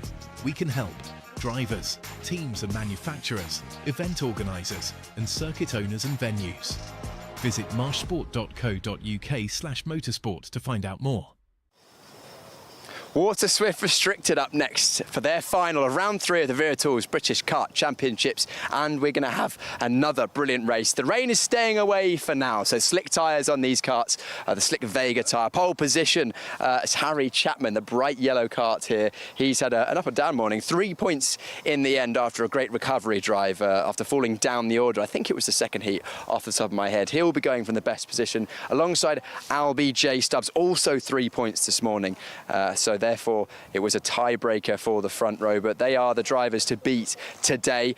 They've both had very, very good pace, so it's going to be really interesting to see how they get on. And I'm going to grab a word with our pole sitter, Harry Chapman. Harry, pole position, just about 3 points, so did Albie J. Stubbs. Sum up your morning. Well, heat 1, I won it, so I was really proud of that. And then heat 2, it was a bit rough, but then I managed to get back into 3rd. I think your pace was really, really good this morning, wasn't it? I think you just got caught up at the first start. You're going to try and avoid that in this one. hopefully, yeah. Hopefully, yeah. Right, that's Harry Chapman going from pole position outside of front row. LBJ Stubbs, we've chatted to him a number of times this year, so we'll leave him to concentrate ahead of this one. Inside of row 2, Bodie Batch, very impressed with him so far this weekend in the XL Motorsport car. He's been very much there or thereabouts alongside his teammate LBJ Stubbs. Bodie, a good morning so far. Inside of the second row, what can you do in this race? We'll see. I mean, we're going to give it everything we have, but yeah. Gonna give it everything you have. Do you reckon a win is on the cards today? Probably, yeah. Probably. That means more than a 50% chance, he reckons, for Bodie Batch. And then outside of the front row, we've got the number 36 there of Patrick Wood. He's been looking pretty quick this weekend as well. Very much looking forward to this one. It's a grid of young drivers, 8 to 11 years old, but most of them are 8 to 10 years old. So the youngest drivers on this Wera Tours British Kart Championship race weekend. Really looking forward to seeing them going racing today. We've got action up and down the field, as we have done in practice before. We'll walk a bit further down and grab a word with some more of our drivers, including the number 46 here of Toby Biggs. Toby, we've had a decent morning so far. What are you looking forward to in this race? Hopefully just making up some positions and getting a good result. How many positions do you reckon you can make up in this one? Hopefully 3 to 9. 3 to 9, that would be good. We've got 1 minute, so I've got time just to walk towards the back of the grid. Rounding out our kart 15 kart grid. Good to see so many young drivers racing this weekend in the Waterswift Restricted category. Waterswift Restricted final is coming up in just a few moments' time, so that's coming up just now.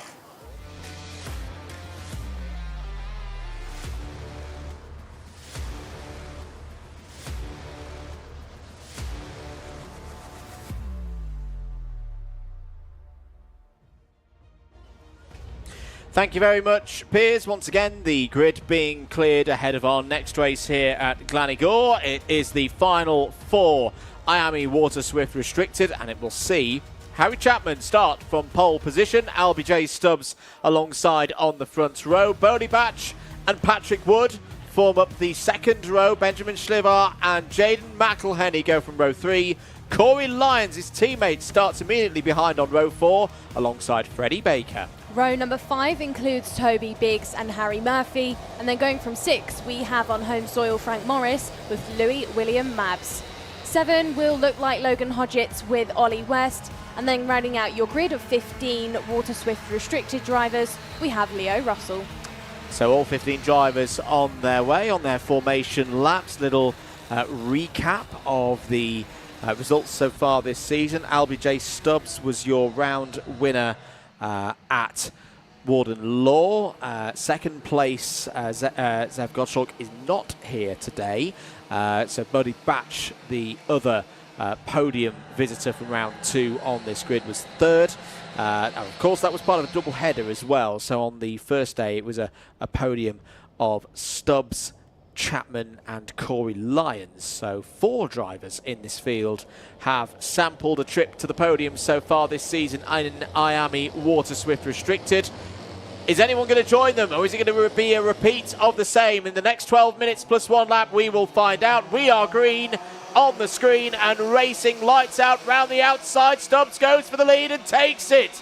Brilliant stuff from LBJ Stubbs to take the early race lead away from Harry Chapman. Chapman down to almost 4th place, 3 wide as they run up towards Spoon Curve. Great stuff from Patrick Wood in the blue kart there. Kart number 36, the Privateer, takes 2nd place, and it's Jaden McElhenney again.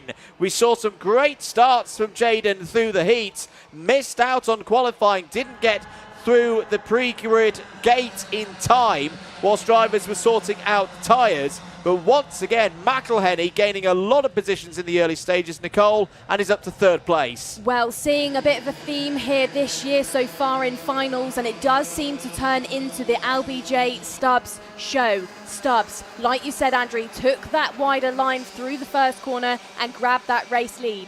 Leading from Patrick Wood, who has gained 2 positions. So good start by Wood as he gets challenged going up the hill into the 90 right, and that's allowed the door to be open to the likes of Benjamin Schlivar, who goes down the inside now. Benjamin Schlivar having a good start to this race, up by a position as it's getting all busy for that middle pack between the likes of Corey Lyons and Harry Chapman. Within this race, though, Andrew, for the first time this weekend, Leo Russell has managed to get things going, has picked off a position as well, and is sat there in about 14th. Yeah, it's a good start for Leo Russell. Good start for all 15 drivers out there. Piers Prior, what do you have for us? That was a truly exceptional start from LBJ Stubbs at the front of the field. Once again, just like the seniors, I went down to the start-finish line to keep an eye, and Stubbs was actually behind at the line, but just got such a good run and kept his foot in around the outside of turn one. It allowed him to take the lead, so I don't see any potential issues for Stubbs. Just a brilliant move at the first corner.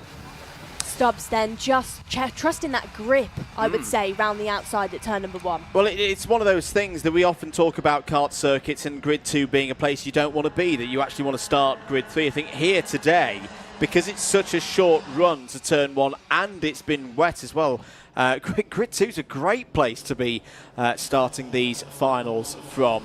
P2 is also a great spot to be in if you're going on the attack for the race leader. That's exactly where Patrick Wood is at the moment. This is a great run from young Patrick. 9th in the championship before the start of this weekend.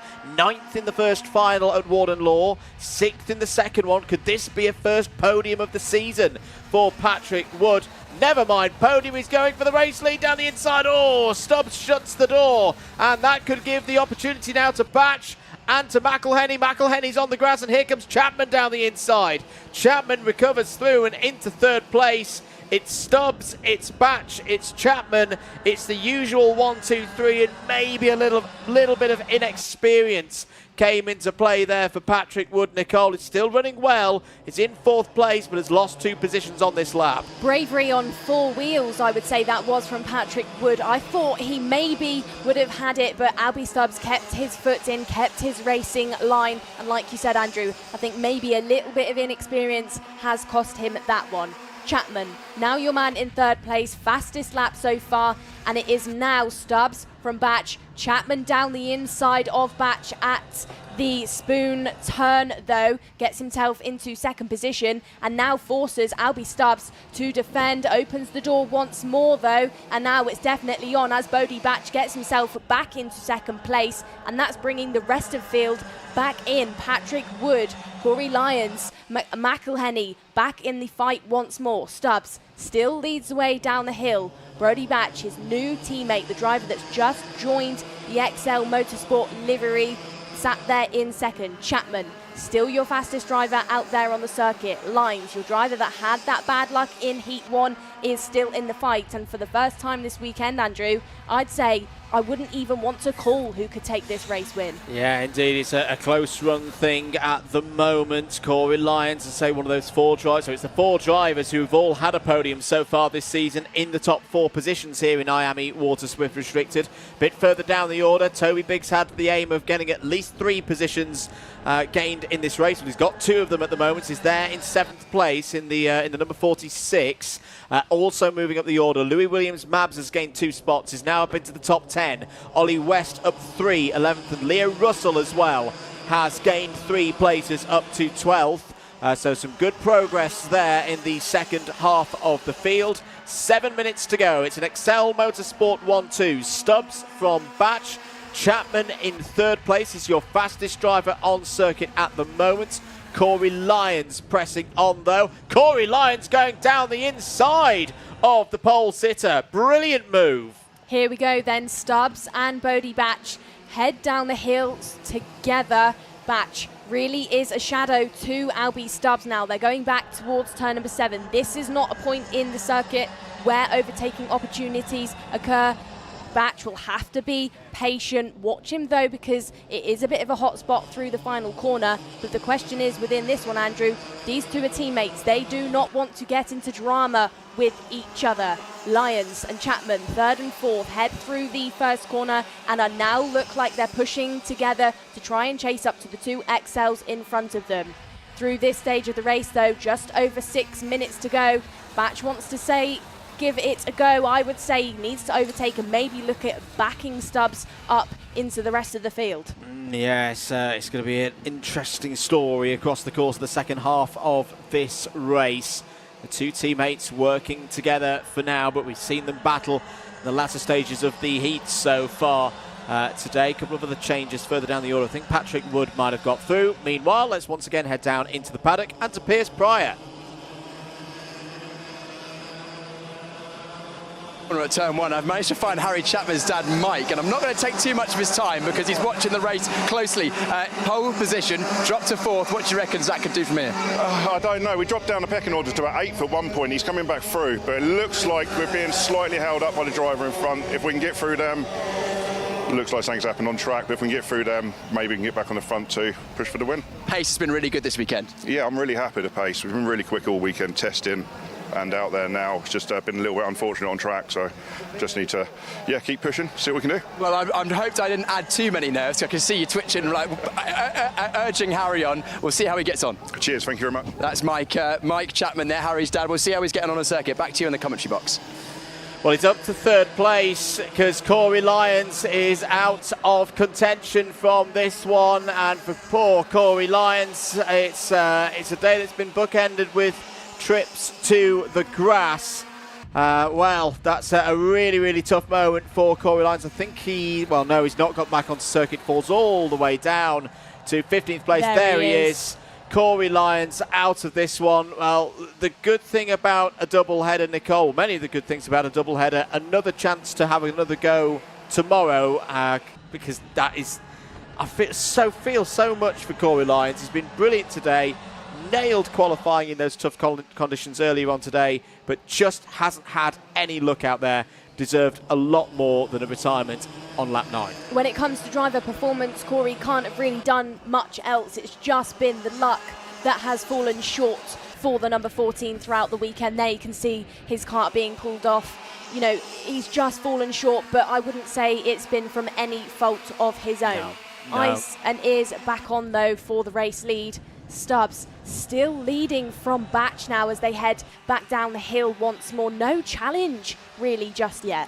No, and I think that's with good reason, because whilst Harry Chapman is on his own now, and you tend to say 2 engines better than 1, particularly in the cadet classes, in the younger classes, Chapman's still not that far behind. He's only 8/10 off the back of these two, well, nearly a second now, but that's still nowhere near enough of what we call a battle buffer for Batch to have a go, overtake Stubbs, and not allow 3rd and 4th places back into play. This is a good scrap. This is 5th, 6th, 7th. McElhenney, Schlivar, and Toby Biggs. Toby Biggs looking to gain at least another position. Ollie West has got through past Louis Williams-Mabs, meanwhile, for 9th place. So that's West up 5 positions now.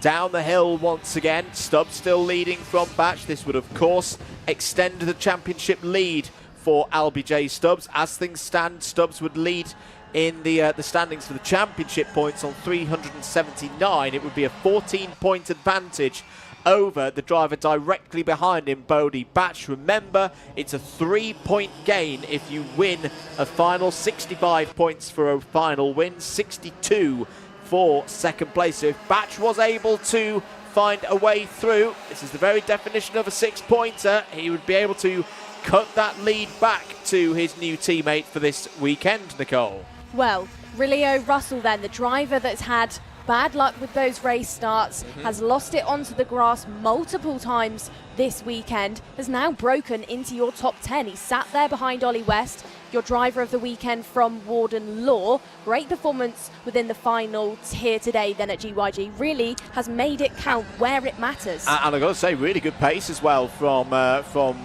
the young driver there, Leo Russell, in kart number 63. Last time around a 48.61. That's quicker than the likes of Baker, Biggs, Schlivar and McElhenney ahead. So Leo Russell could be on for a really, really good result here. And what I say is still very early stages of young Leo's racing career. 1 minute and 15 seconds to go on the clock. Here's the move for 5th place. Benjamin Schlivar down the inside of McElhenney and through into 5th place. Textbook move there on the run up to I nearly said Christmas corner then. Up to Spoon corner. Well, you have got 2 kart circuits both on the A5. There's kind of a link between GYG and Wilton Mill, but good stuff here between Schlivar and McElhenney. Toby Biggs just waiting for his moment there in 7th place. Well, Schlivar then just cut back onto the racing line after defending and almost caught out McElhenney and Biggs behind him. Was a slight bit of wheel-to-wheel moment just before they headed into that double apex corner of turn number 6. This is your battle, though, between Harry Chapman and Patrick Wood. They're still trying to organise themselves on who is going to take that final step of the podium. 20 seconds left on the clock, and now we've got a change for the race lead because Bodie Batch has finally bit the bullet and has overtaken his teammate of Albie Stubbs. Yeah, Bodie Batch got a really good run up towards Spoon Curve that time around, and as you say, Nicole has taken the lead of this race. Albie J. Stubbs won't panic, though, at this stage. Time is up.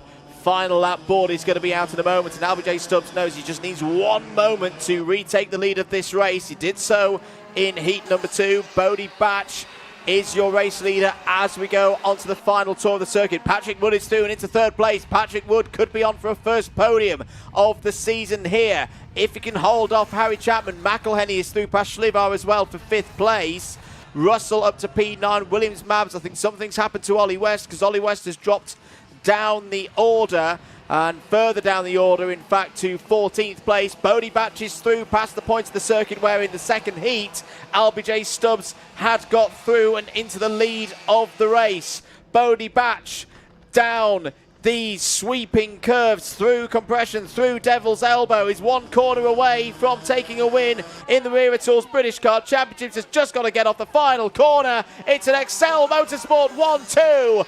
Bodie Batch wins at GYG. 2nd for Stubbs and Schlivar on the line 3rd. Where has Patrick Wood gone? Wood has fallen to 10th. Chapman has fallen to 7th.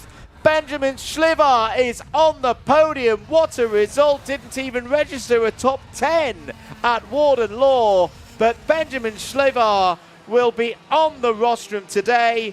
Bodie Batch, though, what a calm drive there, Nicole. Brilliantly executed. Takes his first win of the season. I would say then Batch, the XL Motorsport team, as well as the Argenti team, will be absolutely on cloud 9 with that result. He said on the grid he was confident he could get a race win in there, and that's exactly what the number 68 has just achieved. Bodie Batch, fantastic stuff. Your race winner, your gold winner for today. Promotes himself as championship points where it counts. Finishes ahead of Albie Stubbs, his XL teammate. And then, like you just said, Andrew, Benjamin Schlivar jumps onto that podium for the SPR and the Schlivar team. Brilliant, brilliant stuff. Have just seen a note, though, on our screens. Harry Chapman under investigation for matters there. I imagine that might be something on the final lap. And say Chapman and Wood both fell down the order quite dramatically there on the last lap. But Bodie Batch, remember the dates, the 14th of June 2025. Bodie Batch takes his first win in the Wera Tools British Kart Championships by 0.09 of a second ahead of his teammate Albie J. Stubbs, who remains your championship leader. Will be championship leader by some 8 points, 376 to 368. Jaden McElhenney there will be 3rd in the points standings overnight, 337. Corey Lyons, his teammate, will be 4th. Ollie West 5th.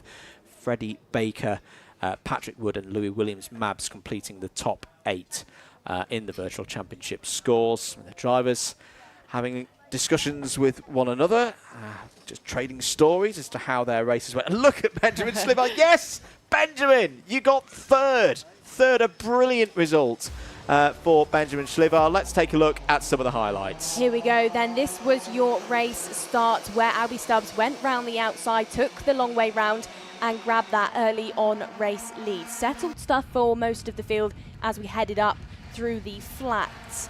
Right-hander on top of the hill. And crucially as well, this was the time that Leo Russell did manage to make that race start. Moves going on down the inside then, and it did almost go a little bit wrong at one stage in that middle pack. Schlivar did capitalise off of this, and I do think this helped him later on within the race to grab that 3rd place for SFR. Bodie Batch, though, and Albie Stubbs headed up the hill.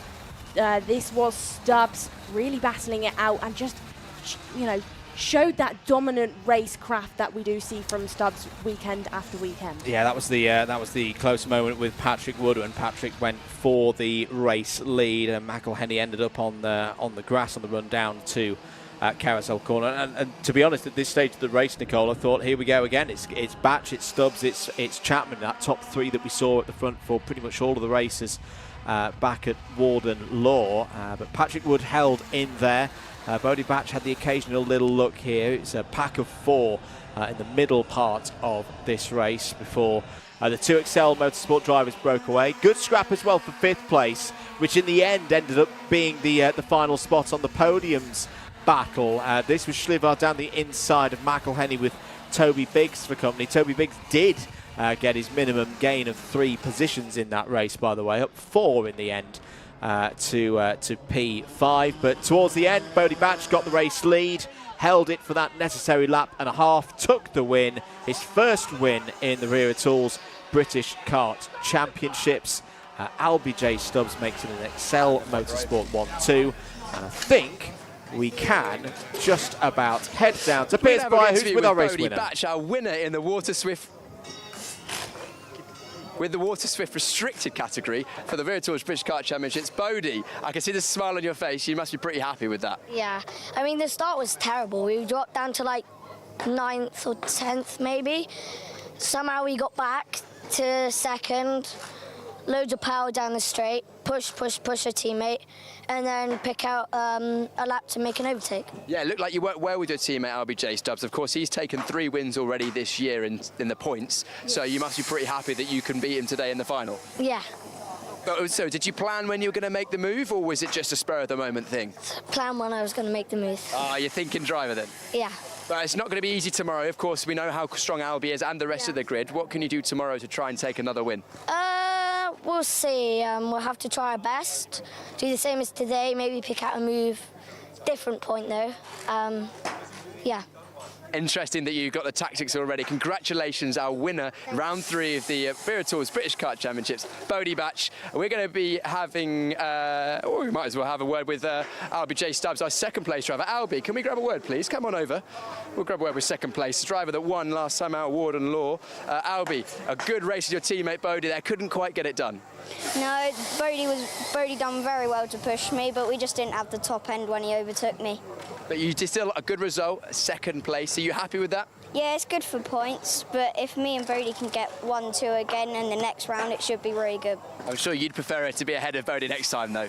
Oh yeah, definitely. Considering he's my teammate, I'd like us to keep winning, but a fair battle between both of us. It seems like you two get along well. You race well on circuit, you get away well off the circuit as well?